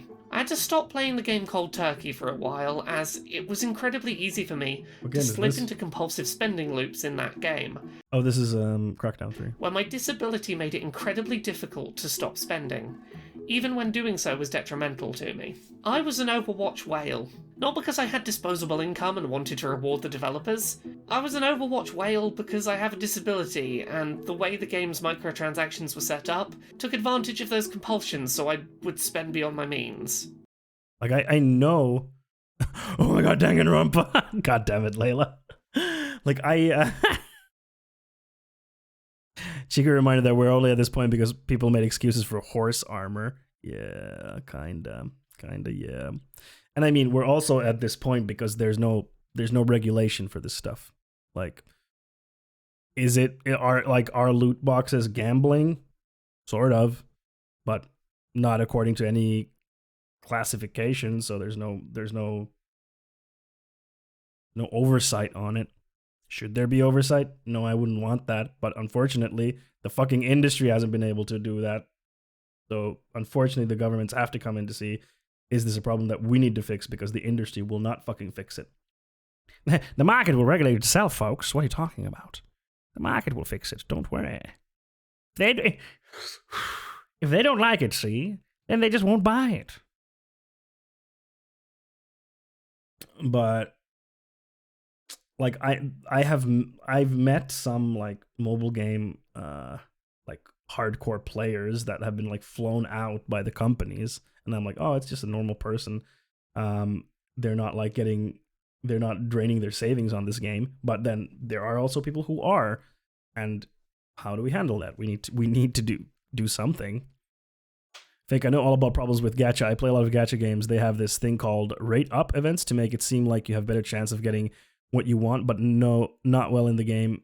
I played the card I want, went from 0.01% to 0.5, so it means nothing. Yeah, it's basically meaningless. Yo, you must be the head of gacha.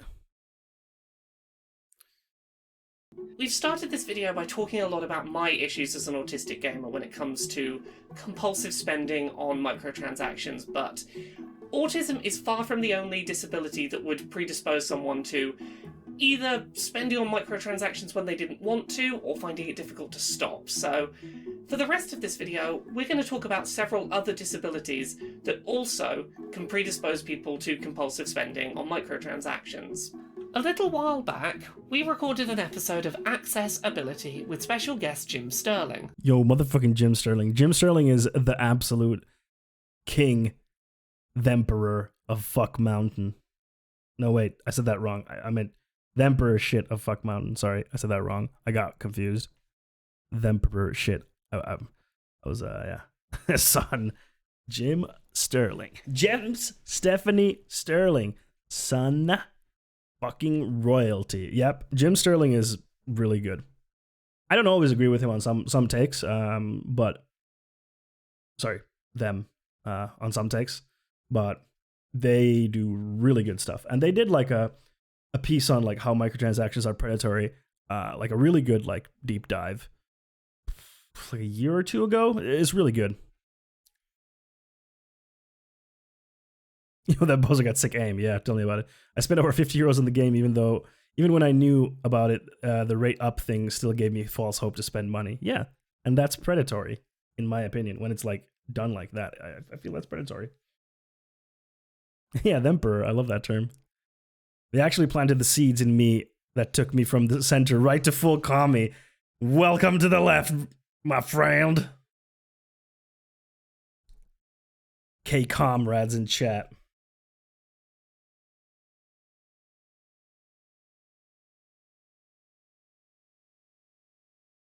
Hell yeah.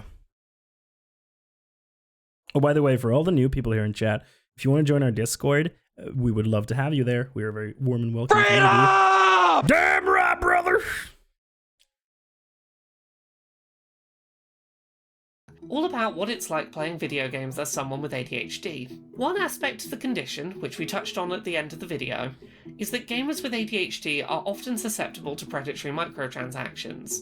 ADHD as a condition can, for some, cause impulsive behaviours and a tendency for addiction. If a gamer with ADHD is struggling with a game because it's been made deliberately grindy and isn't keeping their attention, a paid microtransaction booster to speed up progression through the game might push them to spend extra money that they weren't planning to. If there's an item they want exclusively locked behind randomised boxes and they try a single purchase to try and get one, they're more likely than the average gamer to get lost in sunk cost fallacy and stuck trying to get the item. Gamers with For those of you who are not familiar with the sunk cost fallacy, the sunk cost fallacy is the fallacy that you cannot give something up because you have already spent time, money, resources on it. For example, like, well, I've already been playing this game for this long. I can't quit now because I've spent so much time and money on this game.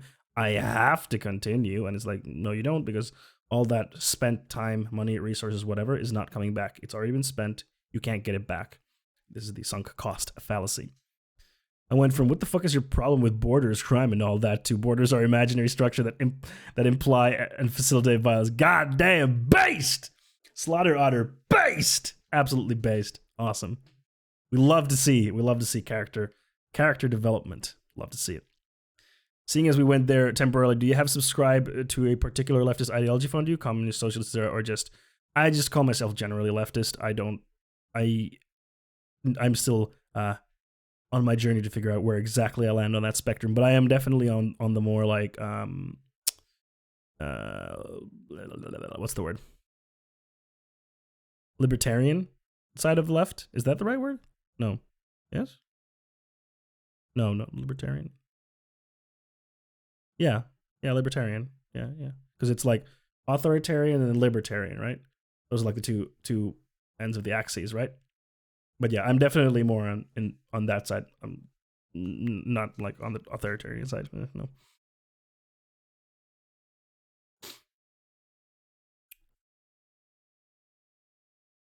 Yeah, dude, you have been playing a bunch of WoW recently.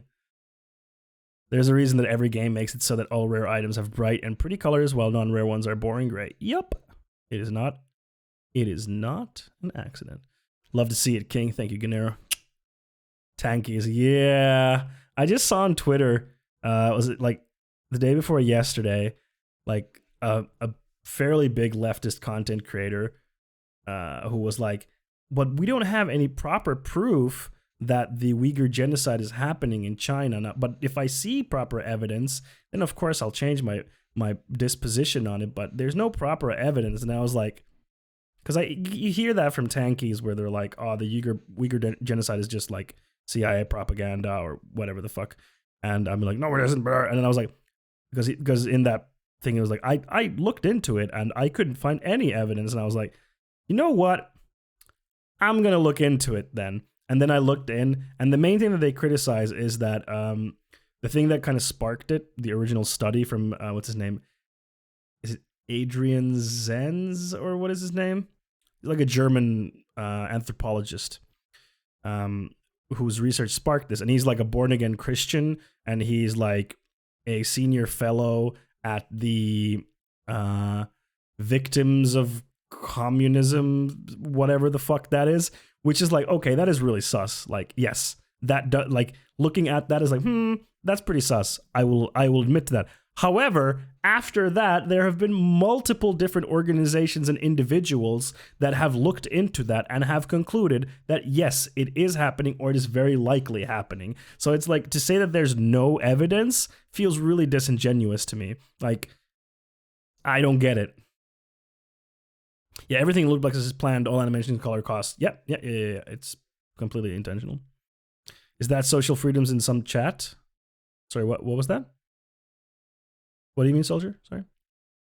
Obviously, it's CIA propaganda, you filthy rad lib. Yeah, exactly. Like, and what's the most annoying thing about Tanky is when they say like it's CIA propaganda. They're partially correct. Like, is there a lot of CIA propaganda in our media portraying the global South poorly? Yes. Is everything CIA propaganda? No. With ADHD who start buying randomized microtransactions are often more likely to repeat purchases, acting on impulse, not noticing when they've spent more money than they intended. For gamers with obsessive-compulsive disorder, or OCD, intrusive thoughts and obsessive patterns can lead to microtransactions becoming compulsive purchases. If a gamer with OCD gets mentally hung up on the fact that there's an item that they don't have that's in the game that they could have, that can sometimes manifest as intrusive thoughts, and an inability to mentally set aside the thought that they're fixated on. If a gamer with OCD gets into a pattern... Yeah, Bugsnax was so good. Game of the generation. Bugsnax was so good. Tremendous game. Tremendous game. If you haven't played Bugsnax, play Bugsnax. It's so good. It's a game where you have to catch bugs that are half bug and half snack. And then, really good. In this house, we stand Bugsnax. Yup. Of buying microtransactions in a game, it can shift from something they consciously choose to do into being something they do subconsciously. In either case, it can be tough to resist the allure of an initial purchase or escape the cycle once they begin making repeat purchases. Gamers with bipolar disorder, a condition that causes swings between depressive episodes and manic episodes, are often susceptible to loot box style microtransactions. You can Google bipolar disorder and gambling to see a whole host of medical websites discussing the fact that people with the condition, on a manic episode, are often susceptible to addictive spending in gambling style mechanics, from scratch cards to slot machines. The gambling industry knows this. There's evidence that gambling companies will deliberately aim targeted adverts towards users with bipolar disorder, in the hopes of getting them to spend obsessively during a manic episode. The same tricks that make people with bipolar disorder prone to gambling addiction make them prone to overspending on microtransactions. Gamers with depression have reportedly higher rates of spending on microtransactions, which makes sense as someone who's battled depression in the past. When you're stuck in a deep depressive episode, microtransactions are a quick hit of dopamine. You have a thing that you didn't have a second ago, and the game makes a big show of giving that thing to you. It makes you feel special. It flags up the bits of your brain that aren't making dopamine for just a second. Gamers with borderline personality disorder often suffer from poor impulse control, which can impact their relationship with microtransactions. I spoke to multiple gamers with BPD who specifically noted that time-limited microtransactions, such as when a skin in Fortnite is only available for a limited time, were a big issue for them. As soon as something seems... And in general, like the when you have like limited skins, you know, for example, what's the game?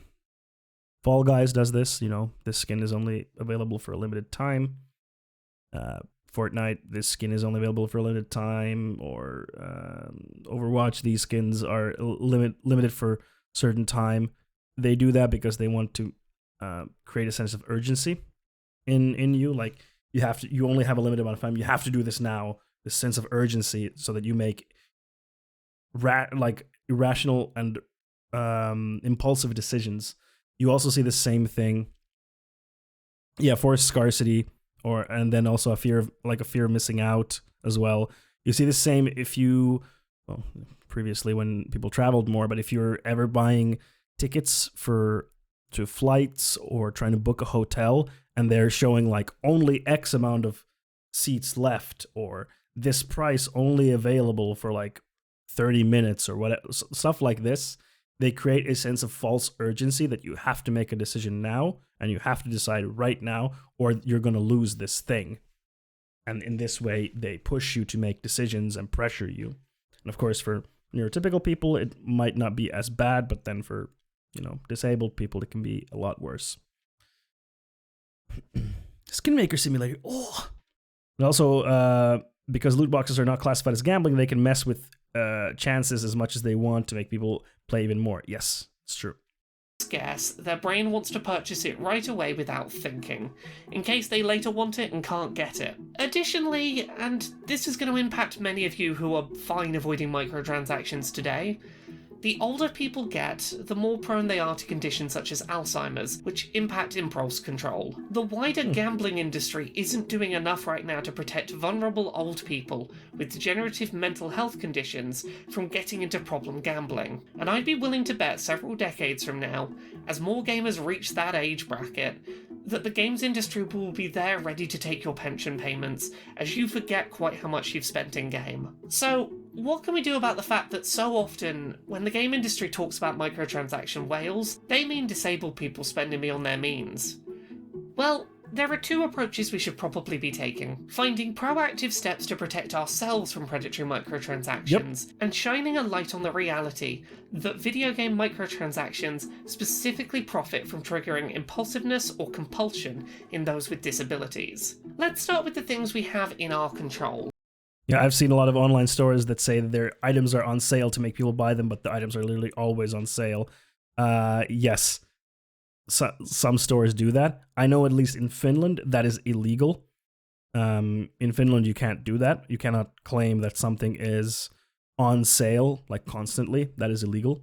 But of course, a lot of those companies don't operate in or are not based in Finland, so they can skirt that type of law, and many countries don't have that type of law, so you can say like that something is on sale persistently, in which case it's not on sale because that's just the normal price. Yeah, especially furniture stores have been fined for that shit in Finland, as they should. Are there microtransactions in Sword and Shield? Only DLC. There was like a season pass for it with I think 2 DLCs, but that's it.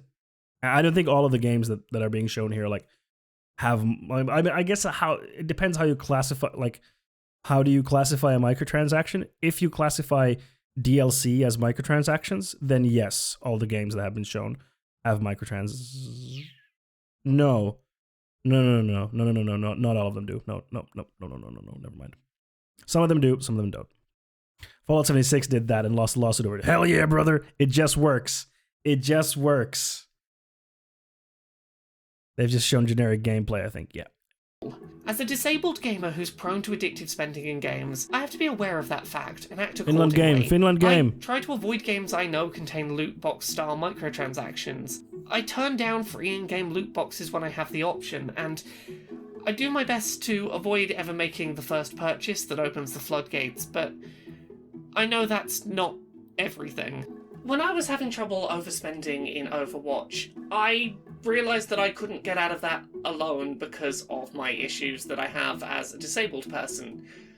I basically handed the keys over to someone else. I recognised what I was doing, and I set up parental controls on my console, and I chose a trusted friend, and I let them set the password. It sucks that you have to do that. I couldn't spend on microtransactions in that game without them knowing, without them giving the all clear, and I've been really good since. I've managed to become much more aware of the issues I have around microtransactions, and I've managed to avoid getting into games where that's going to be a problem, and I've learned to recognise it in myself when it happens. Sometimes you just need to recognise the problem and to hand the keys over to someone else so that they can help you get out of the loop that your brain is stuck in, that the game has sort of engineered for you to get stuck in. Ultimately, As our industry moves more and more towards microtransactions being a standard in video games, there's only so much we as disabled gamers can do to avoid games with predatory microtransactions, because they're making a lot of money and they're not going to go away by themselves.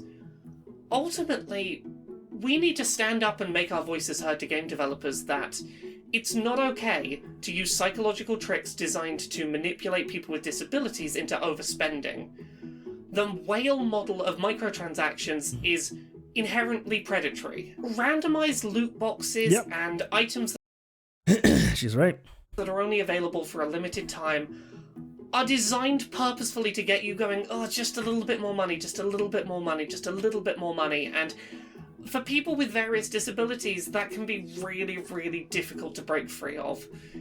Game developers love to talk about whales as if they are people with excess money to burn who just want to support the developer, but a lot of the time it's disabled people who get suckered in by a manipulative trick and then find it really hard to stop spending, and we need to do something about that. That's not okay. Game developers have to know that... Yeah, I mean, there is also... she is right that there's a big responsibility on game developers to do better. Like, I don't know, maybe spending limits in games. Like, hey, you just cannot spend more money than this on a game. Like, just a physical limit. Like, hey, can't do. Yeah. If the game has cosmetic microtransactions and timed events to get some of them, is having a disclaimer addressing the fact before starting a game good enough a thing for a company to do? I don't know. Because then the question becomes, why do you need it to be a timed event? You know, why does it need to be timed? Because what's the reason for having it be timed? And usually the reason is to create a sense of fear of missing out, to create a sense of urgency, to push people to buy it, in which case, don't do it. Just don't do it. If it's out, it's out. Like, League of Legends is a free-to-play game, but they don't... I mean, they do the timed offer stuff. No, they don't, actually. I mean, they might have some time, like, get some bundle for a certain amount of time, but when they release a champ, or they release a skin, it's out forever. Like, it's not out for some limited amount of time. It comes out and it's out. They make me want to spend money, and that's why I do it sometimes when I have extra money. Not bad enough to make me spend money I don't need.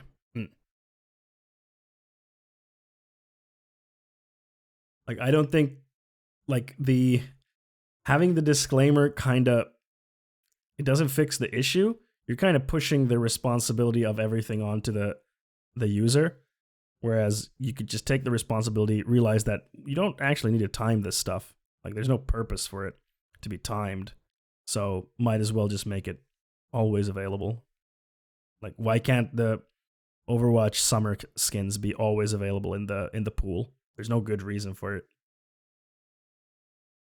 Like, there really isn't any good reason for it other than to drive people to spend more money, to play more, to spend more time in the game. It's very minimal, but some skins may be limited time, especially themed ones for, like, a World Championship winner skins. Yeah, but you don't need to. Just release it during the World Championships when it's appropriate, and then just have it in the store forever then. Like, that's what League does. I'm not saying League is some paragon example here, but it's a game that I could think of off the top of my head. Like, they released, like, the Lunar New Year related skins just recently, and they released them and they're out. But then again, can you make a better drop rate for the event, as discussed before, or is that too predatory also? It's still the same. And then again, is a bundle discount okay? Yeah, it's a difficult... I'd say, like, a bundle discount, fine, but, like, the event itself, like, you don't need to time it. Like, there's no need for it, in my opinion. Like, just... Like, because even if you raise the chances of getting something, there's still that pressure that you need to do it in this specific time slot quickly or you're going to miss out. It's still that same predatory mechanic in there, whereas you could just remove that from it. it is an interesting topic, and there's like there's no easy answer here, because we have to like balance it as like if you make free to play games as a free to play game developer, you have to balance it with like making enough money to survive, with like being ethical in capitalism. Yeah, I mean that's what League does with their very few limited ones. I do not agree with the practice though. Oh, okay, I have missed that one. They shouldn't do that. That's dumb. So for me personally, it's not bad. I don't care if I sometimes spend extra money that I don't need to live, but just because I don't have problems doesn't mean it's fine. Exactly. Yeah. Like for me, it's not a problem. Like I don't care. But like she's disabled. Like she cannot control that. It's predatory to her, and we should try to make things more accessible. Because then like games can just become like, okay, I cannot play this game because it has this predatory mechanic in it, and I just might get sucked into it, so I just can't play it, and it sucks. Tama, wouldn't the solution be to vote with your wallet and spend money on games which do not have microtransactions to show publishers and developers what are the kind of games we want? No, voting with your wallet doesn't work because it is not a concentrated effort, and it is not over a prolonged period of time. It is an illusion. It doesn't work. A good chunk of their whales are disabled gamers who can't resist spending. They know that they are... And for people like her who are disabled, they can't. If they get into the game and it can hook them, they have disabilities that prey on this type of stuff. It's for them, the decision is not as easy. Implementing tricks to try and get people to spend more money. And until we get game developers to acknowledge the fact that a lot of people who compulsively spend on their games are disabled people who can't get out of that obsessive loop, we're not going to get this to go away. We need game developers to stand up and realize we are making money off of disabled people's compulsions. Yeah, it's a good video. Nice. Yeah, that was a good video. I liked it. I liked it. Well done video by Laura Kate here. It's not bad at all. Not bad at all, Laura. Well done. One thing that could work is a monthly limit on how much you can spend. Yeah, that could be one thing. Which of course a lot of game developers don't want to do, because that means that they would have to limit how much money they earn per month. And they're like, no, I don't want to do that.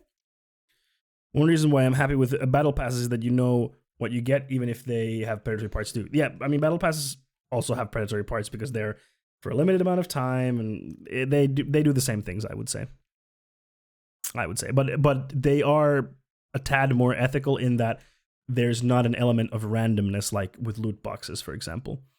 There's no element of randomness there. So I think loot boxes are like probably on the worst side of the microtransactions, and there was a huge spike in the popularity of loot boxes when Overwatch came out, at least in like the AAA PC console side of things. Of course, that type of stuff on mobile has been going for a long time. But there was a big spike, and then a bunch of governments started looking into it. Like a few states in the US looked into it. I think Belgium did declare them illegal, and I think EA got fined for FIFA Ultimate Team, which is the card collecting game for FIFA. And then the UK looked at it, but they determined that it's not gambling. And yeah, it's.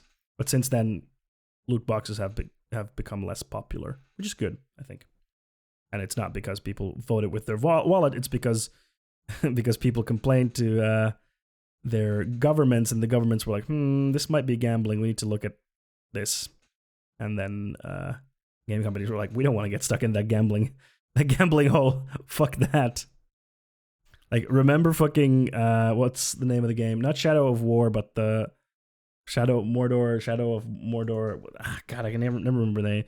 Shadow of War? Was that the second one? Which was the second one? Is this the first one or the second one?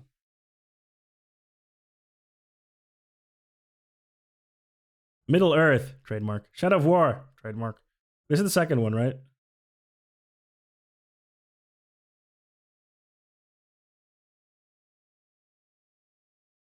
Mordor 2. Mordor is 1. War is the second one. Okay, yeah. So this game when it released, a AAA title, fully priced $60, was like had a big loot box system in it and a big store, and it really pushed you in there. It got a lot of shit for it at the time, and like 1 year after release, they completely removed the store from the game and the loot boxes, like completely from it, because it got so much shit. And now, like if I were to buy it now and play it, like it doesn't even have it in there anymore. If loot boxes would be classified as gambling, it would make things a bit better, since it would stop at least some techniques that they use to make you spend money. Yeah, not all of them, but some. I still haven't tried the game because of the shenanigans. Yeah, I when that happened, I was like, yeah, I don't want to play that. Yeah, Shadow of Mordor was nice. It was a fun game. It's out of the game now. It's out of there. Question anyone spark Finnish.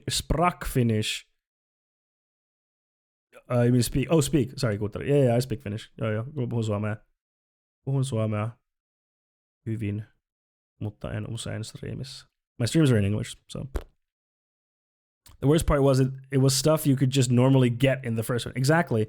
And like the thing with like microtransaction systems or loot boxes or like all these types of systems is that you can't just kind of put them on top of a game.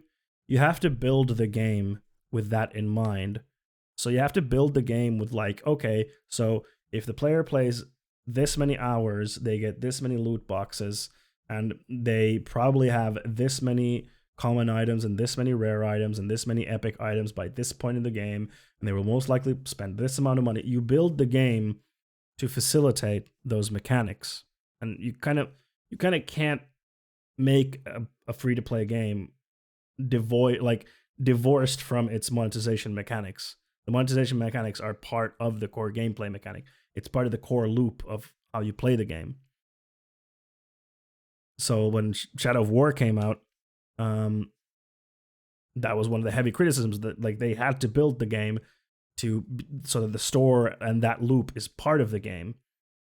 And that's true. They have to build it that way. That's how games are made. Raid Shadow Legends. And this stream is sponsored by... No, it's not.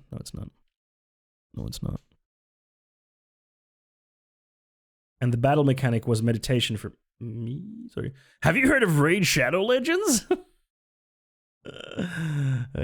Shadow of Mordor was great. Shadow of War was pretty meh. Sequel fun in one was being OP. War made you less OP. And then they made the spider sexy. Remember that they made She-Log sexy. What is Raid Shadow Legends? Wait, are you for real? Are you being serious, or are you capping? Yeah, sexy She-Lob. Let's see. You mean Raid Shadow Legends? Yeah. No, Raid Shadow Legends is a mobile game. I think it's on PC now as well, but it has it's done a shit ton of advertisement on YouTube, so it's very likely that you've watched a YouTube video and then there's been an ad for Raid Shadow Legends.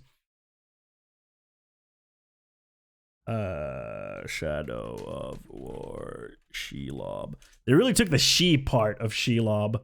Like they were like, oh, she, like a whammon. Ah, yeah, she, get it? Whammon. She mean whammon. Apparently it's a really shitty game. Yeah, I'm not surprised. It just seems like a generic mobile game. I'm not a huge mobile game fan, so... It's a new great fantasy RPG with dozens of cool heroes. Mobile game that's been advertised so much, it's a game in a game space. It's a meme. Yep. Yeah, I watch YouTube vids. Seen all those ads. Yeah. She's full on tits out in the game. That's so dumb. Like, this is her. She's a fucking spider. And they were like, how can we make everyone want to fuck the spider? And it's like, come on. Why? She's supposed to be a spider. Anyways. Waifu flying should be illegal. S tier He-Lob. Yep. Spiders need some love too. They do, but they didn't make... They turned her into a human whammon. They turned her into a human woman. We watch something short. Uh-oh. Is this good? Oh, yeah. The trouble with... Ah, la hora. Arachnobonia. Nice. Nice. Actually, Fondy, if you read Silmarillion, like, yeah, sure. Sure. Yeah. Fucking J.R. Tolkien was like, I will describe the booba of the spider. I've never been much of a mobile gamer, but forget everything you think you know about mobile games because Raid Shadow Legends is one of the most ambitious RPG projects of 2019, has been released and will change everything. Also, they paid me to say this, so the veracity of what I'm saying is extremely doubtable. Unexpected finish. Hamana, awooga. I mean, yeah, of course they give people a script. Yeah. Of course they give people a script. Like, read this thing. Yeah, of course. Flying tits. True. Okay, let's watch this video from Ariella. What's her name? Ariella Scarcella. She is a TERF. That's basically all you need to know. What's her views on this video?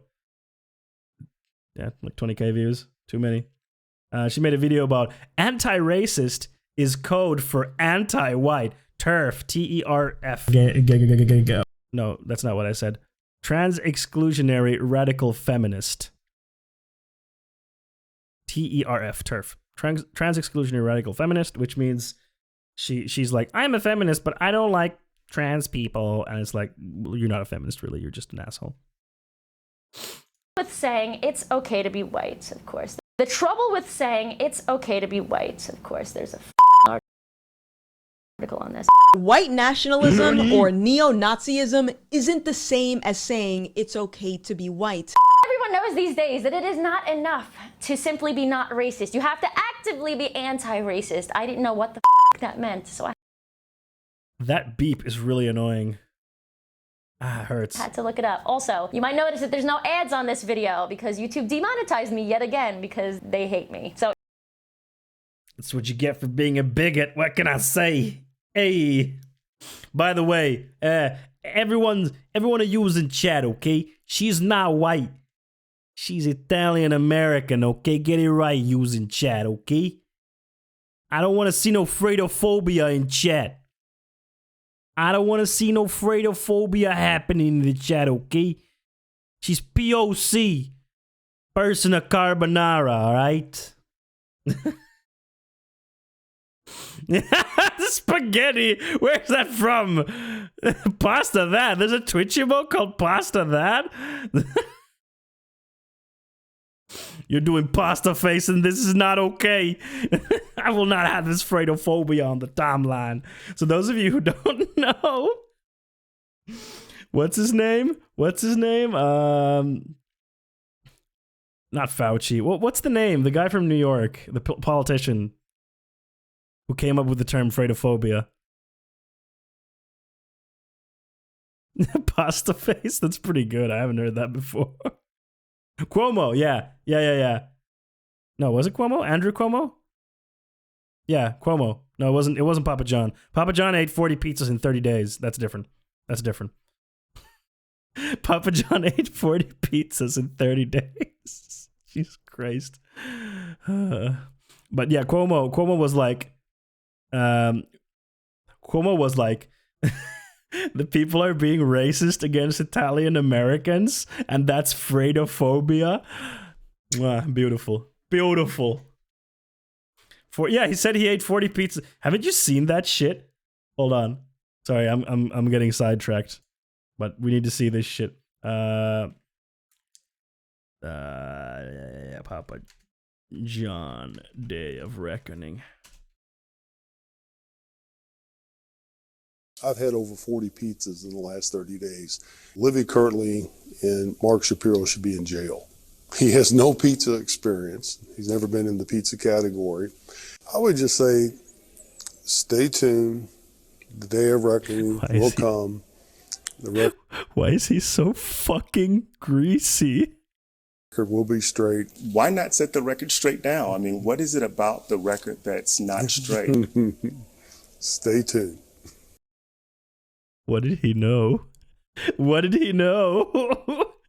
The funny thing about this is, this video was like a few months before COVID hit the US. So it was like, he knew. He knew. He looks like a Madame Tussauds statue. Oh my god. Stay tuned. I don't know why he was so greasy. I would just say, stay tuned. The day of reckoning will come. The record will be straight. Why not set the record straight now? I mean, what is it about the record that's not straight? Stay tuned. So dumb. Oh, it's so stupid. I love it. So stupid. Day of reckoning is coming. Fucking Papa John. Why are you so greasy? 40 pizzas in 30 days. Like, first of all, if that's true, he will die. Didn't the CEO who took over him got fired shortly after too? Wonka W. Wait, there was someone made like a good meme about, like a meme version about that. Where was it? I need to find it. This one? How long is this video? Show me. I've had over 40 pizzas in the last 30 days. Living currently in Mark Shapiro should be in jail. No, it wasn't this one. It was like Papa John. I've had over 40 pizzas in the last 30 What? days. Living. What is going on? No, stop it. I've had over 40. Shut up! He is the pizza, true. He became the pizza. Day of Reckoning, I'm like meme. Someone made like a fuck. Someone made a really funny version of this. Oh, I can't find it anymore.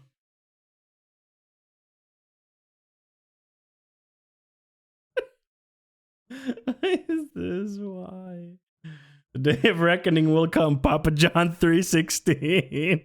He's taking over your computer. He's hacking my computer. Whatever. Let's get back to this. I got sidetracked big time.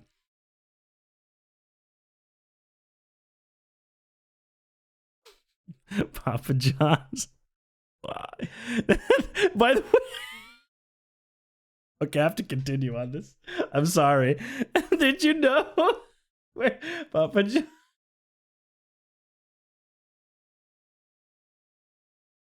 I need to find that clip. No, it's not this one. Fuck, I think it was on Twitter. God damn it. This sounds that. Yes. No, but it's like a 5. God damn it. I need the shorter one. Because Papa John apparently admitted to saying the N-word. And then, like, a week or two ago, he was like, my team and I have been working tirelessly for the last 2 years to get the N-word out of my vocabulary. Like, motherfucker had a team working with him to get the N-word out of his vocabulary. It's like, what the fuck? I want to get a training montage of him trying not to say the N-word and slipping up.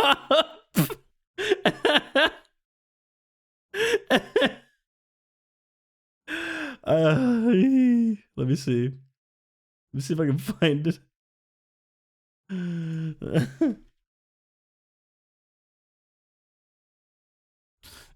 A team? No, because if he had Samuel L. Jackson, they would have been done in like a day. No, God damn, it's just like normal Papa John shit. I don't want the normal shit. I want the N-word shit. The N-word arc. I want to see the N-word arc. Ah, dang it! I can't. What is this?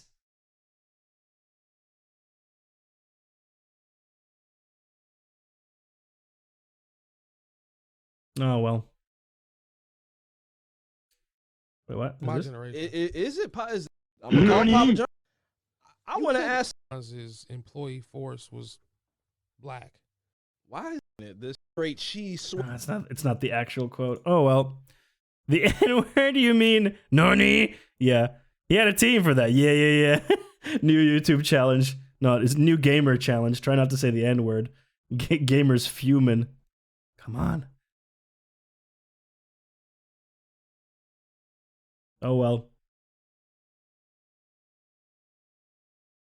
I don't know who has it harder. Papa John's trying not to say the N-word, or these police officers charging a criminal with a hate crime. True. No N-word November. Genius.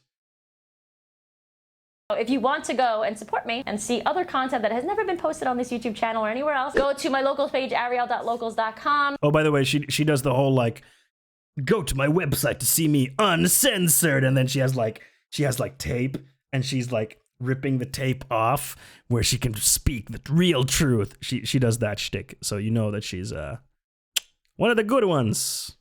Go check that out after you watch this video.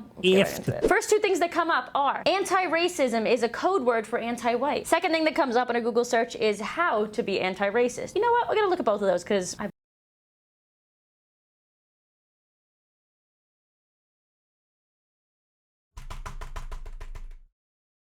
These are ads!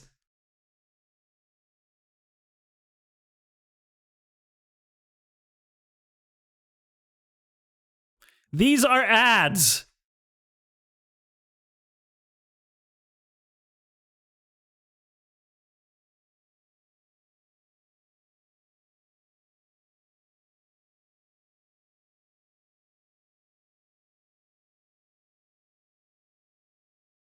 Yes, Google ads are targeted.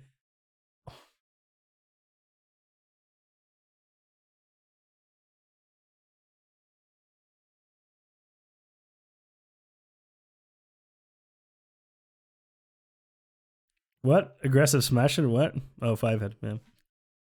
But like, why are right-wing YouTubers so fucking dumb that they cannot get this shit right? Like Blair White, who is a trans YouTuber who is also very transphobic. She had like a video recently where it's like, I did a political compass test, but then she shows an image of her political compass, but she was so fucking stupid that she left the URL visible, and the URL shows that it was not actually her political compass, and her political compass was actually in the more libertarian left side of things. These people are so fucking dumb. Google search how to be anti-racist. First two things are these ads which are targeted. You know what? We're gonna look at both of those because I have no clue what I'm doing with this video. But I do think it's interesting that already you can see the juxtaposition here of the two different sides of this argument. So this is the Smithsonian, by the way. So for those of you who don't know, it is a reliable source. I think it's a not-for-profit, government-owned series of museums and such across the country. They are the ones that wrote this article or posted this article. Being anti-racist. To create an equal society, we must commit to making unbiased choices and being anti-racist in all aspects of our lives. Okay. They still didn't say what it was, but let's see if they say here. Race does not biologically exist. So how can you be racist? Okay, I'm sure they're going to tell us. I'm sure they're going to tell. What? What did she say?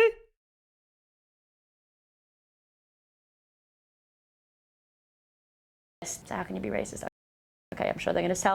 How can that what? I'm sure they're going to tell us. Yet how we identify with race is so powerful, it influences our experiences, shapes our lives. In a society that privileges white people and whiteness, racist ideas are considered normal throughout media, culture, social systems, and institutions. Historically, racist views justified the unfair treatment of oppression of people of color. Yes, absolutely, in the past. I also looked this in the past, but those racist ideas, long gone. Long gone are the days of MLK. 60 years ago. No, not even 60. No, yeah. 60 to 50 years ago. Yeah, in the past. Turned quickly, yeah. Hypothetically speaking, there are no more racist laws that say black people cannot do something. Therefore, therefore no more racism. I have won this debate. Hypothetically. Up on a number of different sites. Here is what I found. Being anti-racist is fighting against racism. Racism takes several forms of works, most often in tandem with at least one other form to reinforce racist ideas, behaviors, and policies. Types of racism are, we about to be educated. Okay, ready? Individual racism refers to the beliefs, attitudes, and actions of individuals that support or perpetuate racism. The U.S. cultural narrative about racism typically focuses on individual racism and fails to recognize systemic racism. Okay. Yes, this is particularly what right-wing people do. Right-wing people focus on individual acts of racism and say, well, of course there are individual racists. Like, of course there are some people who think individual racist things, but the system is not racist, or society is not racist.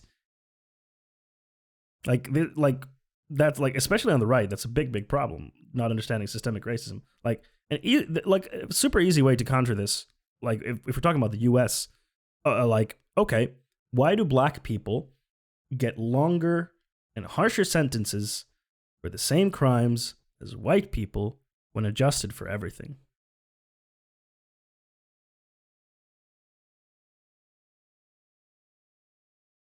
Why? And then it's like, Okay, so individual racism basically is like what most people think of when they hear the term racist. Like anyone can be a racist. That's what most of us think, right? Interpersonal racism. Oh God, there's like 10 different types of racism. Maybe we can check. There's so many of these. Oh my God, so many of them. Yes, racism is complicated. Shut the fuck up and listen. Check all the boxes and be all the different types of racism. Interpersonal racism So edgy. Occurs between individuals. These are public expressions of racism, often involving slurs, biases, hateful words, or actions. Okay. For example, Asian people being beat up in broad daylight in the US over the last year, good example. Or maybe the fucking 6 Asian people that were killed last week by a white man. I guess we could say that someone who is an individual racist might express themselves in a nasty way, and that's what interpersonal racism is. Interpersonal racism is kind of like a verb. Institutional racism. No, it's a noun. Interpersonal racism is not a verb, it's a noun.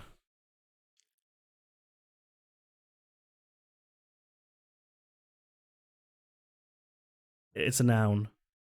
These are discriminatory treatments, unfair policies, or biased practices based on race that result in inequitable outcomes for whites over people of color, blah, blah, blah, blah, blah. Okay, so the first 2 types of racism can be attributed to a person of any race, but the third type of racism can only affect people of color, right? Like, am I understanding that right so far? Just.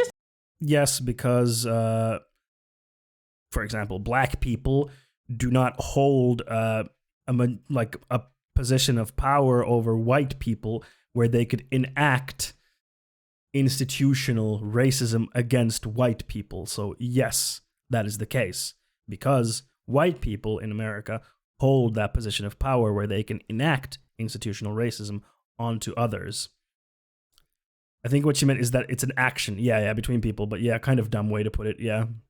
Check's dictionary now. Just to make sure I'm following along. Structural racism is the overarching system of racial bias across institutions in society. These systems give privileges to white people, resulting in disadvantages to people of color. Example, stereotypes of people as criminals in mainstream movies and media. Okay, so if people of color are being portrayed as bad guys in movies, and that's considered structural racism, does that mean it's structural homophobia when we see the constant, like, gay boy best friend in every movie? Like, and he's super effeminate and everything. All jokes aside.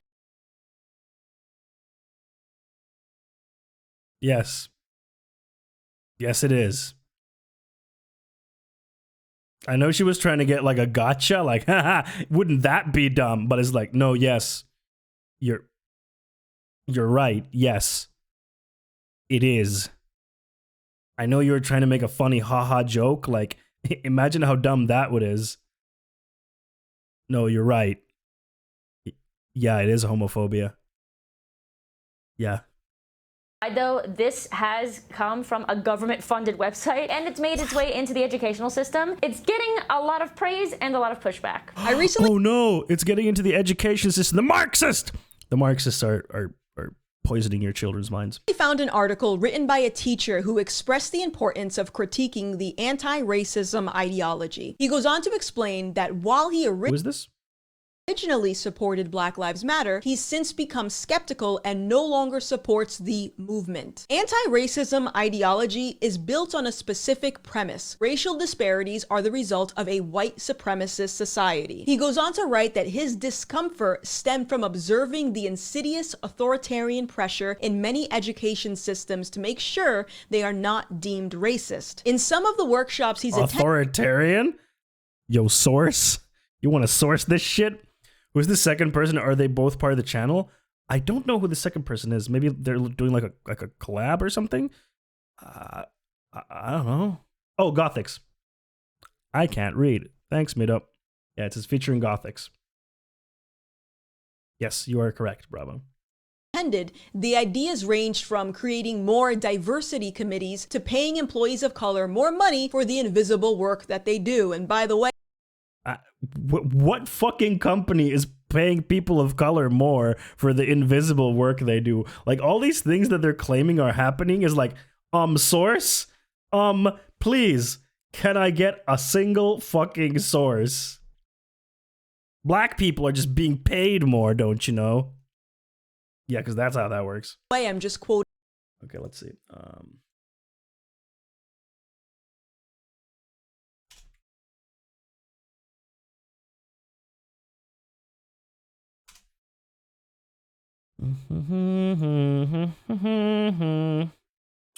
As of 2020, black families have a median household income of just over 41,000, whereas white families have a median household income of more than 70K.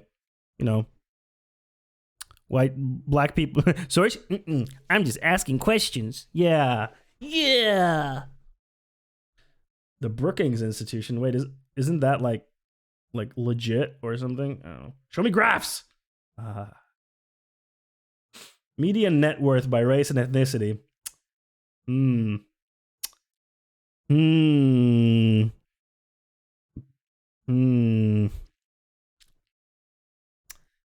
Median net worth by age of household head.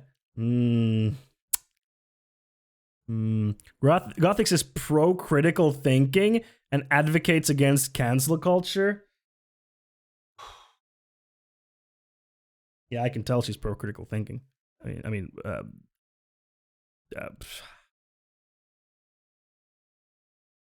Median net worth by household by income percent. I can see all these black people getting paid more than white people. Quoting what he wrote. He goes on to state that the new trendy definition of racism, prejudice plus power, aggressively calls for revolutionary dismantling of institutional structures. What this new Yup. Yeah. It would be really nice to dismantle those racist systems.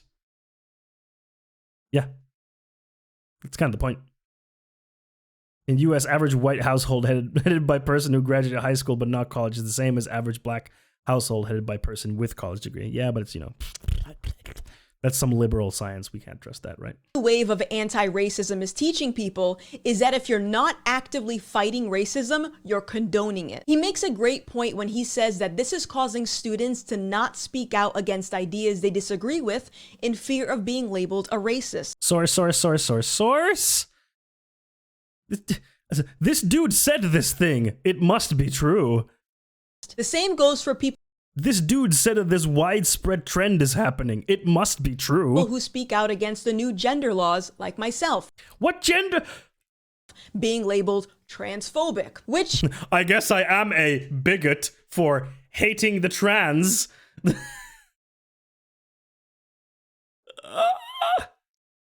I just hate people who I don't like. Why is that so controversial? Is interesting to me because inflating labels for the sake of shutting down someone who disagrees with you is inevitably going to create more division and hate. Who wouldn't develop some type So much for the tolerant left. type of resentment towards another human being after being accused of something so insidious? Okay. Oh. Was she like, well, now that you called me a racist, I will become a racist. I'm only a racist and a Nazi because you called me those things. If you wouldn't have called me a racist and a Nazi, then I wouldn't have become one. It's all your fault for calling me that. This is a huge idea because all ideas should be critiqued and questioned, right? Nobody is above that. We've gotten to a point in society where if it is a black person or a trans person or a black trans disabled queer non-binary has one foot, we can't. I get it. The joke is that some people are complex beings of varying different types of modes of living, and for minorities especially, finding solace and comfort in knowing each other through our minority status can be a very bonding experience. I made a joke because I put labels, and that's funny. Only one leg, ha ha ha, funny joke. Critique these people anymore. Anybody who is considered oppressed, we have to believe their narrative. Another quote from this awesome article. Again, these like, oh my god, the joke is intersectionality. Funny joke. Well-intentioned educators lack understanding in this ideology. By the way, I love that the whole jumping point for this whole thing was like, I googled this thing. See, hey, I googled this thing, and these two ads showed up. Let's check them out. Isn't it funny how these two ads are here? Isn't it weird? You're mean to me because I'm transphobic, so you are transphobic. No, it's more like, you're mean to me because I'm transphobic, and you're calling me transphobic, so I will become transphobic because you called me that. So it's your fault. Origins. Anti-racism ideology is stemming. See, if you just let me be transphobic and we're cool about it, then there wouldn't be division within society, except for the minorities that I am being bigoted against, but we don't care about them now, do we? From a kind of revised postmodernist philosophy, and from that, critical race theory. Postmodernism, yes, yes, yes, yes, yes, yes, yes. We're doing it. We're doing a postmodern neo-Marxist. Postmodernists argue that there's no such thing as objective truth. Truth is merely a narrative held by the groups who hold the power in society. While postmodernism is a great literary lens in which to discuss different historical narratives, I am hoping that educators can see that this also brings with it dangerous consequences. And this is the most important sentence here. By objecting truth, we are now going to by denying objective truth, deny the scientific method. My favorite part of this article is what? But by denying objective truth, we are now going to deny the scientific method. Who the fuck on the left is like, the scientific method should be thrown out, sweaty? Pretty ableist of you to use the scientific method, sweaty. Like, who the fuck is this straw man who's like, the scientific method is pretty ableist, sweaty, so we shouldn't use it, sweaty. No one's saying this, literally no one. They say they want peace and solidarity, but they call me racist, transphobe, creating more hate. Exactly. It's all their fault. Look at this video rhetoric. Looks at widespread refusal to accept accusations of sexual harassment / assault from women against popular, powerful men. It says scientific method. My favorite part of this article is when he talks about how, everybody in his teaching staff is so proud of being anti-racist, yet they make these new rules for young black men and women who are constantly late to class because, the stereotype is that black people can't be on time. How did we get here? I would say the same. Yo, what the fuck was that? For the hashtag, it's okay to be straight. I constantly see how many people are identifying as non-binary and queer and all these other genders. Oh my god. Is that a stereotype? Yes, it is. In the US, it's a stereotype that black people are lazy, they're never on time, they're unreliable, all this kind of stuff. And they are not... Or it's an old racist stereotype, I should say. Same-sex attracted or experiencing gender dysphoria. Most of them are just dressing differently, want to express themselves differently, or in between the idea of masculine and feminine. In the grand scheme, is it okay to be straight? Yeah, obviously. Is it okay to be white? Yeah, obviously. Hello.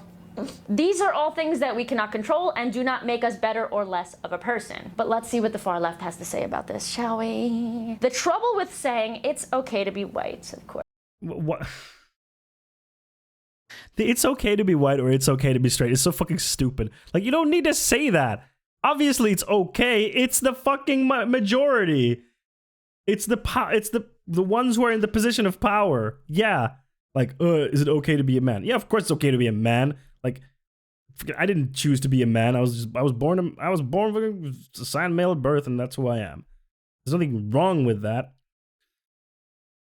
But to be like, actually, it's okay. Actually, it's okay. It's like, that doesn't need to be highlighted.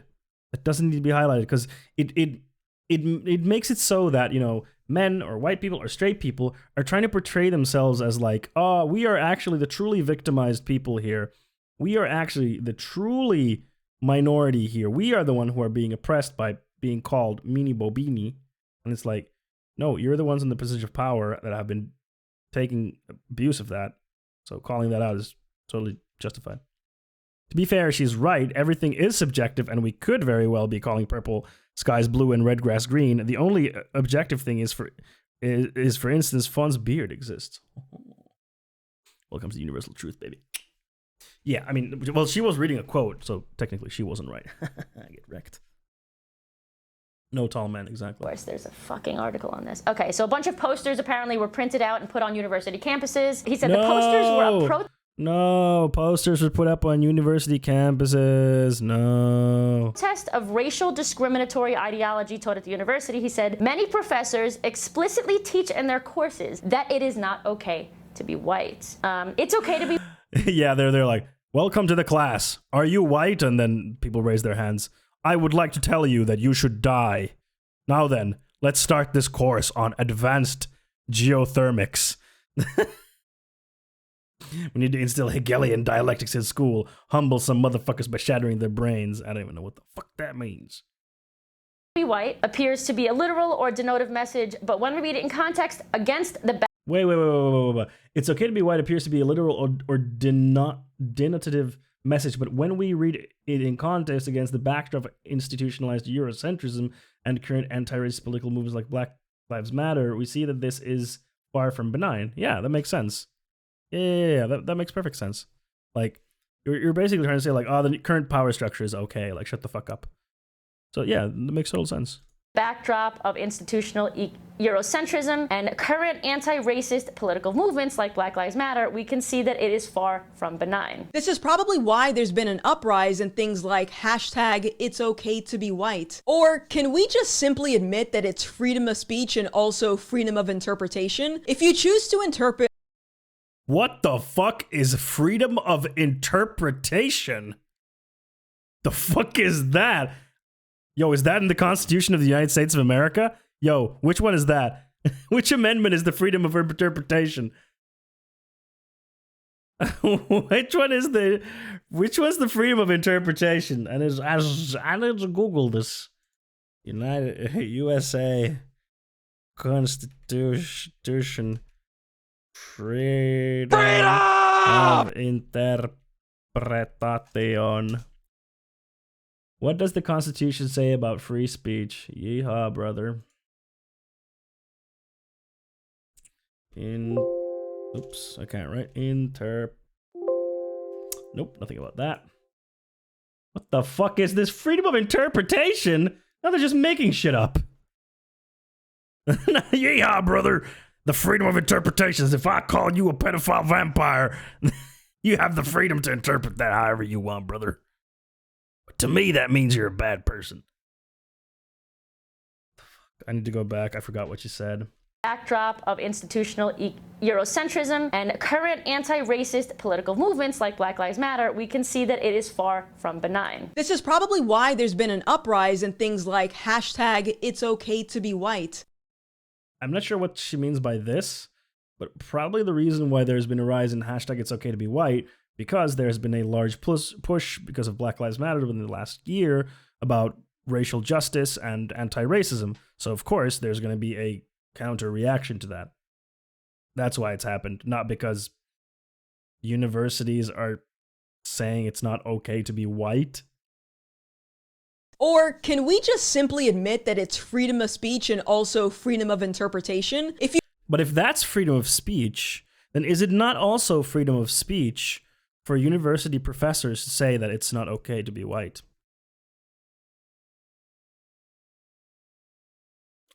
Which is it? See, the problem with this freedom of speech bullshit is that It's always freedom of speech for me, but not for thee. You know?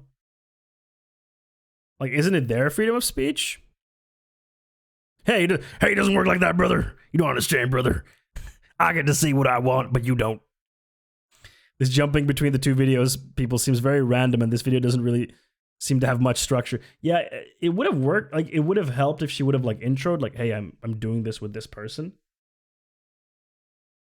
Or, can you just stop talking about freedom of speech? We all know you don't want it. Yeah, exactly. Freedom of... If you choose to interpret a simple statement such as all lives matter as a jab at black people, that's on you. But I don't think it's healthy. But I could say also that if you choose to interpret a phrase like it's not okay to be white as a jab at you, that's on you. See, this doesn't work, this freedom of interpretation, whatever the fuck that is. Whatever the fuck that means.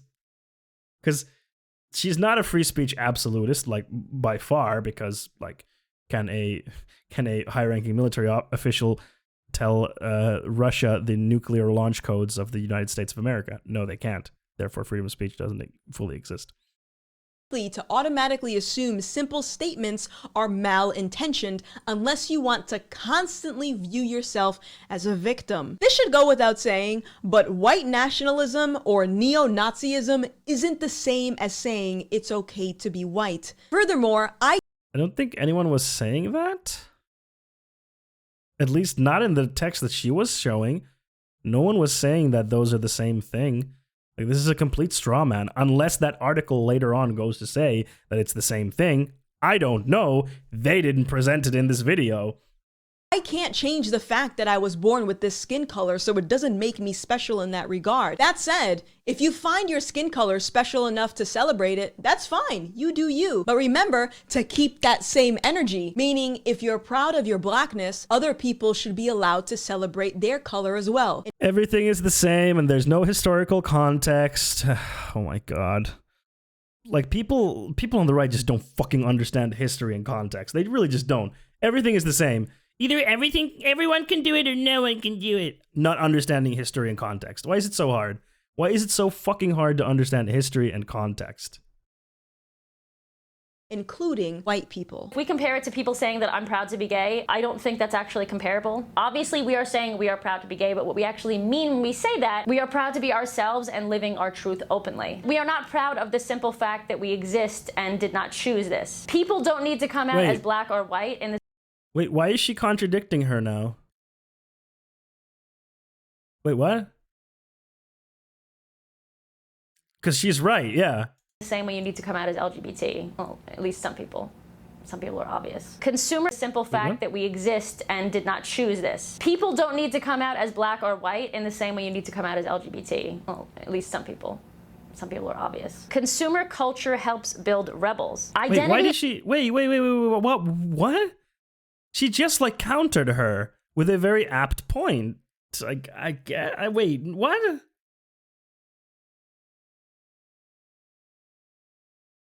What?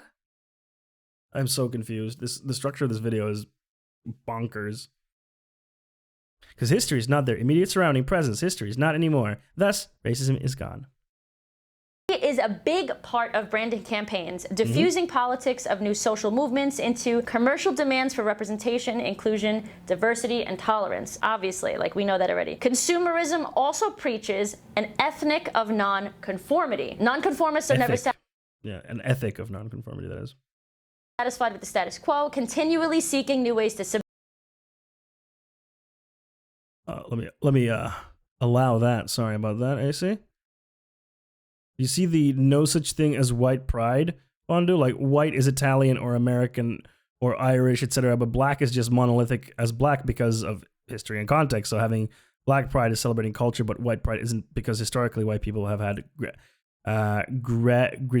gradations of culture within one group. Yes, buddy, welcome back. But yeah, that's exactly why it, like, why like can black people be proud of being black is because black people, when they were brought to the United States as slaves from Africa, their culture was taken from them and beaten out of them.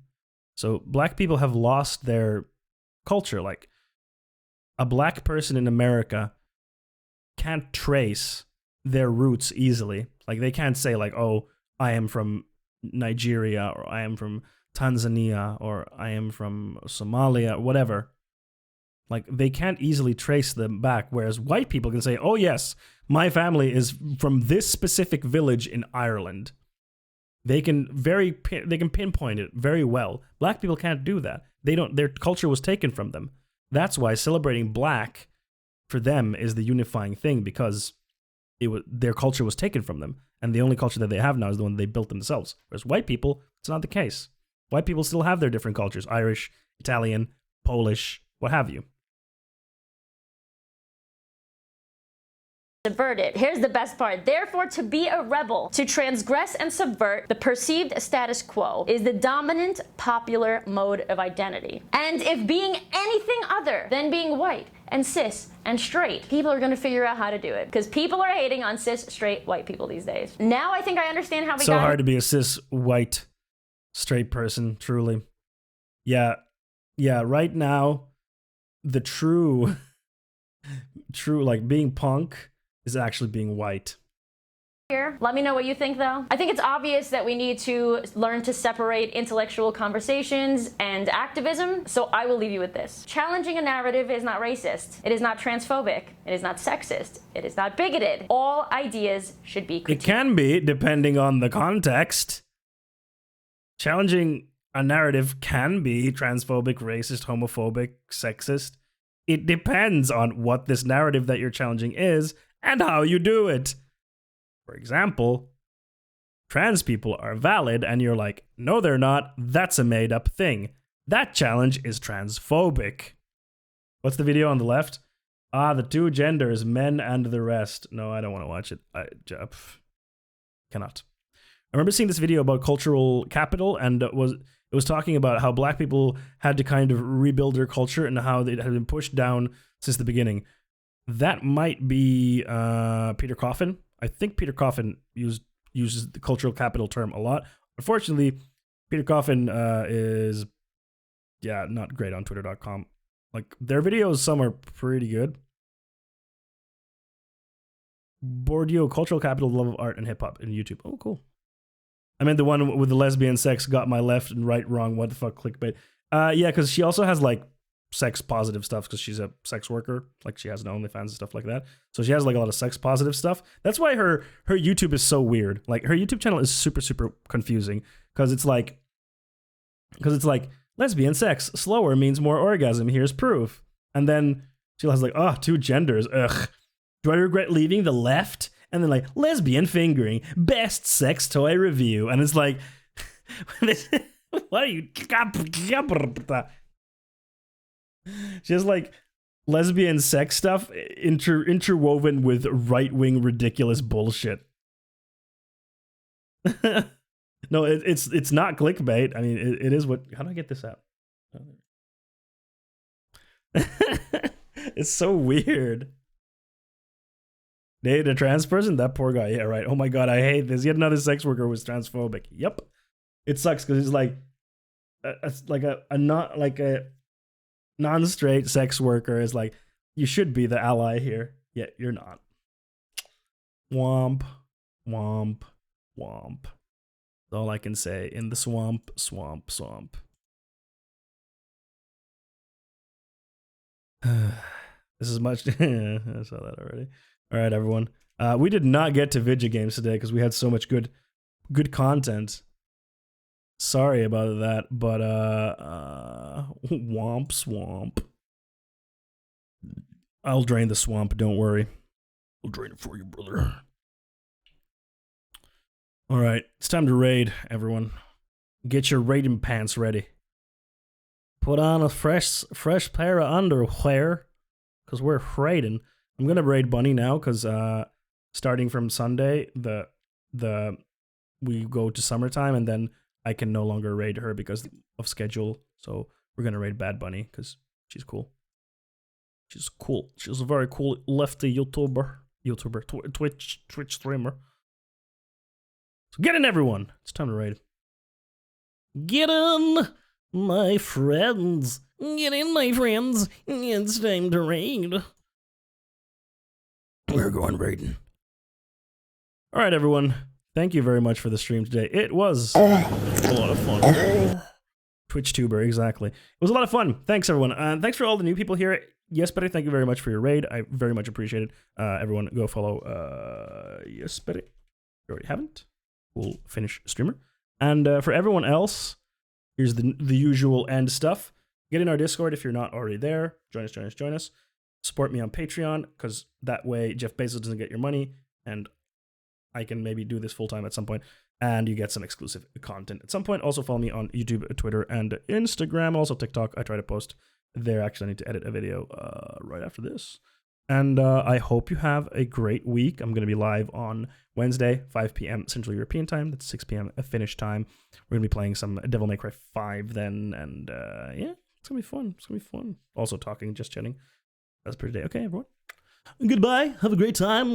You're wonderful, and I'll see you. Goodbye. Goodbye.